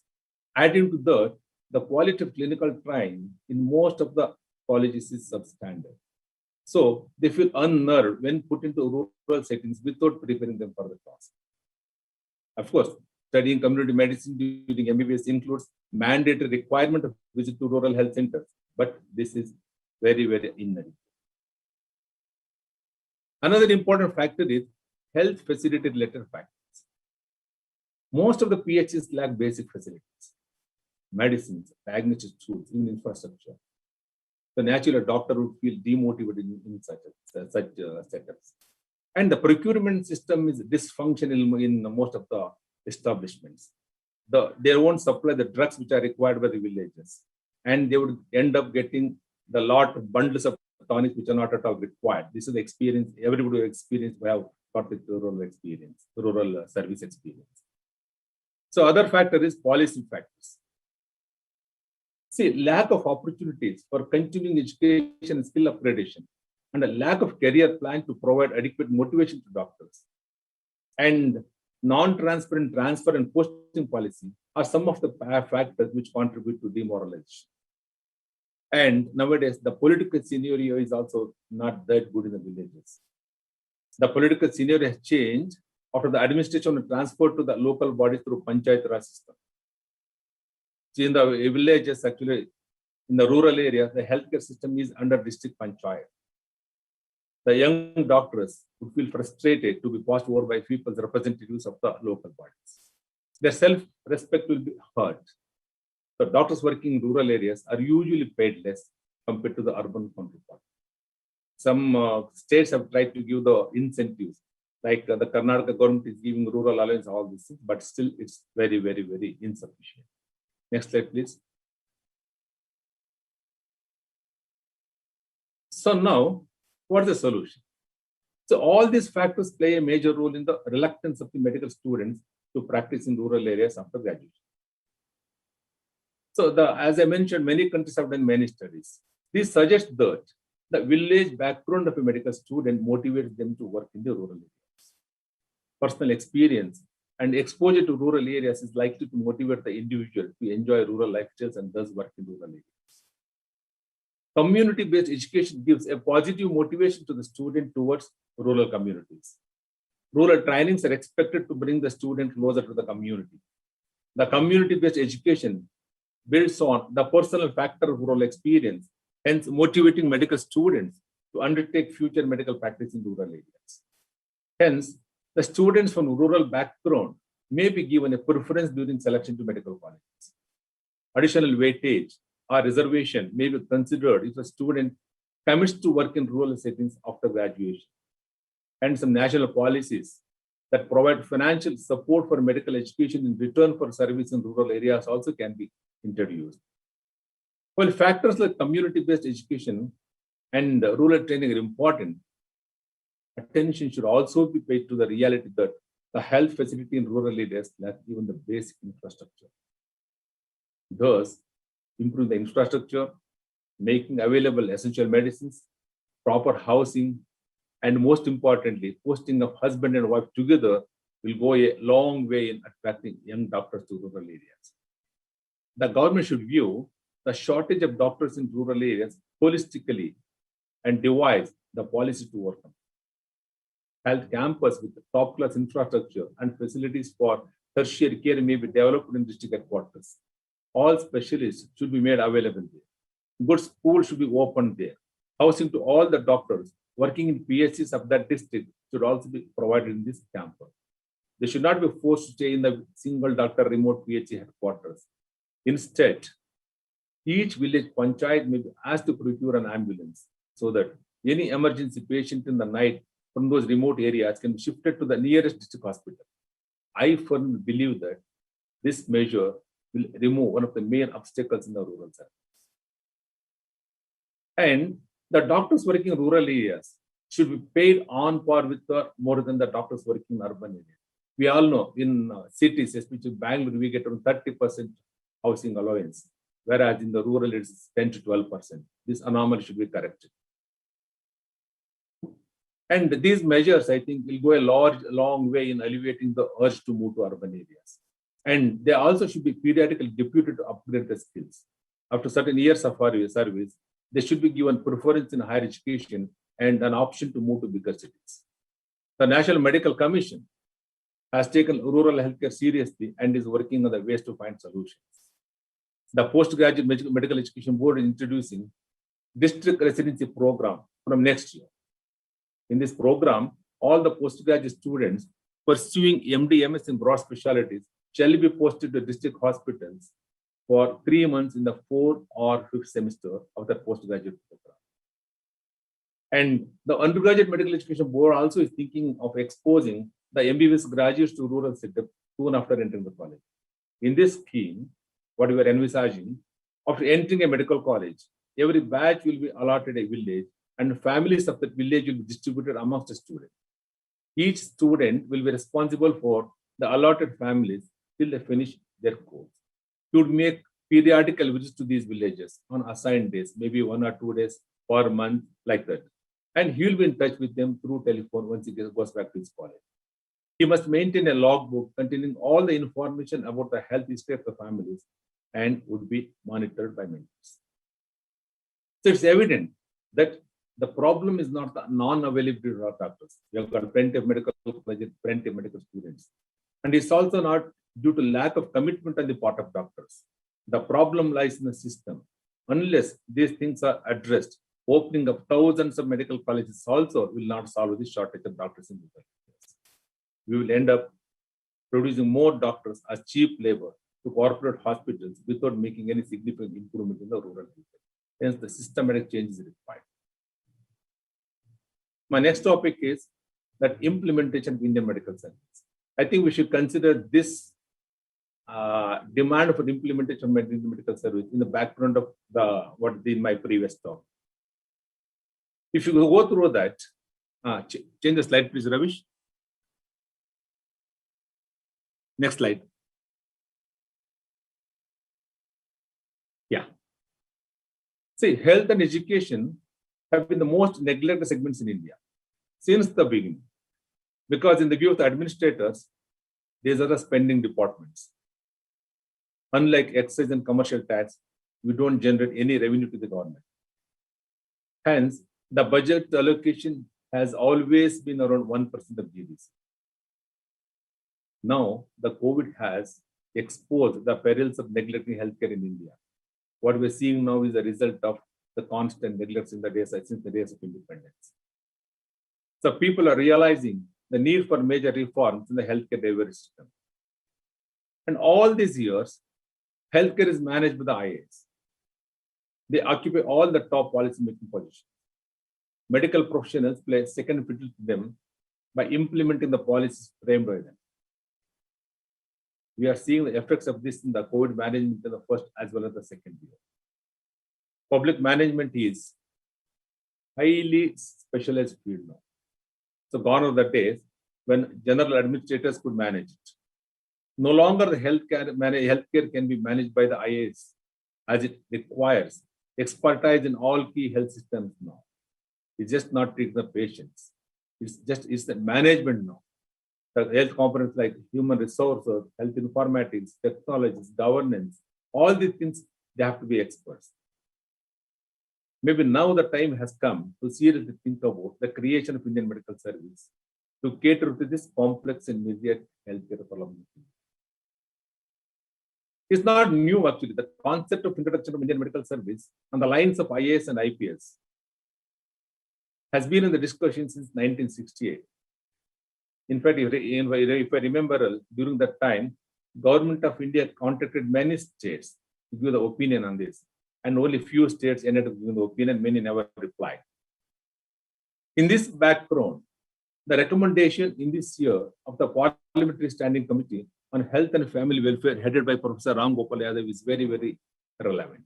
The report states, the committee recommends for the creation of an All India medical services on the lines of All India civil services such as IAS, IPS, and IFS. The committee feels that Indian medical services would provide efficient healthcare managers to enhance the success rate of healthcare projects and make policy program specific course of action for fighting NFB. The recommendation by the committee comes after it observed the lack of coordination and collaboration between public healthcare managers and people's representatives and the modus operandi of the public healthcare institutions. Next slide, please. I'll just give the brief history of the Indian medical service. The IMS was a military service actually originally. It also had some civilian functions. It served during the first two world wars and remained in existence until the independence of India. Many of its officers served in civilian hospitals. Initially, there were many services like Madras Medical Service, Bengal Medical Service, and Bombay Presidency's Medical Service, till 1857. A single unified Indian medical service is formed in 1858 and was placed under a single Director General. But formal Indian medical service was formed only in 1864 with different grades of medical officers. And after this, IMS officers are given formal military ranks for the first time in 1891. And this continued till 1947. But unfortunately, after independence, we don't know why the Indian government discontinued this, which led to the complete dominance of generalists in the healthcare system of India. That's what is existing now. Everything, these IAS people and KS people are ruling all the health management systems in India. And this is not only for medical specialty, this is true for all the other specialty departments like agriculture, engineering, and name any. They are the IAS people are the bosses in this. Maybe the dominance of British era civil servants and political leaders were influenced by the doctrines of Macaulay could be the reason for this. In many ways, this was a disastrous decision. We all know what Macaulay propagated. He propagated only creation of clerks to run their empire. See, basically, why this was a bad decision to place IAS, the medical healthcare under the IAS? Because IAS was modeled on the colonial era Indian civil service. The main functions of Indian civil service during British rule were just to collect taxes and maintain law and order. The concept of welfare state was non-existent. I agree. So the administration of any country requires different categories of personnel to carry out its functions. Next slide, please, Ravish.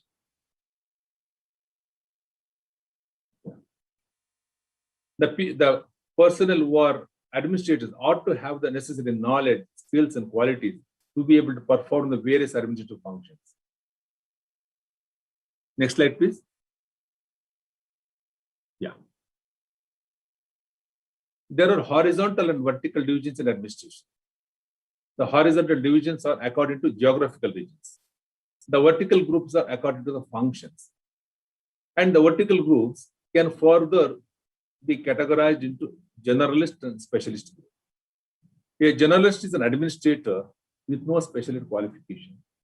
Usually performs what are called post-carve functions: planning, organizing, supervising, directing, coordinating, reporting, and budgeting. Whereas a specialist is an expert occupying technical positions in an administrative hierarchy, rendering technical advice to the generalist administrator. This is the prevailing system in India now. Actually, ideally rather, it should be the other way around. A generalist administrator should be assisting the specialist. Next slide, please. It's high time we abandon the generalist in technical department. India, if you look at the present system, India currently has a cadre of medical officers and other central health services. Many of them are working in dispensaries that render basic care to employees. They require minimum levels of clinical and administrative skills. Others are specialists working in the central government managed hospitals. So very few among these people get the opportunity to work in the administrative roles. This holds good regarding the doctors working under state health sector also. And most of them, towards the end of their career, may get promoted into policy-making positions. For instance, the Director General of Medical Services in the central government is a secretary-level officer. However, none of them, rather, I don't say all, at least few officers are able to assert their presence among these IASP. This mainly because their power is very limited. The specialist power is very limited, even though they are the director generals or directors, whatever it may be. In front of the IAS, they feel unnerved because they have huge responsibilities than the actual power. The IAS people wield the actual power. The secretary of the department holds the actual power. Next slide, please. Next slide. And also there is a myth that doctors make poor managers, that they are too specialized with tunnel view. If this is true, how many doctors succeeded in private healthcare industry? And who have got into IAS with medical graduate, medical background, how are they faring well in that stream? Doctors in the central and state health services, they underperform mainly because they are recruited and trained to play a different role than what is required of health administrators and policymakers. I firmly believe that training is the factor which differentiates the generalist administrator from the specialists. See, I think this is the only profession where a doctor after graduation will be put into the new job without any training, be it as a teacher, even as a medical officer, no training is given. The specialist gets into the administrative role at the fag end of his career. He ascends to that post after many years of service as a clinician in the lower cadre without any formal administrative training. For example, a medical officer becomes a director of health and family welfare services after decades of service in the lower echelons. He would not have had a chance to acquire administrative skills. Moreover, IAS officers enjoy unlimited power without a responsibility, because the responsibility is transferred to the executive authority in specialist cadre. And another argument against creating Indian medical service is that this is argument has been put forth by many states actually, is that it could encroach on the federal nature of governance and make healthcare more of a central subject. As of now, healthcare is the state subject. To avoid this, state medical service cadres should also be created on the lines of provincial civil services. Those from the state can be promoted to IMS on the lines of provincial officers are promoted into IAS. To be effective, the Indian medical service officer should complete district level as well as state level stints, and the state cadre structure must allow this. Similarly, state officers should work on deputation for some years in the Indian medical service to get national experience as is practiced in IAS. Next relevance question is, if you succeed in convincing the government to start IMS, what should be the eligibility criteria for the entry? Who should write this IMS exam? This will be a very controversial issue because we call it Indian medical service. Should be restricted to only MBBS graduates or other medical graduates also, dental graduates also, or even the people with health management, health economics background also may stake their claim. This will be a correct issue and this has to be tackled diplomatically. That we leave it to the policymakers in the future. So, by all these facts, there are enough reasons to create a small and efficient Indian medical service in India. And already many departments in central government, not in state, but in the central governments, departments like Atomic Energy Commission, Science and Technology departments have their own people as secretaries. So let's hope that days are not far when all the health-related departments will have doctors or secretaries. Thank you. Thank you very much for hearing. Thank you, Dr. Ramesh, for those very relevant, very current, always evergreen topics, especially the rural service, why doctors are not going into rural service. And we'll discuss what the solutions that you are given in the later part. And also the Indian medical service, the importance of reintroducing Indian medical service to see that the medical education and also healthcare services in India improves to a great extent. It could bring in a lot of changes also, paradigm change in management of healthcare and delivery system in India. We will discuss about that later on. Dr. Kalra, the last speaker, will be joining us at 2:30 because I had initially told that he could go for lunch. He's already left for lunch, but 2:30 he'll be there.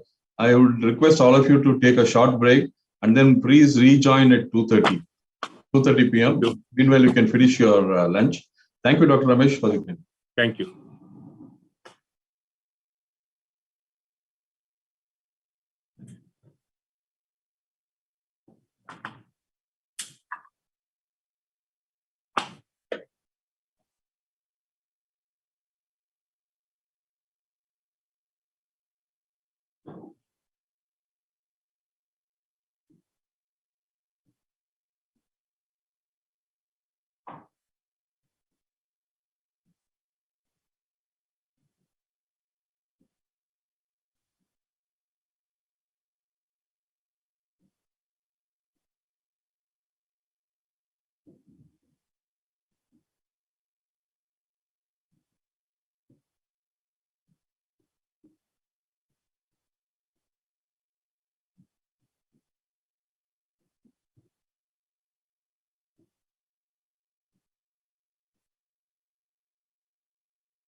It was a great honor for me to be the second Vice Chancellor of Rajiv Gandhi University of Health Sciences during the period 1999-2002, the largest health science university in the country.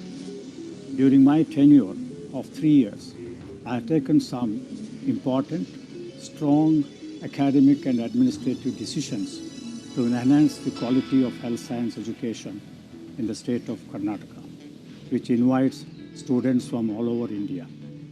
And some of the important decisions are regarding curricular revision and enrichment for all health science courses, especially for medical and dental courses, is to streamline the affiliation system of the university to prevent proliferation and mushrooming of substandard health science institutions in the state of Karnataka, especially the nursing institution. Another important decision was automation and reforms in the examination systems of the university to make it more transparent and accountable by enhancing the credibility of the whole evaluation system. Syndicate of Rajiv Gandhi University of Health Sciences, there will be elected members, nominated members, both by the Chancellor of the university and from the Government of Karnataka. This is an executive and committee, or we can say it's a decision-taking body of the university. I pivoted the university for 3 years with great sincerity, honesty, integrity, and quality by enhancing the credibility of the university and putting the university in the national and international map. The third Vice Chancellor was Dr. Chandrasekhara R. from 2002 to 2005.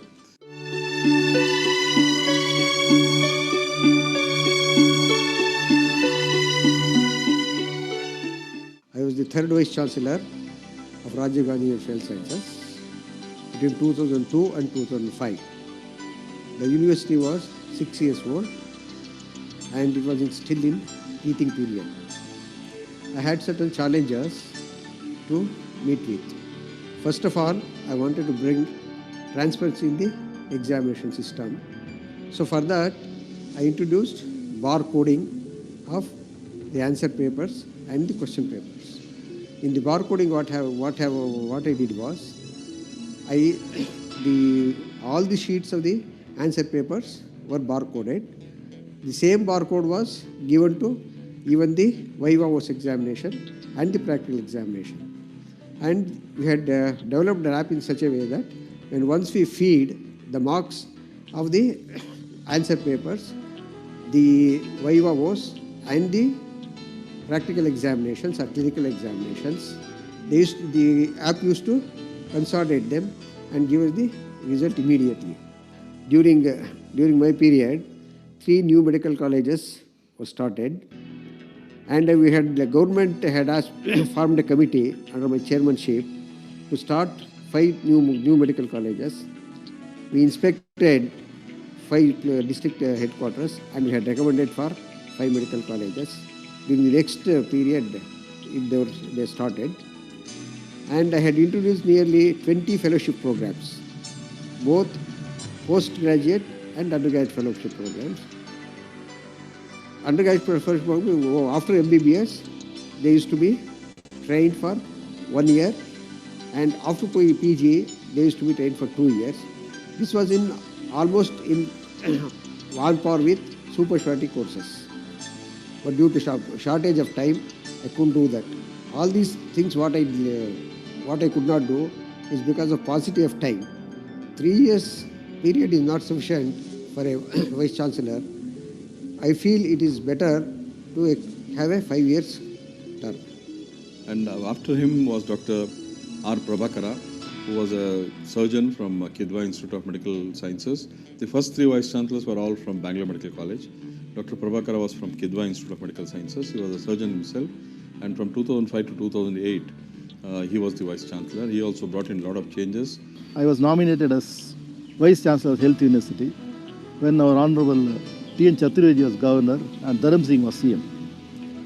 That was the time there were a lot of reforms and changes that were going on health universities. I am very glad to say that I am elevated also to head one of the biggest health universities in the world.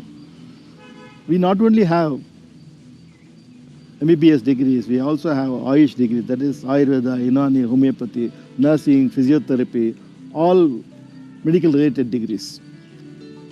That time, there are a lot of reforms, like a lot of new government medical colleges come up because government felt there was shortage of medical facilities, not only for education, also for health services.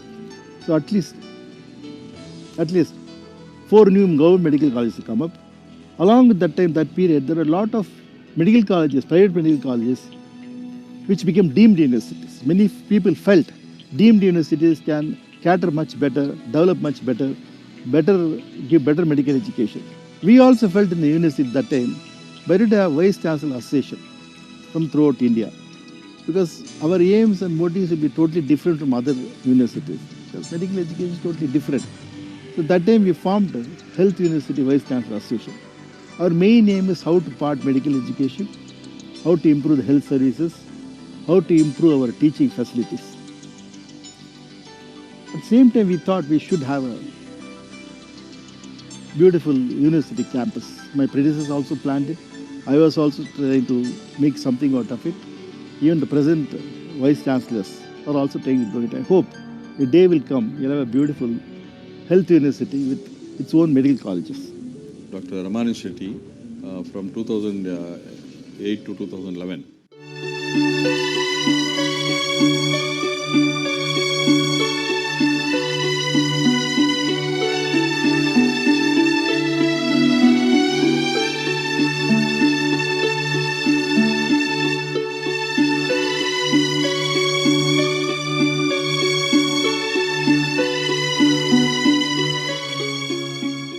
So let me start by congratulating Dr. Sachidananda, the present Vice Chancellor, and his team for celebrating this 25th anniversary.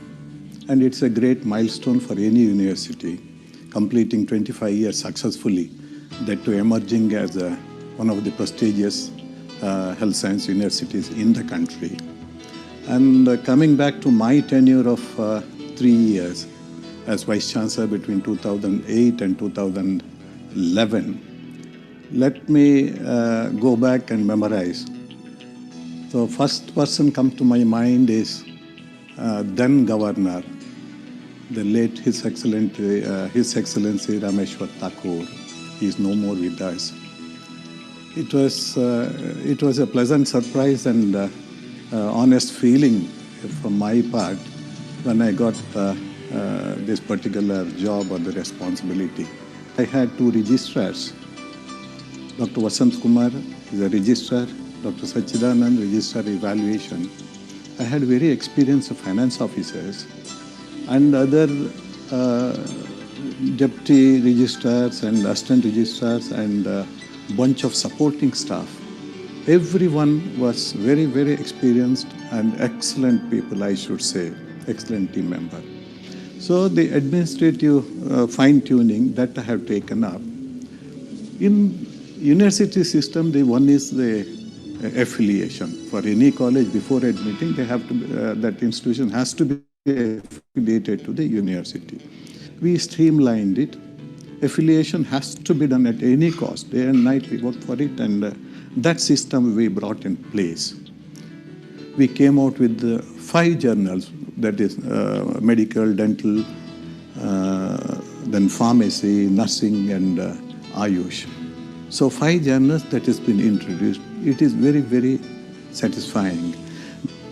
Then one might ask, you are very happy as a Vice Chancellor? I should say yes. The 2 reasons. One, God had given me an opportunity to serve the university. It is I should consider it's the greatest university, like #1 health university in the country. And I could fulfill the expectations and aspirations of the people concerned.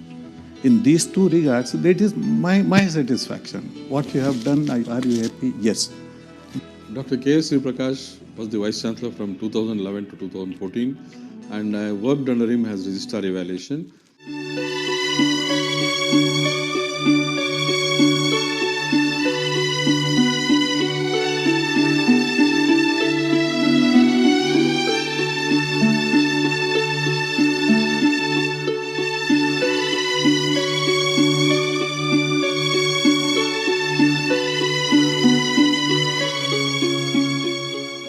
it is very important for the university, any university, to have multiple departments.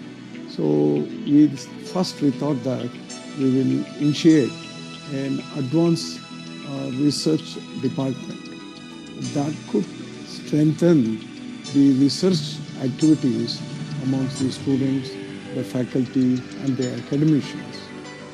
And coming back to certain students' activities, we wanted to promote students' activity in the area of gaining knowledge, skills, experience. So for that, we started having a students' exchange program with many of the reputed universities, internationally reputed many universities. One that I could mention is we have developed a students' exchange program with the Harvard University in the area of dental sciences. So this is a very big achievement from our university to have a tie-up with Harvard University. And the other activities which we used to regularly do was conducting postgraduate entrance test. I was the chairman, and we had a committee. And the 2 years we conducted postgraduate entrance test. Later it became NEET. During my tenure, I'm quite very happy. I could interact with many dignitaries, and we could move forward and achieve certain goals and objectives which we had set in the initial period. And we could create more than 8 departments. And at this point, I would like to thank Dr. Chandrasekhar Shetty, former Vice Chancellor, then Dr. Rajeshwari, Lieutenant General Dr. Raghunath, Mr. Varda, Dr. Nagesh, and many others. If I've forgotten, they were the directors of these departments who helped us in achieving all our endeavors. Thank you. Dr. K.S. Ravindranath was the next Vice Chancellor, and his period is from 2014 to 2017. Dr. K.S. Ravindranath was from Jayadeva Institute of Cardiology, a cardiologist.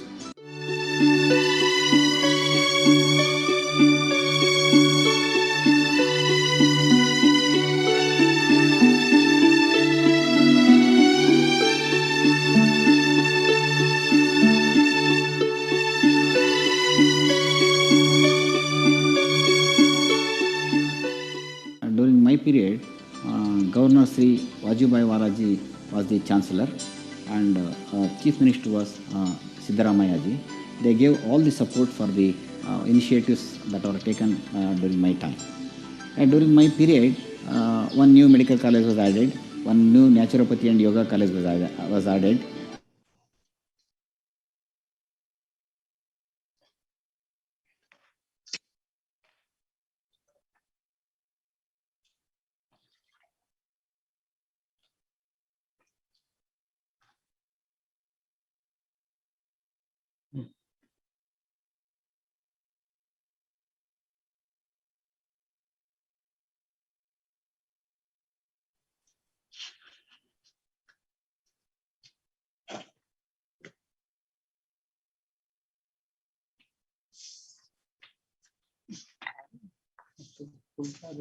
हटा लो।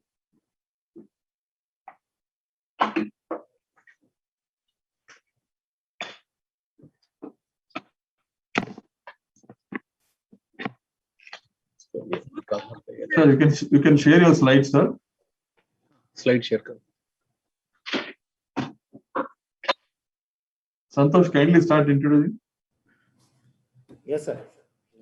Thank you, sir. It's a pleasure to introduce Professor O.P. Karla, sir, who is a Vice Chancellor at Sri B.D. Sharma University of Health Sciences, Rohtak. He is also holding the position of President, Association of Indian Health Services University. Following his MBBS at JNMC, Aligarh Muslim University, he underwent his postgraduate and postdoc training in nephrology at PGI Chandigarh. Later on, he underwent training in nephrology at University of Missouri, Columbia, and Harry S. Truman Veteran Administrative Hospital, Missouri, USA. Followed by Commonwealth Fellowship in Nephrology and Leicester General Hospital, UK. Dr. Kalra is a dedicated teacher and a researcher, having published more than 300 scientific papers in various national and international journals. Dr. Kalra is a principal investigator for various Government of India projects funded by Department of Biotechnology, Department of Science, UGC, and he has been a guest speaker to various universities in India and abroad. Dr. Kalra has been recipient of several national and international awards. Of these, significant ones include Dr. B.C. Roy National Award in the Eminent Medical Teacher category, awarded by the Honorable President of India. National Board of Examination Excellence Award by Honorable Vice President. International Scholar Award by the International Society of Peritoneal Dialysis. Dronacharya Award by Association of Vascular Access and Interventional Renal Physicians. Dr. Kalra has been conferred with various oration awards. The major ones include General Amir Chand Oration Award, National Academy of Medical Sciences Netaji Oration Award. Dr. Kalra has held senior positions in various prestigious academic bodies such as Chairman PG Committee Medical Council of India, Member Medical Advisory Council National Medical Commission, Member Pharmacy Council of India, National Board of Examination Council Member, National Academy of Medical Sciences Chairman Disciplinary Committee, Vice Dean, Association of Physicians of India and Indian Society of Nephrology. Dr. Kalra has established hemodialysis center at various government hospitals in Delhi to provide highly subsidized, cost-effective hemodialysis in addition to radiology and imaging facilities at Postgraduate Institute, Rohtak, under public-private partnership to provide the facility to lower socio-economic state of the society. Now, sir, will deliver his talk on NAC accreditation of universities. Thank you. Good afternoon, everybody. Over to you, sir. Thank you very much. Am I audible, sir? Hello? Yes, sir. Yes, sir. Slide. Yes, you are audible. Thank you. Thank you very much, sir. First, thank you very much for the kind words. At the outset, I'm very thankful to my friend, Dr. Sachidanandji, for inviting me to this very important meeting being organized for All India Health Sciences University Vice Chancellors online conclave. And I also would like to congratulate him and the entire team at Rajiv Gandhi University of Health Sciences for landmark celebrations on the occasion of Silver Jubilee of establishment of Rajiv Gandhi University of Health Sciences. The university has really been doing a pioneering work as far as the medical education and education in various health sciences concerned. Now, I have been asked to speak on the topic of national assessment of universities. I'll be actually, since most of the participants are from various either health science universities or various general universities, which are predominantly having health sciences as the main curricula which are attached. So therefore, I'm restricting myself to national assessment and accreditation of various health sciences universities. Now, India, as we know, has the largest and most diverse education system worldwide. And when you have a large number of academic institutions, it is very important for us to do some kind of rating, accreditation, or quality testing. So for this, National Assessment and Accreditation Council was established in 1994. And this is an autonomous institution of University Grants Commission with its headquarters at Bangalore. We know that there are various either quality testing or ranking frameworks for various universities or colleges or health science institutions, such as NIRF mainly does ranking of the various universities, whether various types of private, deemed to be, or general universities. NBA is mainly for various colleges. NABH accreditation is for various hospitals, NABL for various laboratories, and of course, various leading magazines are also doing this kind of surveys and ranking of various institutions in the whole country. In India, we have more than 700 universities and more than 38,000 colleges and 250 lakh students are enrolled in various colleges and universities. Total, there are about 562 medical colleges And there are standalone institutions which are running mainly the postgraduate training programs, about 64. Total, there are more than 84,000 MBBS seats, and in various medical colleges, we have more than 36,000 MDMS seats and more than 8,000 seats in various private and corporate hospitals, or even medical colleges running the DNB programs. Now, why there is a need for accreditation? We know that higher education has a very vital role in the national development, as very aptly conveyed by many previous speakers. And when we want to increase the enrollment ratio in various universities and colleges, obviously we want to increase the access of education to many people. But when you tend to increase the quantity or the access to many people, there is a risk that the quality may suffer. So therefore, there's a premium on both when you want to increase the access or you want to increase the quality of your teaching programs which are being run in a university. So therefore, we always must ensure that the quality must be maintained or rather improved. Now, so therefore, it is very important that we must be objectively ranked or assessed for quality parameters by certain independent agencies. Although it has been debated and discussed several times at various regulatory body meetings, such as Medical Council of India earlier and now National Medical Commission, Dental Council of India, Pharmacy Council, but so far we have not been able to establish a definite quality testing parameters in these regulatory bodies, and this is not a mandatory requirement as yet. So therefore, many of the colleges, they are getting these parameters assessed by independent agencies at their own level. But there is also going to be a move by the government that especially the state government funded or central government funded institutions, that before release of the budget, they will look at the accreditation status of the institution, whether they are accredited by NAC or NBA or various other accrediting agencies. Of course, various accrediting agencies, including NAC, they assess the institution based on the performance vis-a-vis various set parameters. And in India, NAC has been active since, I think, 1994. In September 19, it was felt that various health sciences universities should also apply for accreditation, because various health sciences universities have not really been applying for NAC accreditation.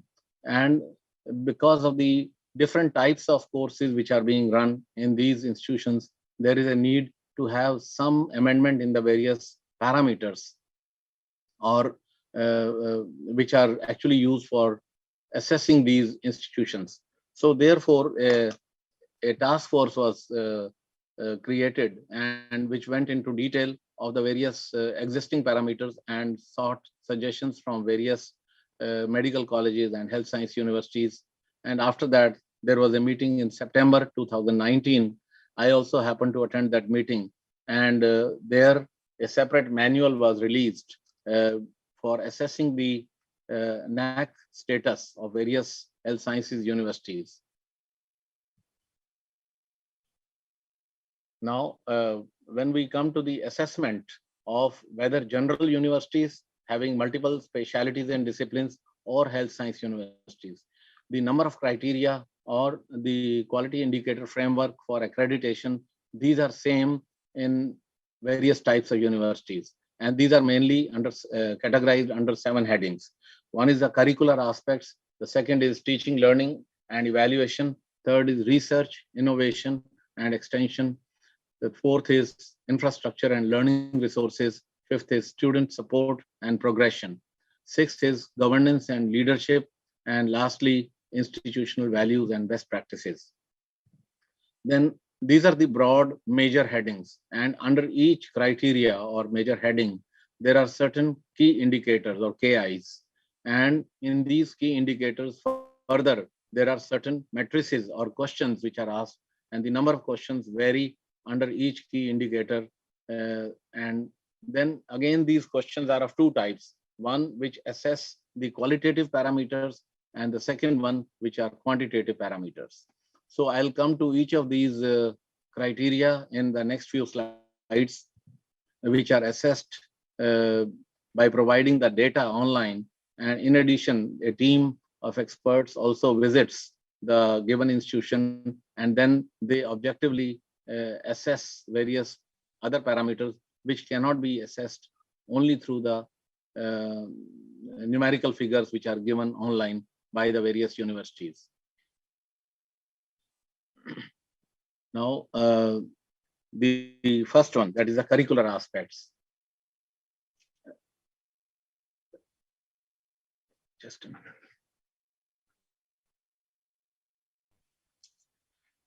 Now, in the curricular aspects, it's very important because for any course, it is the curriculum which is most important.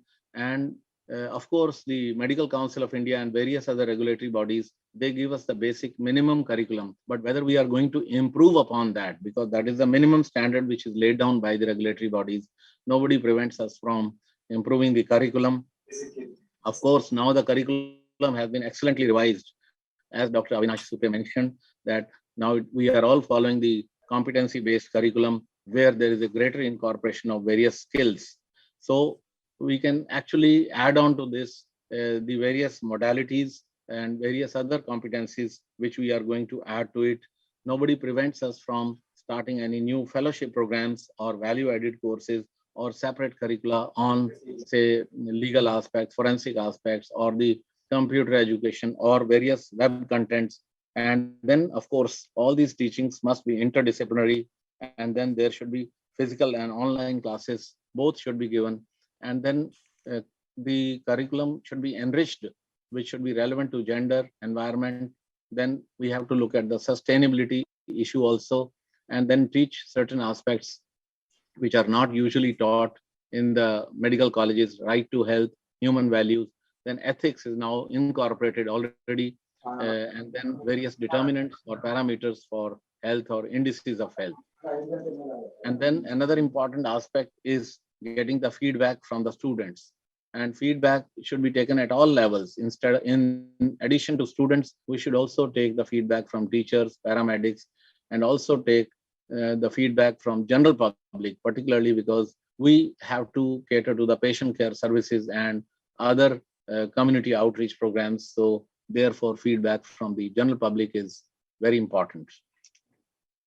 The next is the teaching, learning, and evaluation. Now, this is a very important parameter, and this has been given a lot of weightage in the overall accreditation process. Here, in addition to various modalities which are conventionally taught to the students, we should make sure that whatever approach we use, it should be student-centric, and we should use now more and more ICT-enabled tools, because the students are very friendly with these kind of tools, and then it is easier also to teach them. Of course, the use of chalk and board shall always remain relevant, and that should never be forgotten. And the teaching and learning process should be more and more interactive. We should have smaller group discussion, as has been emphasized in the new curriculum. Focus group discussion should be held, debates, presentations, experiments, practicum, all these things we have to lay more and more emphasis. Of course, we should always encourage reforms in the teaching learning process and also in the assessment tools. And we should also do continuous reforms as far as the overall assessment of the students is concerned, and keep on getting regular feedback from the students. The next and the most important is the criteria 3, that is on research, innovation, and extension. And in the overall assessment by NAC, this has been given the maximum weightage, because the universities are the places where the knowledge is distributed, knowledge is generated, and they are the hub for think tanks. The first and the foremost is promotion of research and facilities. Now, a university has to ensure that it creates a lot of facilities for the students where they can go and work in those laboratories. Now, since having high-end equipment in any medical institution is going to be very expensive. So therefore, rather than developing or establishing these high-end equipment in each and every department, there should be a central facility. The council also says that should have multidisciplinary research unit or central research lab. Similarly, the universities should develop central scientific instrumentation facilities where instruments are put. Then whichever research worker or AI or any department wants to do research on that particular event, they can always fix up or schedule their appointments and have their own slots. That way, the equipment also keeps on running and it is more cost effective.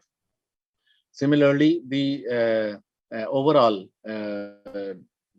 the research program should be multidisciplinary as far as possible.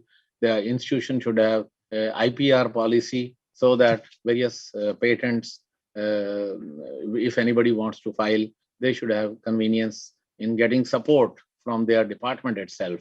Of course, the students, teachers, they should have access to various research databases, and there should be e-library facility available to all the students as well as the researcher, teachers.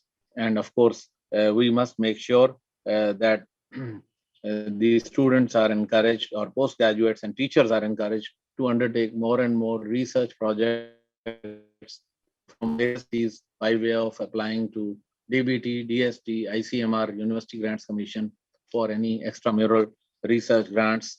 In addition, the university should also start certain intramural research grant scheme whereby certain amount of seed money is given to the students so that they inculcate the interest to do research.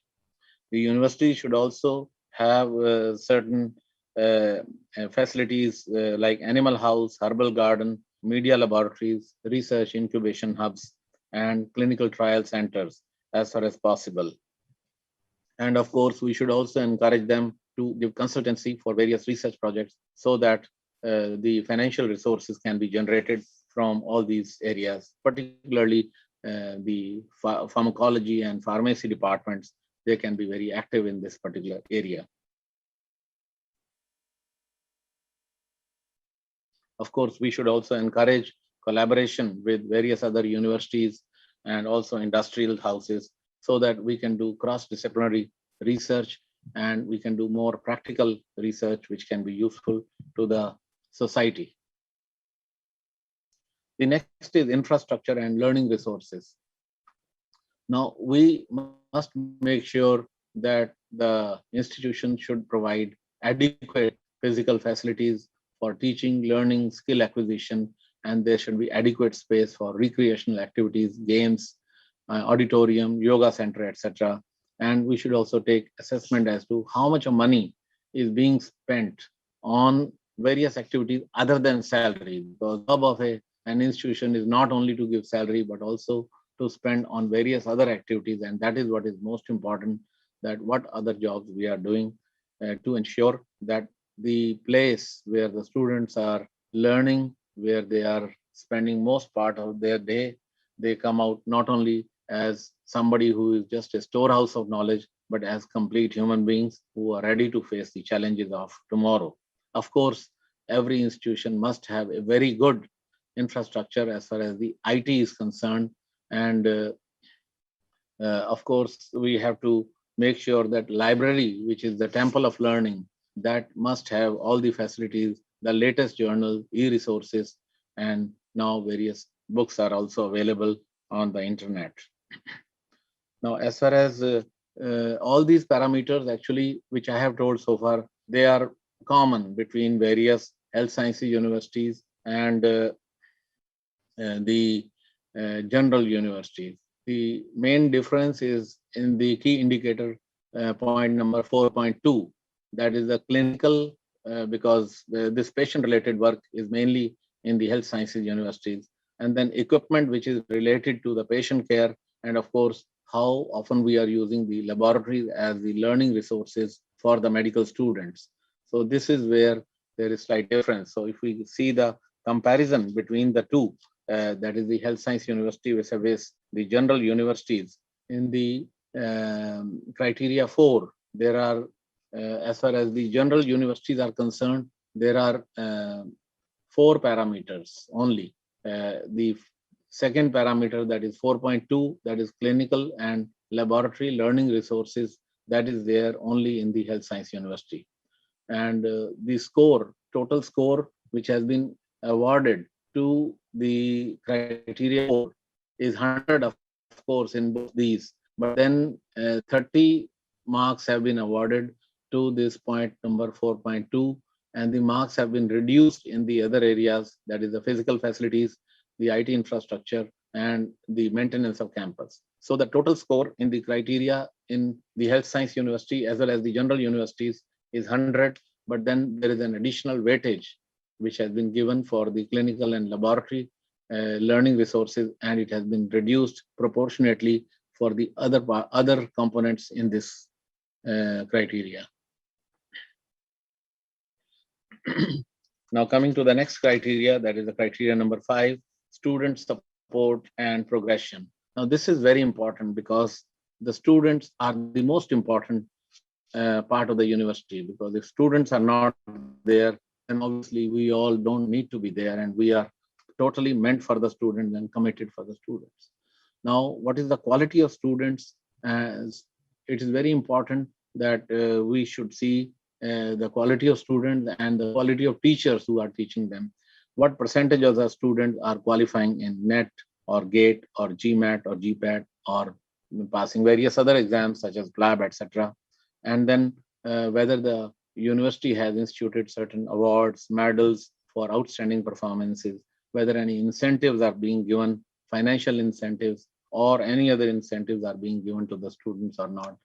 Whether there's an active student cell or the Dean Student Welfare, which is always looking after the interests of the students or not. And then what is the alumni association's role and what is their contribution? We are seeing that at this time when we are all in the midst of the pandemic, various alumni associations from different countries, they are coming back and trying to help their own alma mater or their own health science institutions by way of providing either equipment or other kind of supports. Of course, sports facilities are very important, and the institution has to ensure that various indoor and outdoor sports are very important part of the overall campus development. And this is a very important criteria for overall accreditation. The next is the governance, leadership, and management in the university. And here, of course, we have to see what is the overall institutional vision and leadership, whether the vision and mission statement for the university and for each individual college has been clearly defined or not, and whether it is being followed in letter and spirit by various colleges or not. We also have to see whether it is a conventional kind of system which is being followed or the university is following the e-governance system, and then whether the university is providing some kind of support to its teachers, even to the students or senior residents also. Sometimes the financial support is granted for encouraging academic activities like attending conferences or making research presentation. Some universities also award incentives if the teachers are publishing papers in journals having high impact factor. So all these things actually they encourage overall academic development in the university campus. We have to empower the students, faculty in the campus, see that the facilities for residential area and the community center, faculty house, faculty club, all these things, they must be there in the campus. Of course, the annual reports, etc., must be prepared by the university. The IQSC meetings should be held regularly in the university, and the annual reports should be uploaded on the university website. And of course, it's also to ensure that adequate finances are always available for teaching, learning activities, and also for other facilities for the teachers. The next and the criteria is the institutional values and best practices. Of course, it's every institution has to have the facilities which are mandated by the regulatory bodies, but then the institution also develops certain best practices in which it is more active than various other universities. For example, one can develop facilities like say advanced skill center, things like herbal garden. Of course, every university should have a green campus. We had actually developed a glucose manufacturing plant over here, which is now become extinct in most of the places. Then we are also planning to develop a national emergency life support system with the help from the Government of India, Ministry of Health. Then, of course, we should make sure that a code of ethics and code of conduct should be there, not only for the teachers, but students, but also for the teachers and every category of persons. And I saw one university where they were doing a lot of research on the use of music therapy for various conditions, medical illnesses. And they were able to find very good results in this. Now, as I told you that at the what are the differences between accreditation system for health science university vis-a-vis the general universities. Now, one point I have already mentioned that in the criteria 4 at 4.2 serial number, the difference is that this assessment for clinical and the hospital work, for the medical equipment and for the laboratory learning resources, it is relevant mainly to the health science university where certain score has been allocated 30, while it is not there in the general universities. The other thing is the weightage of the scoring modality. And now when all these 7 criteria, they have been given certain marks, which I'll be telling you in the next few slides. And a certain part of the scoring is done by various quantitative parameters based on the objective data, which is provided by the university. And this is done by the computer, and this is called system generated score. And the other part is the PTJ, that is the peer team judgment, that when the team goes to the site, to the university, and then they make an assessment themselves. So as you can see, the larger part of the assessment of a university for NAC accreditation is done through the system generated score, which is automatically generated based on the data which is provided by the university to the NAC. In case of general universities, it is 70% is system generated score and 30% is the score which is allocated or decided by the peer team during their visit. While in case of health sciences university, the system generated score is slightly less, it is 65%, while the assessment, objective assessment by the team during their visit is 35%. So it is slightly more than the general universities.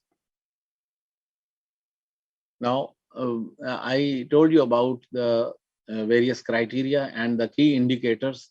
Now, in these key indicators, there are certain questions which are basically testing the quality parameters. The others are testing the others are the quantitative parameters.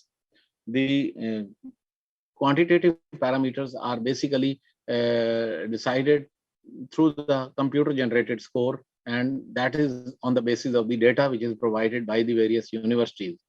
The qualitative metrics, that is the first one, that is the QLM. This is decided by during the visit of the peer team, because these are not really measurable parameters. These are the things which the team has to go to the site and then they have to assess. Now, in all these 7 criteria which I mentioned, these 2 rows, the first row gives the number of matrices which are there in each criteria, that is criteria 1 to 7, and in the second row, the quantitative matrices is given in the criteria 1 to C. And as you can see, total there are 44 matrices in which are tested for the quality parameters, and then 81 for the quantitative parameters. And for the health science university, there are total 125 parameters. Now, this particular table if you look at the first row, it gives us total, which I just mentioned in the previous slide, that there are total 125 parameters in all the 7 criteria, both quantitative and the qualitative matrices. In the second row, there is an arrow, yeah, sorry. Yeah, in the second row, it is mainly the qualitative matrix, total 44, which I showed you again in the previous slide, and the third row has 81. So total of these 44 plus 81 is 125 total matrices under which the overall assessment is done. These 81 matrices are awarded on the basis of the data provided by the universities, and 44 are assessed by the peer team at the time of visit.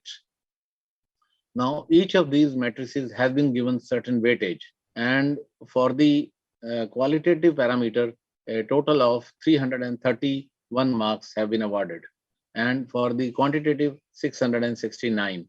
Total, it comes to 1,000 marks, score of 1,000. As you can see that in the end, the last column, it is the score in each criteria which has been mentioned. And in the criteria number 3, at the end of the row, if you see, there are 250 marks which have been given, which is actually the highest. That is the research, innovation, and extension. It has the maximum weightage. Out of 1,000, it has almost 25% weightage. And of course, the second criteria, teaching, learning, and evaluation, this also has 200 marks, that is total 20% of the total. And this is will be more evident and more clearly spelled out in the next slide, where I have given the breakup of the various key indicators in each criteria. That is the criteria. Yeah, for example, the criteria, the first criteria is the curricular aspect. Yes, curricular aspect. And under this, there are 4 key indicators. And then these are the score which is awarded in each of these. And then this is the total score in the end. And then, as you can see, the teaching, learning, and evaluation has been given 200 marks. The research, innovation, and extension has been given 250 marks. So therefore, when we are preparing our document for submitting to the NAC, then we must make sure that the adequate emphasis on teaching, learning activities and the research component should be there if we are really aiming to score good marks in the overall assessment. Similarly, this gives the score in the other 4 parameters, that is student support system, progression, governance, and institutional values and best practices, where a total marks of about 100 has been given. So all these 7 criteria put together has a total of about 1,000 marks. And now how do we come to the total CGPA score and the ranking of rating of various universities or grading of universities? That is the total score of which is obtained in all the criteria out of a maximum of 1,000 is reduced to the score of 4. And that is how we calculate the CGPA. That is the institutional cumulative grade point average. That is the CGPA score. And the CGPA score rates say from 0 to 4. And then based on this, then the university can be graded. Earlier on, the universities were mainly being graded as A, B, C, or D. But for the last 4 years or so, the grading has been further subdivided, that B is further graded into B, B plus, and B plus plus, and A is further graded into A, A plus, and A plus plus.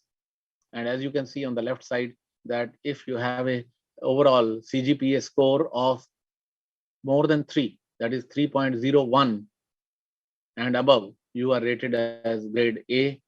And of course, if you have 3.26 to 3.5, it is A plus, and 3.51 to 4, you are A plus plus. I think there are only less than half a dozen universities which are having A plus plus scores. And certainly, one has to really work very hard on all the fronts to come to the grade A or higher. And if any university is having the lowest grade, that is the grade D, that is considered as not accredited. Coming to the last 1 or 2 slides, that of course, as I told you, it is not a mandatory requirement with most of the regulatory bodies, but then why we should go for accreditation? It has definitely certain advantages that when we get the accreditation process done through an independent, peer group who are from other institutions, they independently assess your strengths, weaknesses, opportunities, and then they give you that what are the areas where you need to improve and what are the strengths which you can exploit to really excel in those areas. Then, of course, identification of certain internal areas for planning and research, allocation or distribution. And then once you know that your university is having a very high rating, then it gives more confidence to all the stakeholders. And then we know that funding agencies also, when anybody applies for funding, usually they ask for whether your institution is having NAAC accreditation or not. And if so, then what is the overall grading that you have? And that makes the job easier if you have a good grading of your university. Then adoption of innovative and modern method of pedagogy is another advantage. If you have a high grading of the university, it's easier for you to have MOAs with the other universities. And of course, it gives a new sense of direction and identity to the institution. And the society also tends to have greater trust, faith, and reliable information on the quality education which is offered by the institution. Lastly, coming to some of the significant tips that, of course, we know that it is mandatory for every institution which is thinking or considering of applying for NAAC accreditation that they must upload their institutional information on All India Survey on Higher Education portal. And this is needed for registration for NAAC, because without this, you really cannot apply for NAAC accreditation. Then while in submitting the institutional information for quality assessment, that is IIQA, we must ensure that there are adequate number of days for processing the SSR, that is the self-study report, because that is usually a voluminous document. And I remember that when we prepared our document, it was really running into almost 700 pages, and it took us almost 4 to 5 months to prepare. And then within the stipulated period, you have to apply. And after the date of its acceptance by the NAAC, and the self-study report has to be filled online. For this, NAAC will provide access to the respective portal on the website for institution according to pre-declared timelines. And of course, now the NAAC wants that we should submit mainly the soft copy submitted online, and hard copies are not really required unless these are specified by NAAC. And lastly, some of the documents which are indicated, such as minutes of various committees, bodies, financial details, and other similar items which the institution may like to provide in open access. They could be kept ready, and they may be made available through hyperlinks whenever required. We should keep all the relevant documents and data indicated in the quality indicator framework for each matrices under all key indicators as a template, so that when access to online self-study report is available, it is easy to provide the pertinent data. And of course, we must ensure that we provide only authentic and correct data, which is thoroughly examined, because submission of incorrect data or false details could lead to disqualification or even penalty. And we should adhere to the timelines given by NAAC if we are really considering accreditation by NAAC. Otherwise, then you lose 1 year. Now, we actually considered applying for NAAC accreditation in 2015, once after I joined the university as the Vice Chancellor. And then I really had to work very hard with my faculty of various colleges, because I was told that there is no provision for NAC accreditation of various health sciences universities, and by that time, not even one health science university had got NAC accreditation. Of course, those universities which are general and they had also the health science as the predominant component, they were accredited. But ours is a purely health sciences university.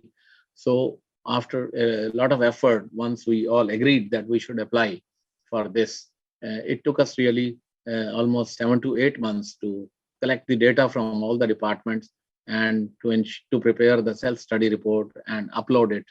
And we were very lucky that during the very first cycle itself, we were awarded NAC accreditation A grade. And after that, actually, our university faculty and staff, they had been very happy that although it was a difficult task for all of them to really provide all that data and upload it, but then it definitely gives us a sense of fulfillment. So I would urge that all the health science universities which have not yet got accredited, they must go through the NAC website and then look at all these criteria carefully and then assign the job to a team of experts in their own universities so that they can apply for NAC accreditation. Thank you very much. Thanks, Dr. Sachidanand. Thank you very much, sir, for that very elaborate lecture on how NAC accreditation has to be got and how what are the procedures involved and what are the key indicators that are required to be addressed by the college universities. Why NAC accreditation is important and what are the benefits of getting NAC accreditation. I'm sure if all of us make it a habit, applying for NAC accreditation year after year, that will become much easier. Maybe the first time we have to face a lot of problems because we have to collect huge documents for application. But once you make it an habit, it will go on smoothly. That's what is there. And we will discuss about it, sir, as we go. Yeah. So I just want to add one thing here at this stage, that this accreditation which is provided, it is valid only for a period of 5 years. And then, of course, we have to apply again. So therefore, we are just going to complete our 5 years in the next year, February. So we already started working on it so that at the end of 6 months or so, we should be able to upload our fresh data for re-accreditation. And one should always try that whatever grade you got in the first go, you should always try to improve it further. Thank you, sir. Thank you. And congratulations for being the first health university to get accreditation on the first go itself. Yeah. So now all the 7 speakers have delivered their lectures. If you observe, all the lectures are very relevant, very important topics as far as universities are concerned, and more so health science universities. I also have many other deemed university vice chancellors and state health university vice chancellor who have been very patiently listening to the topics since morning. We will have, now it's already 3:15. We will go up to 4:30 or 5 o'clock. We will discuss amongst ourselves. It is an open forum. Anybody can contribute any topic for that matter. And then we'll try to come to some conclusions or some resolutions which can be of relevance. And my idea is to see that if at all we can come to some conclusions, we can recommend them to the implementing body, maybe NMC, maybe Government of India, wherever possible. If you can bring in a small change somewhere, it will go a long way in bringing in changes in the medical education system or even healthcare delivery system. Thanking all the speakers, I would go further. The discussion would be like this. Anybody can take up the topic, but I would be addressing it first to the speaker who had spoke about that particular topic, and others can raise hand, either can contribute or ask questions. I would remind that in this group, there are only vice chancellors and Dr. Srinivas is the DK Srinivas, who is our Bhishma Pitamaha, who has been contributing a lot for medical education in RGUHS. He is there from right from beginning. So he is there. And others who are all linked through Facebook and YouTube, they'll not be able to ask any questions, but they'll be able to listen to us. So there are more than 100 of them waiting now and listening to our lectures since morning, and we will go ahead. Starting with Dr. Chandrasekhar Shetty, sir. Sir, you brought out very relevant topics. There is an option in the screen for raising hand. that can be utilized by all the participants. Sir, you also mentioned about starting of a separate accreditation body or a council for health science itself, because for the general universities and health science universities, there are so many. There are 700 universities, and it takes a long time. Many times, once we apply, it may take a little longer time. The idea of having a separate accreditation body, a council for health science university, can we recommend it to the government, sir? Can I have a point, Vice Chancellor? Can I have a point?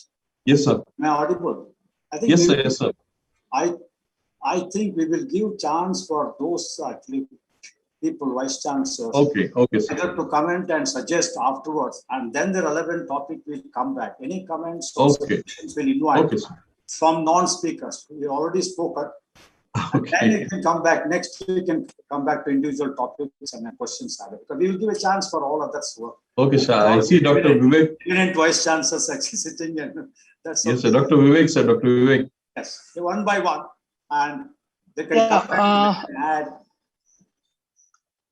Good afternoon, sir, and again, congratulations and thank you, Dr. Satchidananda, for providing a platform and arranging such a, informative and illustrious meeting, which is there. We had really good lectures since the morning. Since we're discussing about quality, since we're discussing about research, teaching, learning, and I think all these matters which are there. And again, coming to the last topic, because which is very relevant, Dr. Kalra, who elaborately talked about the NAC. So I want to raise a point for discussion amongst all the distinguished vice chancellors regarding, say, as a university, we are always into some or the other part involved in the accreditations, whether it is a NAC accreditation, whether it is an NIRF accreditation, whether it is a AISHE filling up of the surveys, whether it is UGC recognitions which are there. And unfortunately, 60 to 70% of our time is spent on fulfilling the various criteria which are there, whether it is NMC or whether it is NAC or whether it is the various, AISHE or NIRF and other things. We really need to be, I think, having some uniform parameters wherein we should recommend that whether it is submissions to the NIRF, whether it is submission to NAC, because for each of these things, the formats are different. It is not possible to import data from one area to other and similarly to the third part. So I think it becomes a very long, lengthy, cumbersome process. And 30-40% of our faculty and 30-40% of our time is spent on these matters of complying to the various regulatory councils, whether it's UGC, NMC, NAC, or even NABL, NABH, and so on and so forth. So, I would personally urge or recommend that if we lobby and if we say that, okay, let there be, there's absolutely no harm. We want that institutions and universities should be accredited, should be ranked, but there has to be some sort of a uniformity for the criteria amongst the various ranking and rating agencies, so that we don't have to reinvent the wheel, or we don't have to do the repetitive work which is there. And I would urge the opinion of the honorable members as to what they feel about it. And is there anything which we can come out and as a forum of the vice chancellors, we can recommend to maybe UGC or NMC or to whichever bodies, so be it, that there could be some uniform criterias.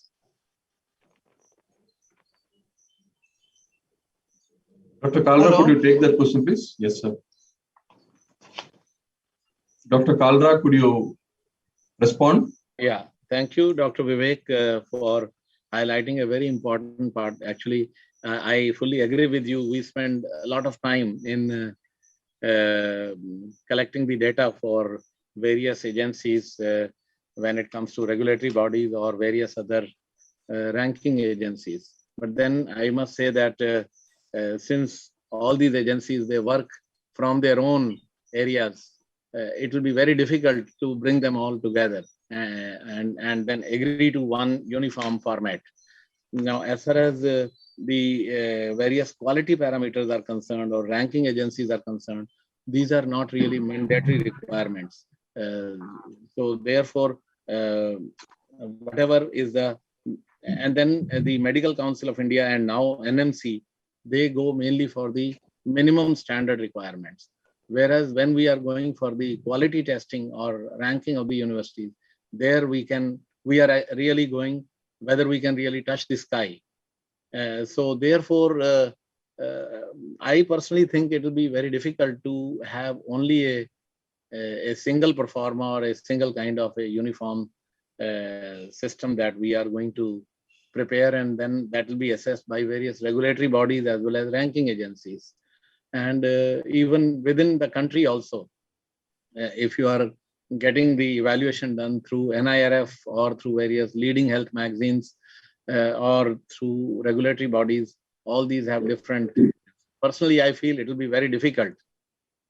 But certainly once we have collected the data, then it is putting the data into these things that may not be so difficult. Once the data is available, the most important thing is that if before each and every activity we have to collect the data, then that task is certainly very difficult. Can I have a point? Yeah, yes, sir. Yes, sir. Yes, sir. Because having involved in the NAC, placed in Bangalore, I've been associated since 2000, year 2000. First time I invited the NAC director to Rajiv Gandhi University of Health Sciences. And then again, I took him to Medical Council of India just to have a seminar there. And then we are trying to have a separate accrediting body for medical education. That's in the year 2001. Now, even after 20 years, we are not having the medical education separate accreditation body. That's a different story. Now, we are using general manual to start with because I have been visiting as NAC member since 2003. I think first institution I visited is Air Force Medical College, Pune. Very, very interestingly, that's the one thing. Without any experience of NAC background, we are forced to go and see AFMC Pune. We had only general manual. And in 2013, I myself was the chairperson of the Health Science Education Manual. At that, we had some core committee meetings at that point of time. And there was a request for separate manual for dental, pharmacy, AYUSH, everything was there. At that time, we thought it is so premature to have different manuals. So we came up with one health sciences manual. It will not be very perfect to a certain extent, that at that time, this component of equipments and clinical ones we subdivided, and then later on laboratory actually resources. Later on, next revision we included and equipment also like this. So this is the evolution. Now, when it came to 2017, it is the last revision they took, and they came out with the general manual for general universities manual. Then there was a core committee, that core committee was chaired by Thagarajan, and then I myself was a member of the core committee for health sciences, along with we have Rangaswamy and three of us with series of meetings and subcommittees, everything. Not only that, the NAC was forced to and then come out with I don't know how many manuals for different faculties. It is not one general universities. Any number of manuals came out because everybody wanted their own independent manual. In terms of health sciences university manual, we have with 1,000 weightage points. Then again, for health science institutions, we have another for every faculty. Then we have to add another component of 8th one, that is a criterion 8th. That becomes in the institutions, it becomes 900 plus 100. So when amongst our health science itself, we are having so many manuals and having a uniformity is quite difficult, Vivek. And plus I agree with Kalra, very, very difficult, because amongst ourselves, again, we will say there may be manual for ophthalmology, manual for ENT, whatever they would like to say. It's very, very difficult proposition. That's the one thing. That's the one thing. So I don't know, it's one thing. And again, answer to Vivek's the question of having, I'm repetitive one, too much of time has to be taken. The time has come now. We have to have a kind of a permanent IQAC with permanent members, daily online feeding of whatever it is. Because if you go by the manual and go to the template, and you need to have all the things, all the records for full 5 years. If anybody would like to and think about applying now, you can only apply after 4.5 years or 5 years, because online of all activities from your constant institutions of the university, you should have a permanent established IQAC with you, with that sufficient staff and then ICT will be able to do that job. Then only we'll be having all your geotagging of evidences, everything. It's such a huge thing. I think we should have a permanent system for to do that one. That's what we do. And again, I think having talked about Carlos, after listening to his lecture, I thought one or two points I could add for that, because the uniqueness of this actually revised manual is the student satisfaction survey and carrying 30 weightage points added in the revised manual. Again, innovation ecosystem, adding another 20 weightage points. Then alumni engagement. I think this is little uniqueness. And again, this is redistribution of our innovative systems. Everything has been planned and it like that. And after going through and go through the again, under the new manual, before formation health science manual, it looks like JSS University was the first to go, because and it was the first to go at that point of time. There was a lot of and then confusion. Then they said there is no separate one. You can have the actually option of dropping out of some 30 indicators. You can drop out, like some kind of an adjustment. I still appreciate that the first university was almost reaching 3.5, almost reaching 3.5. Another significant thing I would like to tell about the category 1 universities and category 2 university. If you are more than 3.51 and 4, I think Dr. Carla, we have so much of autonomy in having your decisions. You need not ask for permissions. That's what is important. Then category 2 and also and certain autonomy we have. I think that these are the few points I thought we'll discuss. And 900 plus 100, 100 for each medical college, dental college like that, for pharmacy, nursing, everything, allied health sciences, everything has come. But there when the matrix have been decided, it is not uniform. That should be at faculty specific. That matrix or the questions, indicators could be 12 for and some faculty, and 11 for some faculty, could be 3, but ultimately 100. I think this is what I thought I would add. Sir, can I make a small point? Sir, I would like to make a small addition at this stage. Professor Shetty has very ably highlighted the various issues involved with the health science universities. One point which has been discussed in various governing body meetings and academic council meetings in certain universities is that as far as the quality of teachers is concerned, of course, I'm not saying the quality of teachers in medical colleges are bad, but then the number of teachers having PhD qualifications, when it comes to general universities, because a lot of basic sciences departments are there, and so they have large number of teachers who are having PhD qualifications. In medical colleges, very often we discuss whether the MD/MS qualification, which is obtained after already going through a 5.5-year course, whether this should be considered equivalent to PhD qualification or not.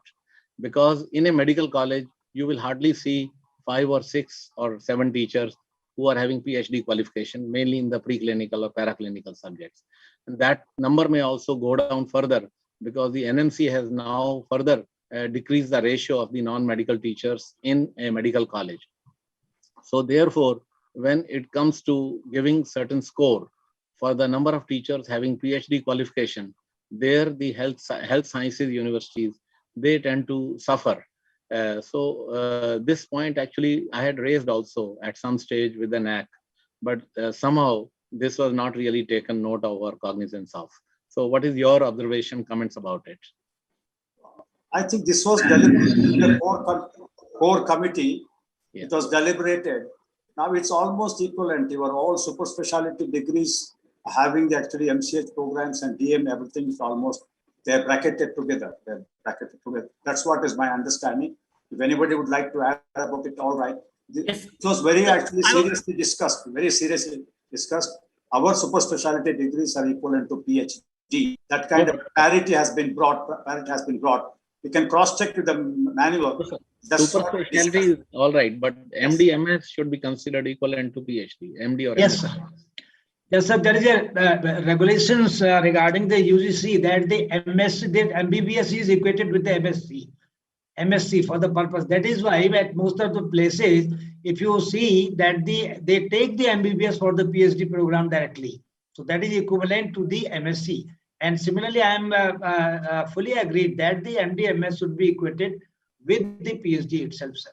That's right. That's right. That's right. I have one observation, sir.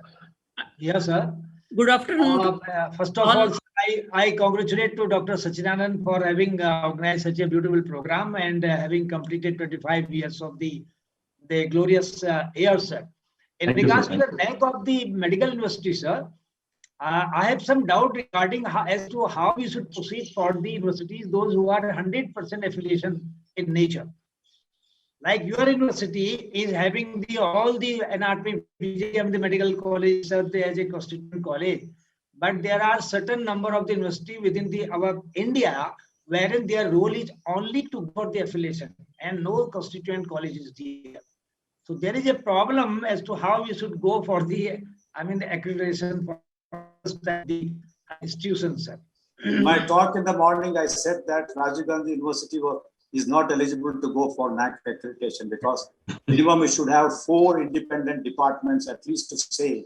This has been discussed any number of times in the NAC, any number of times. Unless we having a constant institution or a constant unit, minimum of 4 or established departments, I think NAC is not going to visit you. Another point what you have to keep in mind, these institutions as part of the constant institutions of the colleges of the university, they cannot independently go for NAC accreditation.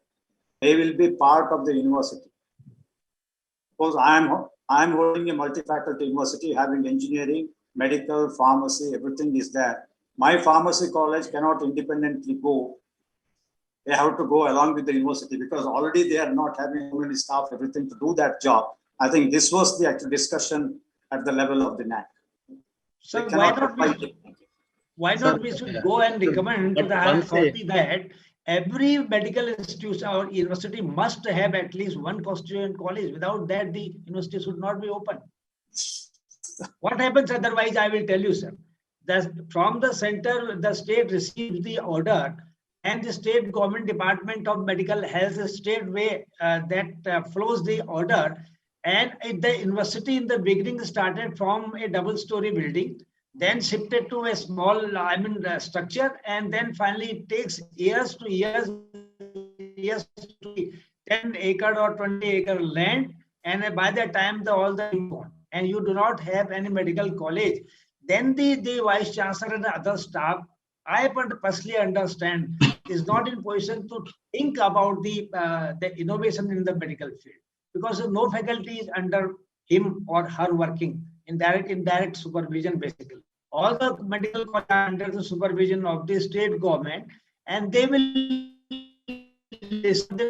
I will tell you this is our system everywhere. The prevailing. So we must recommend that whenever or in case university, the university must have the one constituent college.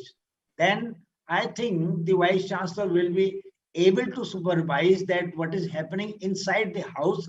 Then he can equate and supervise the other medical colleges and the nursing and the paramedical also. That is my thinking, sir.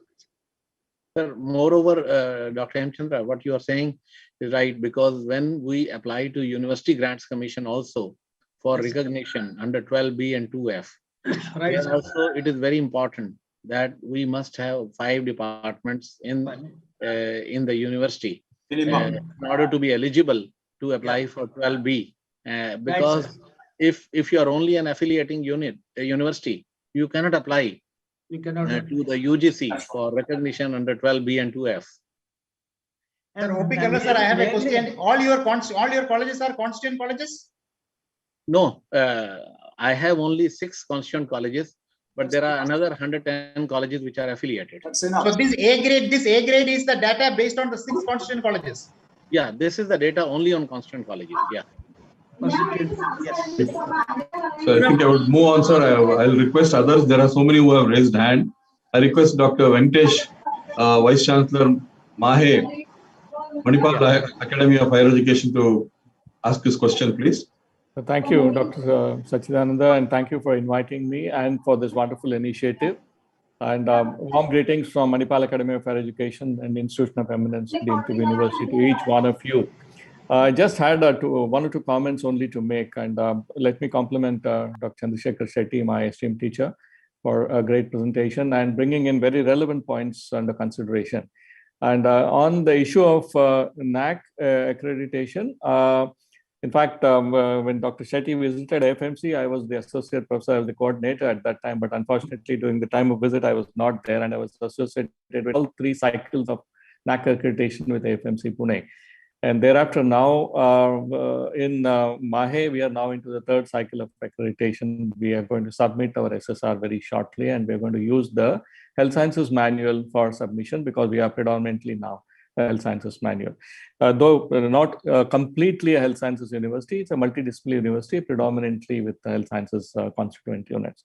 The point I would like to make is, having seen the journey of NAC over 2 decades now, it is still evolving.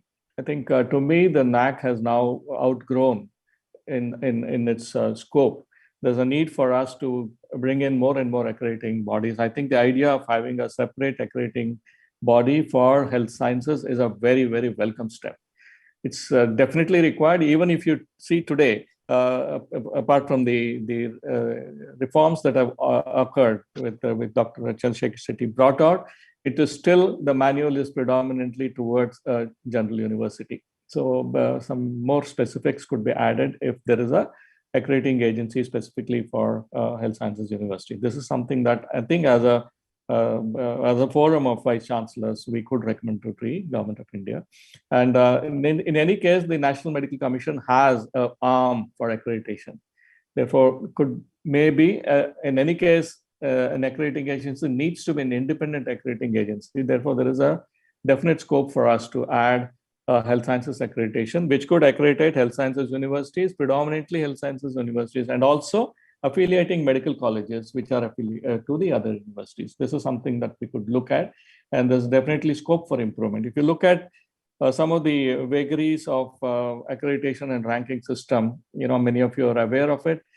All of them, the ranking and accreditation has to be 2 different systems, because the ratings and the weightage given to each of these criteria are totally different in different ranking agency. NIRF gives a different criteria, 30% weightage to research and other things. Whereas, international ranking agencies, they have their own criteria. Some of them are opaque, some of them are very transparent. Therefore, keeping all these things in mind, if you look at it, there is discrepancies also. You have some universities ranked very high by NAC, and in NIRF you find them not finding such a high ranking. So these are all the discrepancies with regard to how the weightage is being addressed by each of these agencies and how the data is being presented. So there is a definite need. I would strongly recommend Sir's idea that there is a need for us to have a separate accrediting body for health sciences, for universities and institutions. That is point number 1. Second point, with regard to Dr. Sauji's point, whether we can have a common format for all data being submitted to various agencies. I think it's a very difficult task. Perhaps it is doable at the institutional level, at the university level, which has been highlighted by Dr. Shetty and also by Dr. Kalra. I think we at MAHE, we are almost developed a complete data center with regard to putting all the data on a monthly basis, and whichever format that is required, the data can be drawn in that format and submitted to the university. And a very good point which Dr. Shetty brought out is about establishing a permanent IQAC, very relevant and very important for a continuous quality monitoring within the university and auditing our policies and processes and making changes as and when required. I think it's very essential.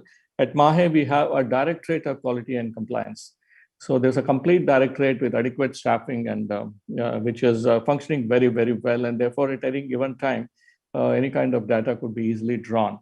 And also there is a planning and monitoring board. The planning part is done, and again, the monitoring is incorporated into the planning process. Therefore, any policy that we develop will have an inherent monitoring of audit inbuilt into the policy. This is something which all of us could take a look at and think about it. One additional point I would like to make, as since our university is preparing to go for the teaching incentive with little bit of research. Last one is autonomous degree awarding colleges. But for me, having participated in NEP 2020 and in many occasions, I don't know whether by 2035 we'll be able to achieve all the objectives of NEP 2020. The basic problem or the weakness has been lack of integration, because Department of Education, it has to start from top down, it has to start. How are you going to integrate all the different actually systems of education? We were told at one point of time, I think 23 central departments are involved in education, higher education at the top level. Almost on the different topics. One is on the education policy rightly, and I also take this opportunity to pay my respects to all the mentors. Dr. D.K. Srinivas, Dr. Chandrasekhar Shetty was the person who gave us the first NAC accreditation, Sri Ramchandra, and we got a score of 3.52. Then we moved on to 3.62 next time, and again with the new health manual, it is very difficult to cross 3.5, but somehow we crossed 3.53 and we are now A++. So thanks to all the continuous effort, we have got, like what Dr. Venkatesh mentioned, Directorate of Quality in our university, which is constantly working. It's a full-time job, very rightly pointed out by Dr. Chandrasekhar Shetty. Now, one point which I wanted to really raise, and we should probably resolve even out of this particular conference, is that the education policy per se, the broad principles have been brought out very clearly. But on health professions education, the total amount of importance that they are given is about 3/4 of a page. I'm sure Venkatesh covered this in many other.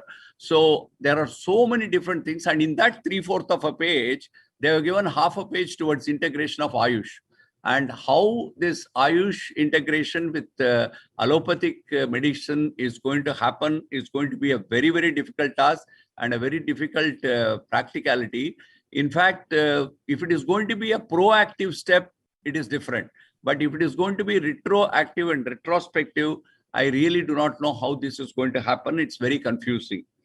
Then regarding the CBME, I'm sure Avinash must have talked quite a bit. Because it's a Vice Chancellor's Forum, I must tell you, I was also part of the expert group in developing a lot of things towards the competency-based curriculum. The whole hallmark of how this will succeed is on formative assessment. And unfortunately, the universities, the Vice Chancellors, a lot of people do not. Assessment per se overall is with the university. Student assessment, but how much importance is given to formative assessment and what are the character, sort of various criteria that should be evolved to see whether the competencies are actually checked and achieved by students is not clear. So this is another fact that we must raise, that there should be some sort of a forum in which the weightage for the formative assessment, how we are going to certify people on the certifiable skills and other things needs to be sort of worked up. Lastly, I would also like to tell on accreditation. World over, people are now moving more and more towards program accreditation rather than this overall generic university-based accreditation.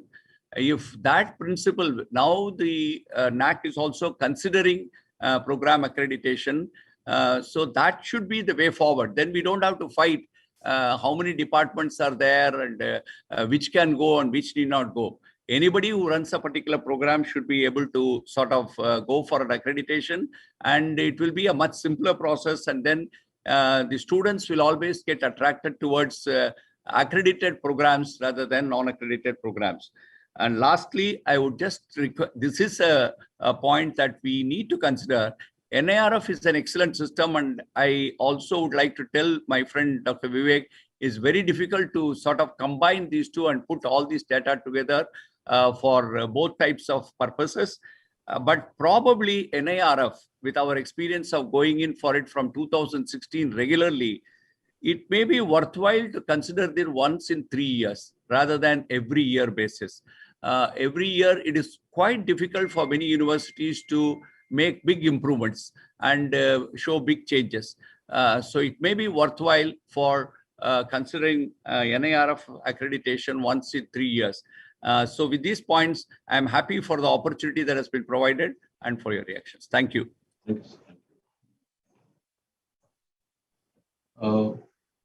Dr. Neelam Mishra? Sir, Dr. Sridhar Dalvi. Thank you. Yes.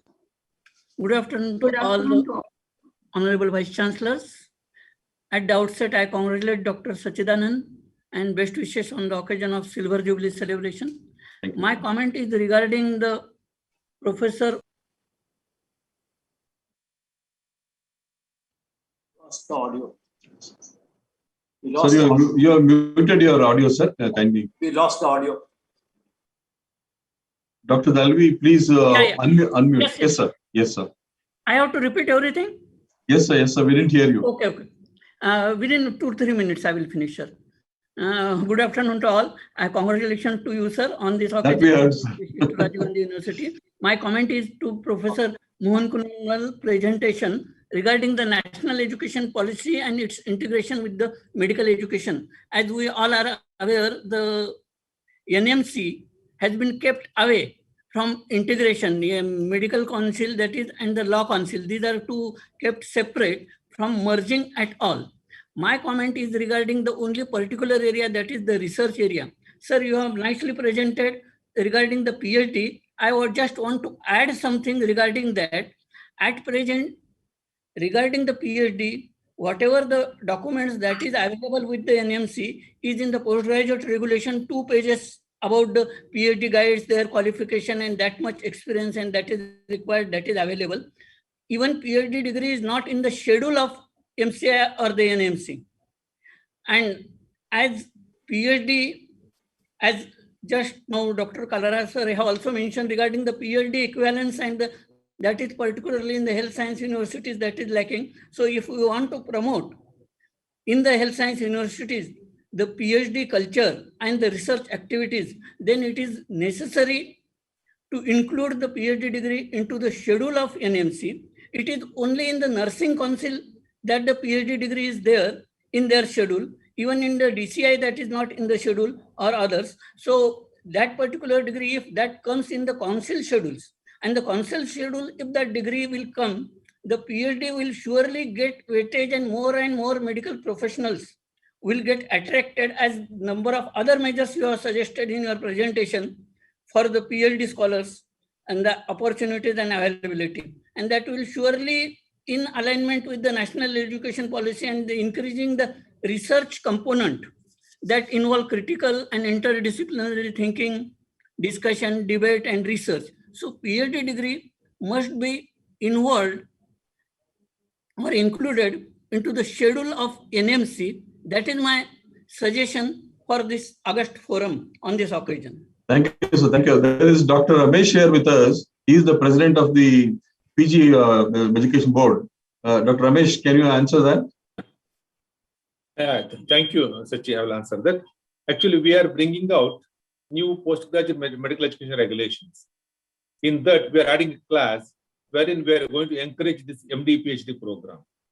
In fact, we are bringing out the rules how to do it and all. And also, as I said, incentives have to be given. We have to define the equivalence of the PhD along the MD, all those things. In fact, what incentives are we going to for the PG? I mean, doctors who do PhD, any increments or provision, the promotion, all those things. These things we are going to address in the teachers' eligibility criteria. We are going to bring it out. I think it will be, because of COVID, it's been delayed. Another 2-3 months, we should be able to come out with the new regulations as well as the new teachers' eligibility qualification. In that, we are going to address all these issues. In fact, in the regulation, I've added one separate class for MD PhD. Dr. Ramesh, this is you are planning for a dual degree? Yes, sir. With the duration? 5 years. No, MD PhD is total 5 years. 5 years.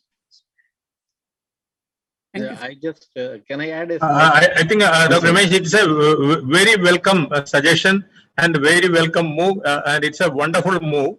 And those with PhD, they may be given for promotion to associate professor. Suppose somebody has got PhD, then the insisting that you have 3 publications. So you can say that somebody has got a PhD, then they can get automatically get promotion like that incentives. So PhD is equivalent to 3 publications, or PhD is equivalent to additional increments, and then, as I said, we don't have a cadre of researchers. So those who are having PhD, then they can, you can have, council also can have a cadre of research cadre, and then a medical college should have a research group. Now we have, in the code, we have said that every medical college should have an oxygen plant. So suddenly we have realized that it's a very important thing. And similarly, we should have a research cadre. Had it been there, the research cadre had it been there, many things would have happened. Now, so we don't need another COVID to create a PhD cadre. Let us create a PhD cadre right now. Dr. Ramesh, you can also, my suggestion is in this PG board, AICT and all insist research exclusive professors for engineering faculty. So similarly, these people can be promoted as research professors. Yeah, actually, sir, regarding the incentives, even we are not clear what to give, whether promotions or increments, all those things. In fact, I mean, at this moment, actually, I'm getting the idea, why should we have one VC with all the vice chancellors, concerned vice chancellors and the NMC, so that we can discuss about these things? Perfect. That's a good idea. Perfect. That's a good idea. We will do it, sir. We'll do it. I think it's a very good idea, Dr. Ramesh. It's a very good idea. And also I endorse Dr. Mohan's idea that, you are defining a cadre structure for various departments. At least the larger departments you need to, which are research intensive, you could always add a research professor, research associate professor. In Mahe, we have implemented it other than medical, this thing. Good researchers, we have appointed them as where the research load is higher and the academic load is lower. Yes, exactly. So we could look at these, combinations also in this regard. Yeah. I would like to endorse this opinion of Dr. Venkatesh. Actually, the cadre of research professor is the one which is really going to encourage research in healthcare universities. Because a lot of people, even after 58, they're only looking towards providing healthcare. They have so much of vast experience. They should definitely be able to contribute towards research, say from 58 to about age of 70. So there will be a large core of people who will be full-time. So there can be a proportion, like minimal requirements. They can say there must be this many number of teachers, plus maybe 1 or 2 research professors for departments. Dr. Neelam Mishra, please, can you go ahead, ma'am? Vice Chancellor, Krishna Institute of Medical Sciences. Yes, ma'am. Madam, please unmute. Am I audible, sir? Not very clearly, ma'am. You can click Am I audible, sir? Yeah. Please go on. Yes. So, please go on. A very good afternoon to one and all, and heartiest congratulations, Vice Chancellor, sir, for organizing such a good event, and so increasing in all the persons who have spoken now today. The well knowledge I have received. I'm glad I'm a part of this.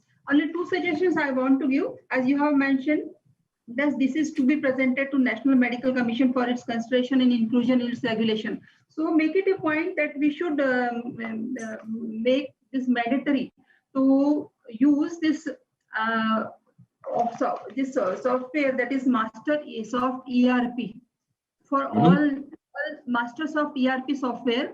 We should make it mandatory to include this software by this NMC for all the health institutions to maintain this. And the second thing that I wanted to put, but I am just endorsing this Dr. Venkatesh's opinion, but instead of 5-year input, we should give yearly input to NAC. But what he has suggested is annual report for 4 yearly, it will suffice. So that I agree that it has satisfied me. And I endorse Dr. Venkatesh's opinion again that what he has suggested just now for research department. My suggestion is in every department, more in the pre and paraclinical department, the research officer should be there with proper support of ICT person.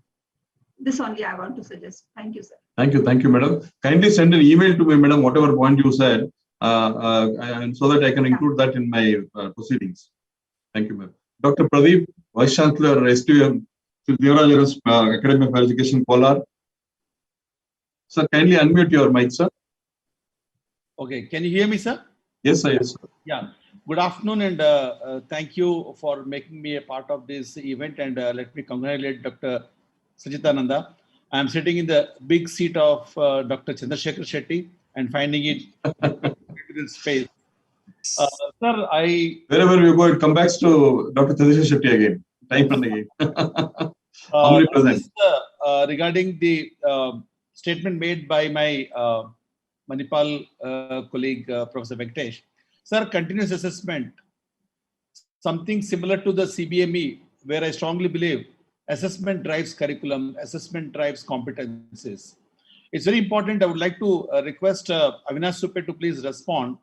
How do you ensure competencies uniformly across the country to make sure that the products which are going to the market, the healthcare worker, whoever it may be, a doctor or any other healthcare worker, will do no harm, primum non nocere. That's one important fundamental thing. And this is one question to Professor. Second question is across to some of my healthcare, especially Karnataka. Of late, we have been having courts interfering in the examination process, and we have written to the NMC, they are silent spectators. They are allowing a student who has not passed final year part 1 to take part 2 examination, blatantly violating the norms of the regulatory body. Whenever there's a regulatory body regulating us, court should not interfere. I would like to dig up our NMC member, Ramesh, and Suppe to please respond.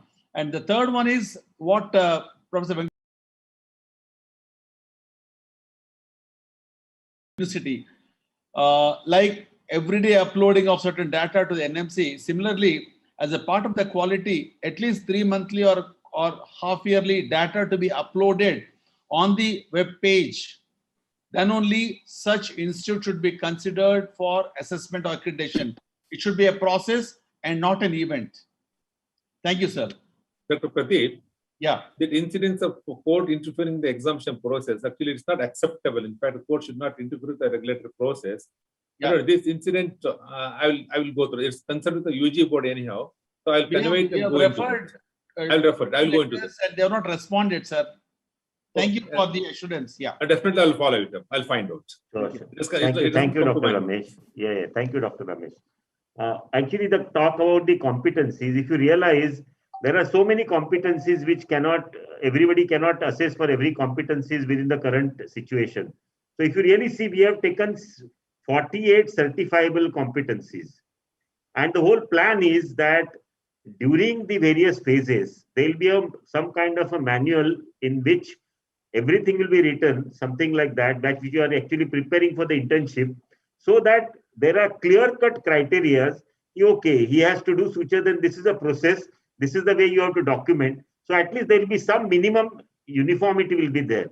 Then later on, if he wants to really go at a higher proficiency level, he can definitely go it, but we should try to bring them competency. So that is the whole structure we have to really develop for each of these certifiable competencies. And then we know we will ensure all over, yes, he has achieved. Maybe it's a simple thing like giving an injection or making an suture or something like that, how he really does a BP. Now, if you have those criteria very clearly written and he follows those, then we are fairly sure that he will be able to do it, and interpretation also to some extent what he can really do it. So that is what we are working with the internship kind of a module. Sir, I just wanted a small addition. I've observed in Manipal and also here, the skills and competencies of a nursing student when compared to a medical student are totally different. They are more competent in terms of their skills. The emphasis in the curriculum of the nursing training is totally different. I don't know, we should borrow a leaf from them. Your remarks, sir. You're very right. If you really see some of the things in the nursing curriculum are very good. They are the one who started simulation much earlier. They are the one they started competencies much earlier.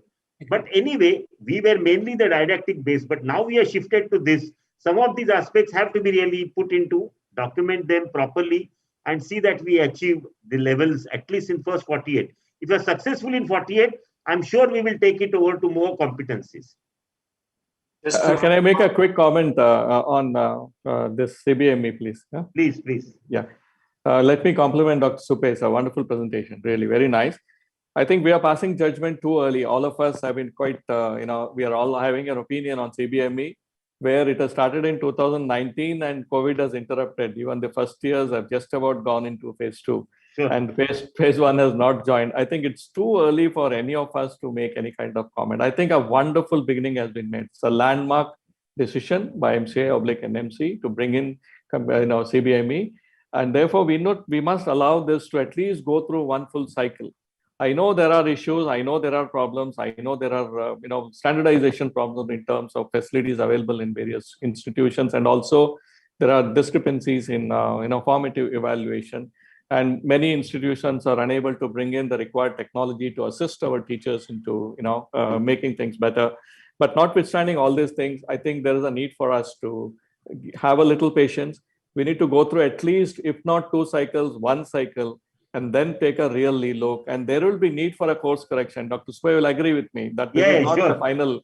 Absolutely. Yeah. So I think we need to give a little time. And more importantly, as we go through it, all of us need to generate evidence in terms of writing papers, in terms of doing some research on competency-based medical education. All of us are aware it began as a actual assessment process. Rather, the competency-based medical education was directed towards postgraduate education in the Western world. Undergraduate education later on has been. Can I have a point, Dr. Shetty? Yes, sir. Can I have a point? Can I have yes, a point? Sir. Yes, sir. In fact, dental training has been competency-based since inception. If you carefully see, the first-year students will be seeing the patients, and always, I have seen in government dental college, it was very much competency-based training from the first year onward, because students are involved in hands-on training. By the side of the chair, the patient is given to them. They have been trained like that. A classical example is the dental education.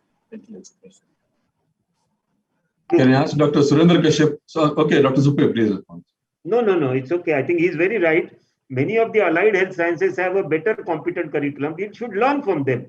And as Dr. Venkatesh very rightly said, let us go through one cycle. What is important is, let's have people working on that, give their feedbacks, do research on this. Once we get the data, then of course, this is a course correction will continue to happen in a small ways. That's the way we will build up the curriculum over the next few years.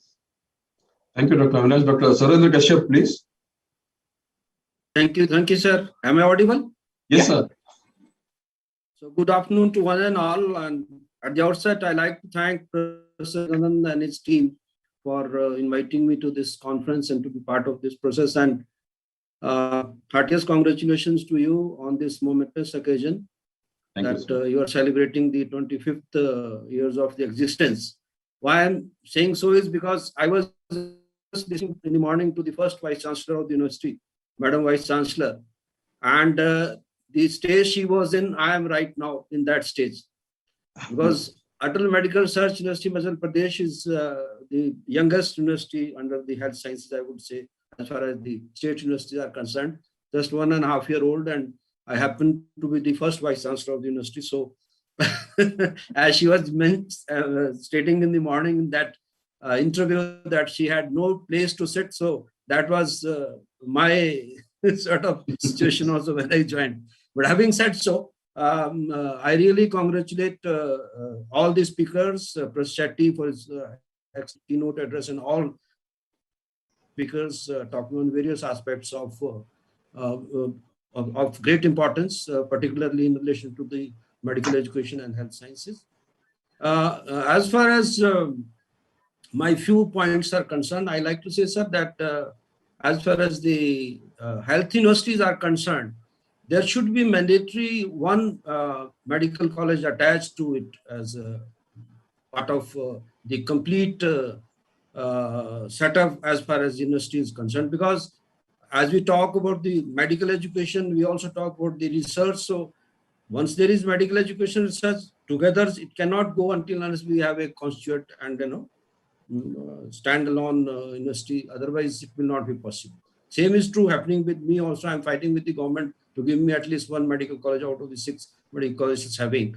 But that's a different story. But I also think with as other vice chancellors were also noting down that one full-fledged medical education, one institution which has other institutions attached to it, like dentistry, physiotherapy, or other health sciences, nursing, etc., should be there as part and parcel of any health university. That mandate should be there, until unless the university will be of no avail if it is only retained as a affiliating university. Like my state is very small, just 7 million population. We have 6 government medical colleges, 4 dental colleges, and just 38 or 39 nursing colleges. So hardly 50 institutions. For 50 institutions, creating a separate university will be a futile exercise until unless we have a, full-fledged medical institution where you really can work independently and can enforce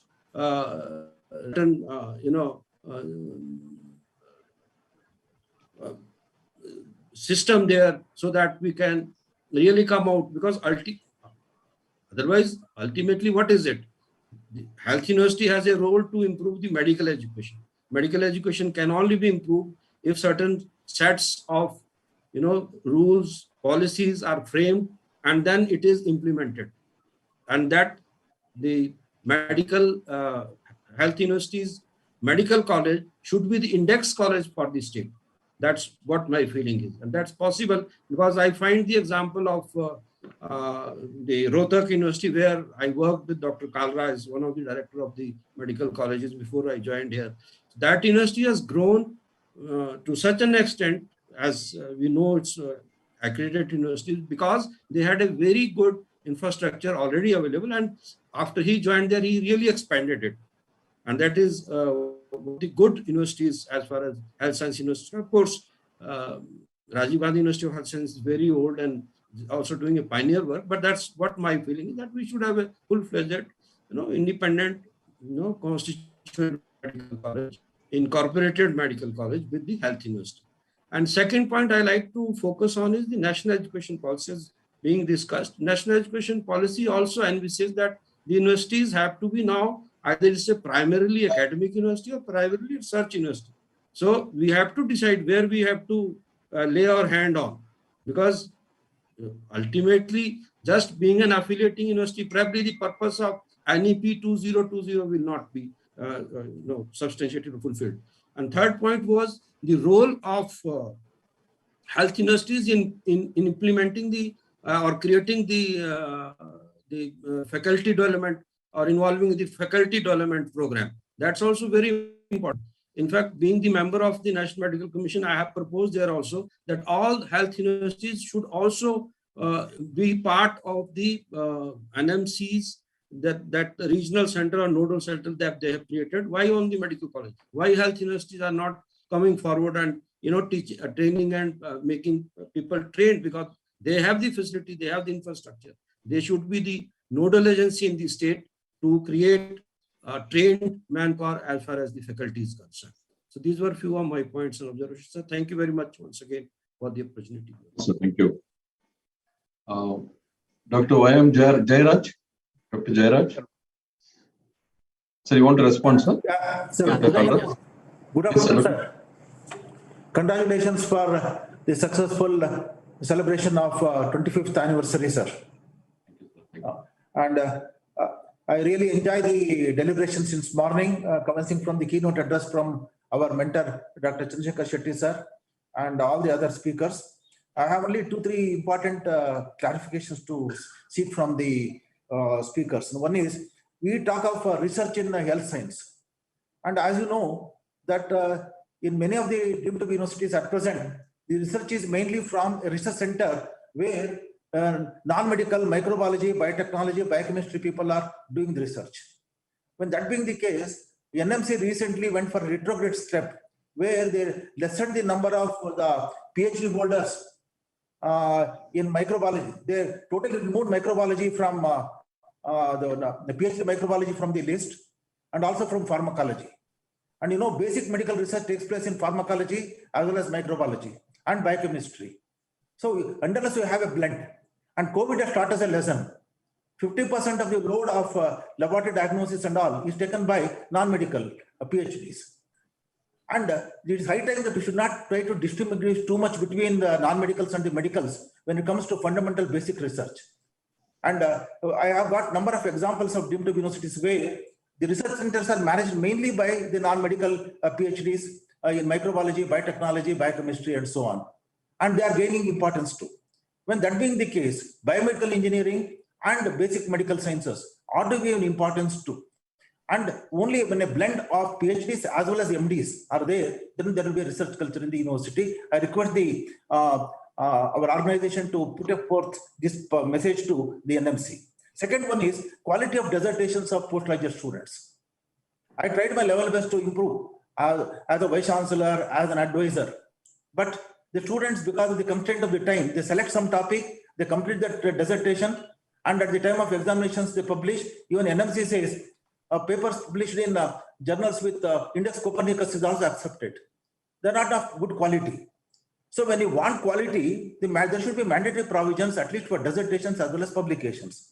Only when you make it, then from basic level itself, the quality of research, the quality of research papers and dissertations improve. Otherwise, for namesake, there will be dissertation. For namesake, there will be predatory journal publications by postgraduate students. So when the aberration takes place at the PG level itself, then the quality of research will not improve. This is then coming to the competency-based medical curriculum. My humble observation is many of our teachers are still not totally inducted into the importance of CBME, curriculum, competency-based medical curriculum, how to teach and how to. And I'm happy that some of the questions were on the evaluation methods. So it's not just one or two workshops that are necessary. There should be a series of workshops and induction programs for the teachers, particularly the clinicians and the paraclinicians, regarding these competency-based medical curriculum. Then there was a very good lecture on the importance of software. And now everyone is reinventing wheel. Everyone is going for different softwares. Can there be a mechanism where there can be a uniform software for all medical colleges, for all deemed universities under health sciences, so that we are all on the same platform? The data sharing will be easy. And nowadays everything is open. And then when AYUSH has made institutional accreditation compulsory for AYUSH colleges like Ayurveda, Unani and Siddha and Yoga, why NMC is still hesitating to make NAC assessment accreditation mandatory for the medical colleges? Similarly, DCI. So it's high time. Only then the quality will be possible. Otherwise, there will be no institution of the quality. So I request through this forum that the NMC, DCI and INC should make the NAC assessment the compulsory. And now it's high time that we should have very good clarity with reference to the National Education Policy 2020. And I'm very happy that Dr. Chandrasekhar Shetty, when he gave the keynote address in one of the webinars organized by us, he said the National Education Policy 2020 doesn't speak anything on the medical education and health science education except a cross reference here and there. So should we will be able to adopt the National Education Policy in toto to health science education is a very tall order. Can you make it interdisciplinary overnight? A tall order. So in other words, we are converting the specific university into a general university, a specific university, and so on. So there is no clarity as far as what should be the vision document for health science universities, especially medical, dental, nursing, and physiotherapy, with reference to National Education Policy. There are very, very vague references. So I feel, I fully endorse the opinion expressed by Dr. Chandrasekhar Shetty in our webinar keynote address, that we should come forward and ultimately formulate a document as to only research component is applicable to us. Otherwise, the structural components, the system component, the process components of NEP are not at all applicable to the health science universities. But we all speak of National Education Policy 2020. They're all very generic, and the 90% of them are applicable to the general education, namely art, science, commerce, management, and so on. So it's high time that we at health science universities should have a very clear-cut understanding as to what is the impact of NEP on health science universities. If at all it is not there, we should again formulate the structure. And when once the NEP is still there, already you have got NMC, you already have got the bill for various other strategies, and even for already health science also, there is a national council now. So there is total dichotomy as to what we tell in the form of national education policy on one side and what is happening in the reality on the other side. So there needs to be a very clear. I'm also happy that the earlier speaker also said, when once you say university as either research university or education university, we do not know the health science university, whether it is a research university or only a disseminating university. So there are a lot of dichotomies which requires real threadbare discussions. I'm thankful for the opportunity given to me to raise these questions. Thank you, sir. Thank you, sir. Would anybody respond to that? NEP in medical education is a tall order. There's not much clarity. And it can Chandrasekhar Shetty, Dr. Surinder Singh or Dr. Chandrasekhar Shetty, can I take that? Surinder Singh, please go on.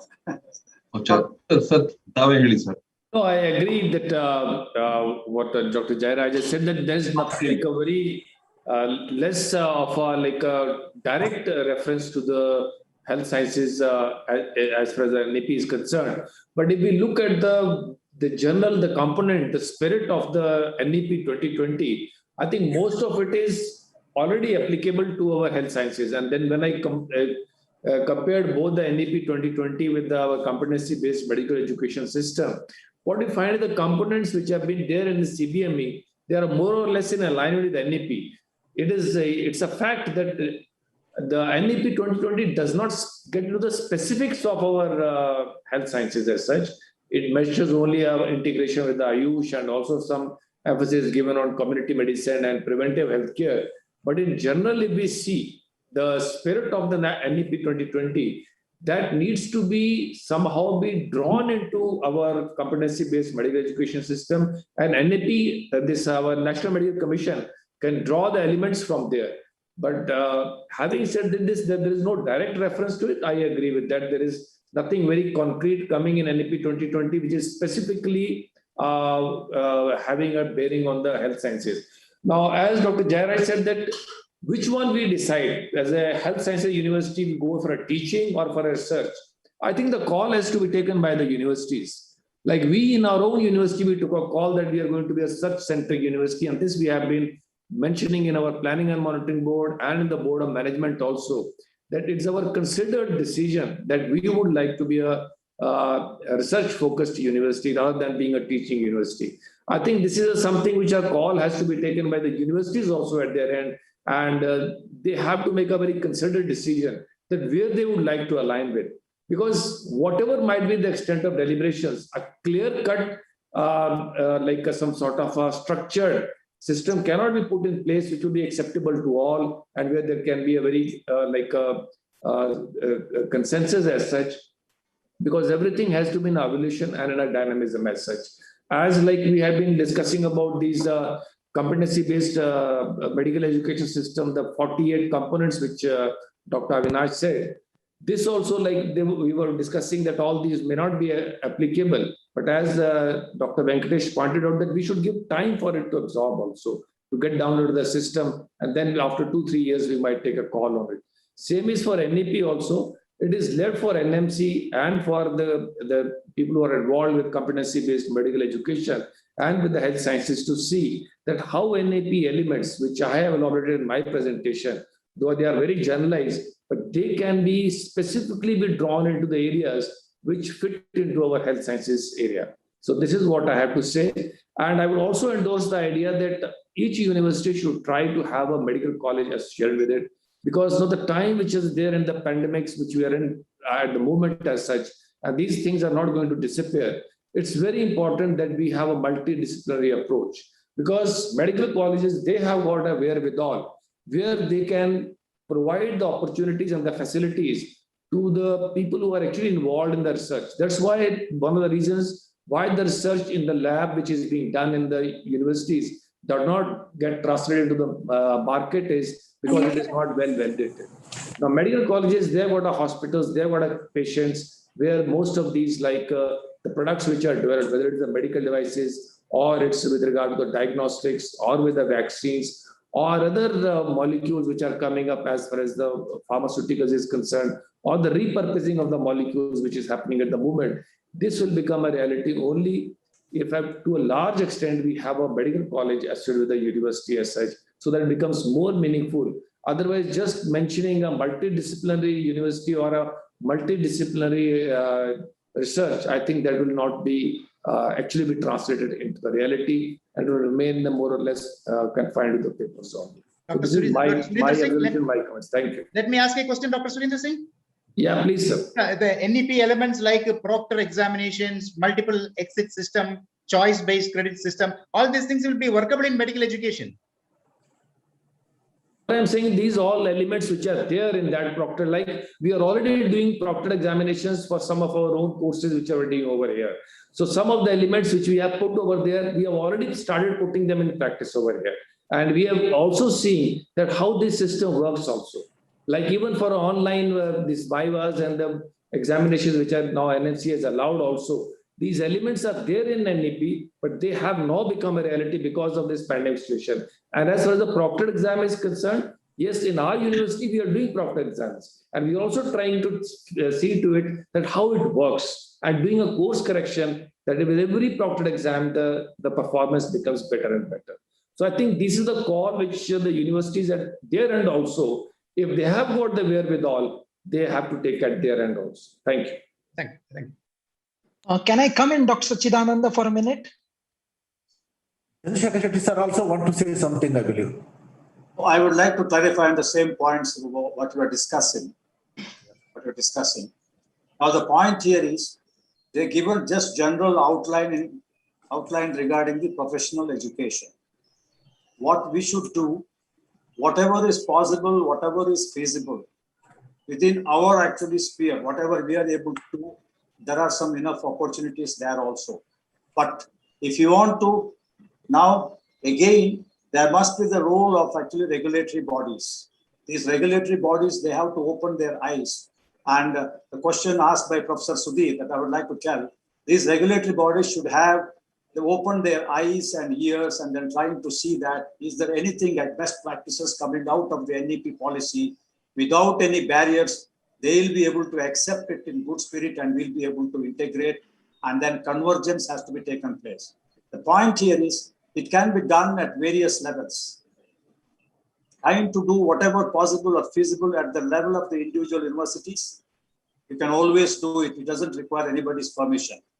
Next level is the actually at the level of the state governments that we have to think about how to amalgamate whatever the best practices coming out of NEP. Then comes a central level.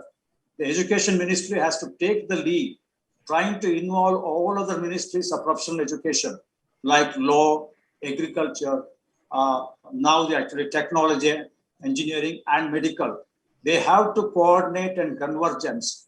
Then there will be open mind for convergence and coordination. It's a long drawn process. But at the level of the universities, you can take a lot of points and we'll be able to implement without anybody's permission. That's what is possible. Then regarding, I would like to give a classic example of how a multidisciplinary or interdisciplinary university works in developed countries. You take the Nobel laureates for MRI, development of actually MRI. If you take that one, the first Nobel Prize went for, a physics person. Then 2 times it went for actually chemistry man. And 1 Nobel laureate coming out of a physician. So it is a true actually multidisciplinary, or you can say interdisciplinary effort in coming out with this scientific progress of developing an MRI.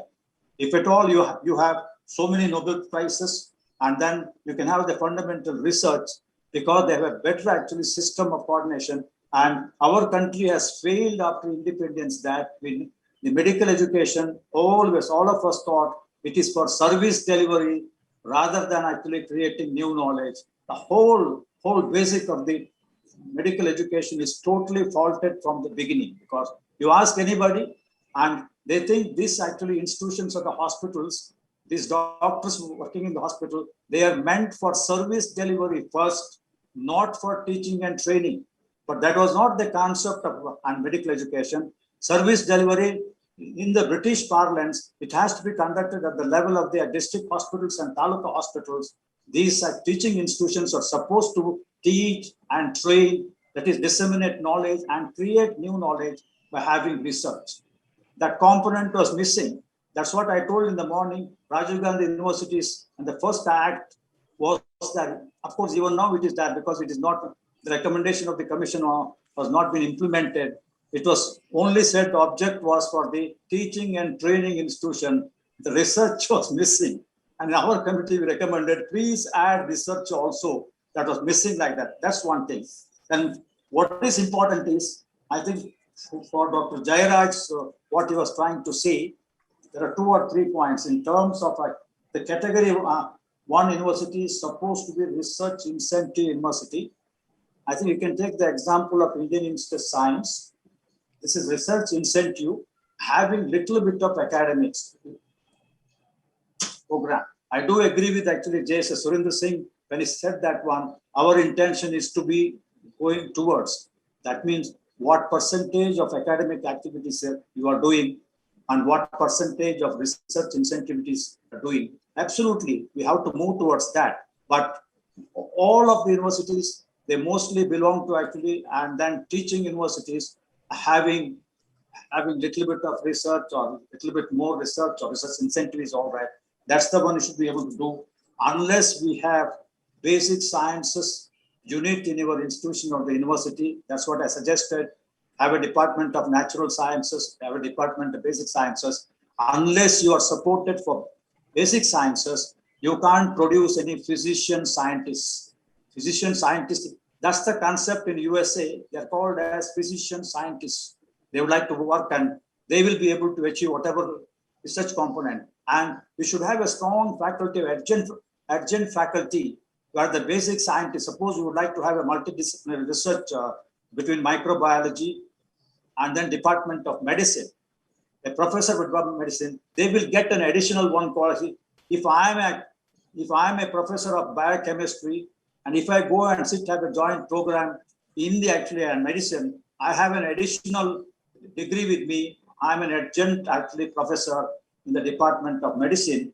I have a chair there. I need not ask. Otherwise, you are a biochemistry man who allowed you to and then come to my department. These questions are asked.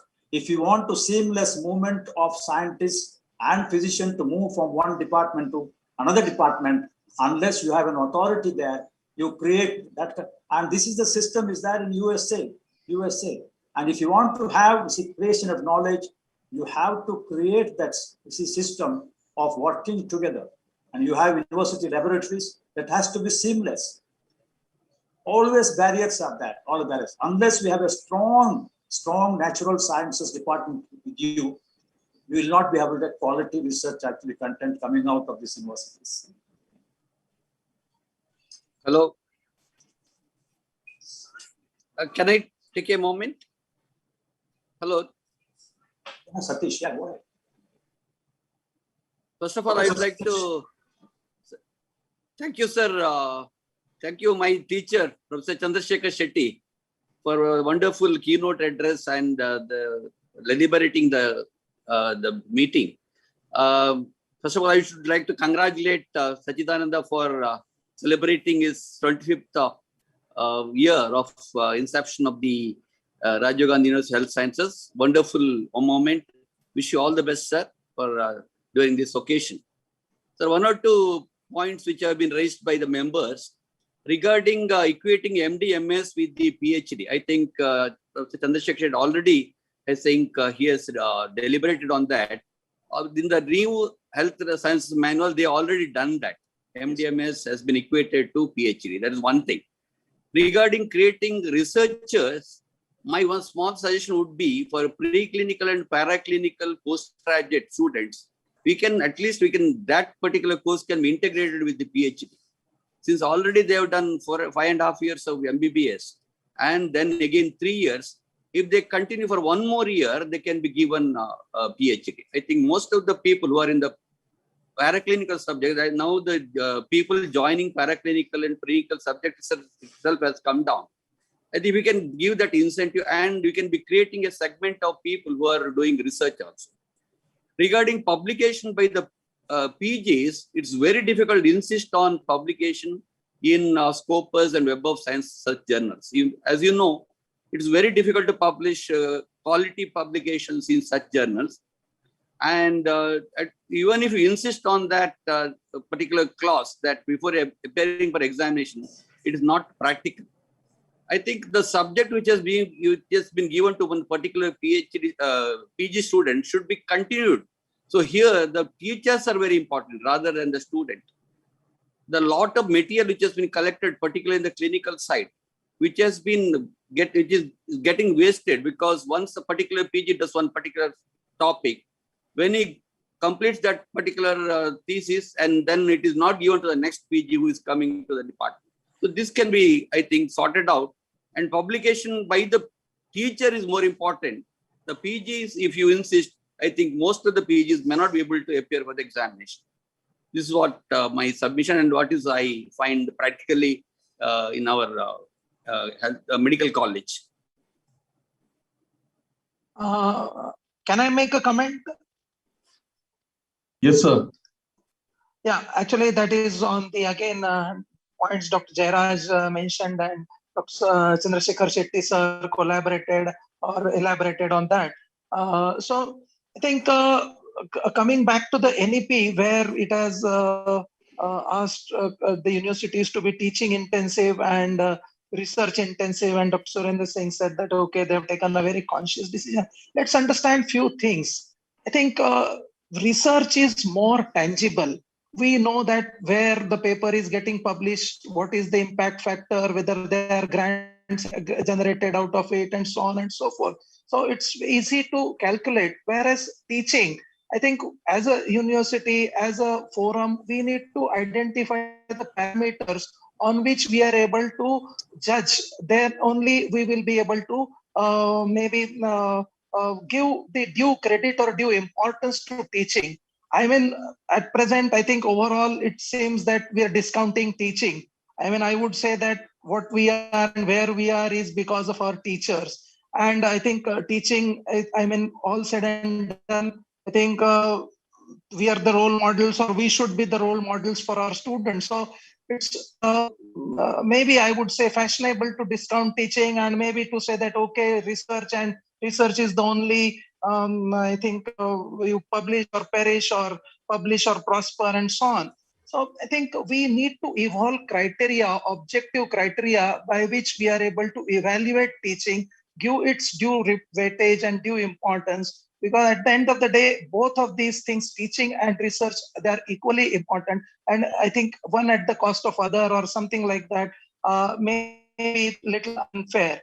That's point number one. And point number two, as health science universities, as Shetty sir was mentioning, that we also have a responsibility of providing services. Almost about 30 to 40% of our manpower and 30 to 40% of our time is into service providing. And unfortunately, again, that is not counted. We are counting whether we are doing teaching or whether we are doing research. In that, research is getting more weightage because it is tangible. Teaching probably it's little difficult to measure, so it's being left just to good, or in a very subjective matter. But the service part overall is neglected. So as a health science universities, we are also providing services, and this also should be getting some credit and should be acknowledged. So I think this is not just, I think, saying that, okay, it's mathematics 2 + 2 4 or something, we should go this or we should not go this way. I think, of course, it will be call of the individual universities, but we have to create avenues. We have to create sort of rubrics or parameters on which even the teaching criteria can be evaluated more objectively. And then I think it would be prudent to classify the universities into teaching intensive universities, or it will be easier for them to decide whether they should go for a teaching intensive category or the research intensive category. I think it's a long way to go, but as a health science university, I think we really need to evolve some parameters, or we should suggest some parameters for our, further clarification on these issues. Thank you. Sir, shall I speak? Dr. Vengamma? Yes, Madam. Professor Vengamma from Tirupati. Yeah, I just wanted to say it was a really wonderful day for the whole day. Most of it I listened, and I really congratulate and thank all the excellent speakers, and congratulations for this 25th Silver Jubilee celebrations for university. Like, I fully agree with, impressed with Professor Chandrasekhar Shetty. I think we should have like all the basic sciences, social sciences. Now, if you see all these IITs of Kharagpur, all those things, now they're putting medical colleges and biomedical. I think fully we should have at least what is related to biomedical, basic science, physics, and certain of those things. Like then only we can have a real research. And I feel at least, okay, I'm not denying that we are not the service providing, and each university, it is the total responsibility of the university to see that 50% has to be service and 20% of which each will, like academician or a teaching also, it should be a part of, unless you are a good researcher or a basic clinical researcher, you can't have a good teaching skills. I think each teacher should have a basic clinical research. That way we should encourage all the students. Nowadays what I see is most of them students, there are not many mentors like compared to the olden days when we studied. Compared to the current generation, there's much of a mentoring towards the research, and this is definitely lacking. I think we should make a mandate to see that research also equal component. Another thing, like I just wanted to say, like it was in NIMHANS when they said MBBS PhD, they had started a program, but subsequently it was stopped because they didn't have a job opportunity. Though those students have joined with the research interest, but they have done an MBBS in some of the colleges, and then when they took only a single topic of a neurology, like for example dementia, epilepsy. For them to get into, like they were neither basic science pure or they are not into clinical, their future was little difficult. That's why it was stopped, I think. For that sort of a thing, whether for the research, this one we should have a more opportunities, then only the research thing will come up. I think all these things we should address, because now NMC is coming with lot of innovations, lot of changes like competency based. And these also, to promote the research, they should be given due this one. That's what my suggestion. Thank you for this. Can I Thank speak? you. Can Yes, I speak sir. for a minute? Yes, sir. I'm Professor Pawar from Dr. D.Y. Patil Vidyapith. Yes, sir. I have been carefully listening to all the discussions and deliberations, all the talks that are given by esteemed members of this particular panel. At the outset, let me congratulate Dr. Sachidanand and his university for completing 25 years. And we wish them good luck for further more progress of the university. Thank you, sir. Let me take back to you all to the old education policy and then transition into new education policy. Basically, three cardinal parameters which we have to remember in the old education policy. Number one is access, number two is equity, number three is the quality. So all our efforts were revolving around reaching out to masses in terms of providing education. We never differentiated into professional education and also the traditional education streams. And therefore, we were trying to reach out to maximum number of people to provide the education.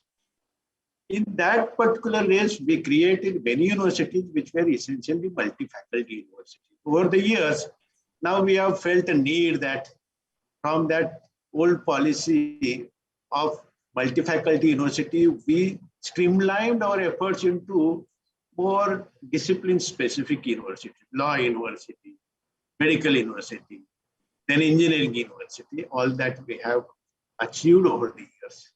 Now we are into a reverse gear. We have also changed the cardinal parameters. We have added a few. So from access, equity, quality, we have also two more cardinal parameters added into new education policy. One of them is affordability and accountability. All these parameters are very much applicable to all the health science universities. And therefore, for all of us together, we'll have to position ourselves as a health science university in the perspective of a new education policy. And that is something which we should be able to take a concrete steps in that direction and achieve something at the national level through NMC. Number two, traditionally in any professional education, the professional skills are taught. These professional skills, for example, in the health science university, what we teach, what we call today competencies, etc., to be achieved by the student. Diagnostic skills, surgical skills, and all allied skills. But at the same time, over the years, we have gone from non-computer-based system into now technology-based system. And therefore, in a technology-based system, what are the additional competencies, additional skills to be taught to the students is a big challenge before the health universities. As I understand, diagnostic skills must, without which he cannot be a professional doctor. As I understand, surgical skills must, without which he cannot be a good professional surgeon. But at the same time, there is an intervention of technology, and that is the gap area, how we have to feel that we have to position ourselves as a health science. For example, today, we have surgical skills changing into robotic skills. So he has to have total mastery over the surgical skills, but at the same time, he has to learn about the robotic skills. Then and then only these gap areas can be filled. And then we have to position ourselves as whether we should consider health science universities in the perspective of traditional universities. For example, research is a debatable area for all of us because you are more of us providing service to the society. And therefore, research is not a primary goal for any professional. And therefore, how to now position the health universities in terms of coming up as a research university. For example, traditionally, if you see the universities, the research were confined only to the university campus. But all the affiliated colleges never indulged into research because they were into teaching. And therefore, they essentially were teaching colleges. But then at some point of time, we changed that setup, and also at a district level, some PG centers we created. Then also we created some kind of a research scenario at that level. As a health science university, I personally feel that we have to have a strategy in place as the leaders in the area of health science university education. We have to see that how we progress as a university, we progress as a research university, but all our colleges, which are affiliated colleges, let us give them time to develop, let us give them time to expand, let us give them time to grow, and then bring them into the arena of the research. Then that research culture will be created same as in the traditional streams of science, where the research is standardized, research quality is improved. So we'll have to have this kind of strategy in place. I thought that on this particular forum, I will simply put my views forward for the consideration of all the panel members. Thank you very much. Thank you, sir. Thank you. I don't see any other hands being raised now. I see Dr. Vijay Kumar sitting there quietly. Dr. Vijay Kumar, it was a very nice forum to learn, sir. I was sitting and listening to you people and learning. It was a learning experience for me as a VC. And that too, we are going for the second cycle of NAC. Thanks to you people, particularly Professor Shetty came as a AAA earlier, and then he came again, and we have presented our IAQA. So we are waiting for the second cycle. First cycle I already presented. We got NAC. Now, hopefully, we looking forward to move forward. And in that context, and also particularly about the competency-based coming in, it was a good forum for me to sit, listen, and learn. Thank you very much, Dr. Sachin. Sachidananda, let me use 1 minute. Yes, Dr. Sudhir. Congratulations for this landmark achievement. I was very closely watching the activities of Rajiv Gandhi University of Bangalore since last 25 years, because I was a faculty member when it was incepted in Father Muller's in Bangalore. Here afterwards, I was there as a faculty member. Later, I was in different bodies. I was a member, and I was very closely watching the activities of Rajiv Gandhi as in the health science stream. This is the third health science university in the government sector, to my understanding, and the other two universities have already celebrated their Silver Jubilee celebrations, NTR University and MGR Medical University. Yeah. The first Vice Chancellor, the greatest achievement of the health Rajiv Gandhi University is the reason for that. The first Vice Chancellor has appointed Dr. D.K. Srinivasa as the advisor for academic matters. So that has decided the fate of the Rajiv Gandhi University of Health Science. Later, all the reforms, the examination reforms, academic reforms, research reforms, faculty training reforms, all these things were happening consistently in Rajiv Gandhi University of Health Science under the leadership of different universities. So once again, let me congratulate Dr. Sachidananda to celebrate this Silver Jubilee celebration on the right time. Thank you very much. Thank you, sir. Is Dr. D.K. Srinivas there, sir? Dr. D.K. Srinivas, he had some internet issues. He had joined. I think he left actually. He left. He had some internet issues. He had rejoined, but after that, he's not there. I see 3 more hands being raised. Dr. Jairaj has raised his hand. Dr. Vijayaraghavan and anything, sir? Dr. Vijayaraghavan. Thank you, sir. I think we had a lot of discussion about this multidisciplinary. I think it's strategically a good step. But what I am wondering is, there are nearly about 1,700 universities in the country. What if every university had to start a medical college? Do we really have the teacher strength in the country to sort of facilitate the requirements of the NMC for a medical college? See, right now we have about 585 odd medical colleges. But what if all universities were supposed to have a medical college? What happens? Do we have? That is a practical point that we need to think about. And similarly, I must tell, for healthcare universities' point of view, it is definitely much more easier and possible for them to start an engineering college within their perspective, not to start the run-of-the-mill engineering colleges, but as related to medical science. You have got computer science as related to artificial intelligence, as related to cyber security. So I have a feeling that type of an appropriate interaction within the university to start an integrated multidisciplinary university will be the way forward. So I think this is the way it has happened, as rightly told by Dr. Chandrasekhar Shetty. This is the way the Western education and Western university system works. And I think we should apply ourselves towards that. Thank you for the opportunity provided. Thank you, sir.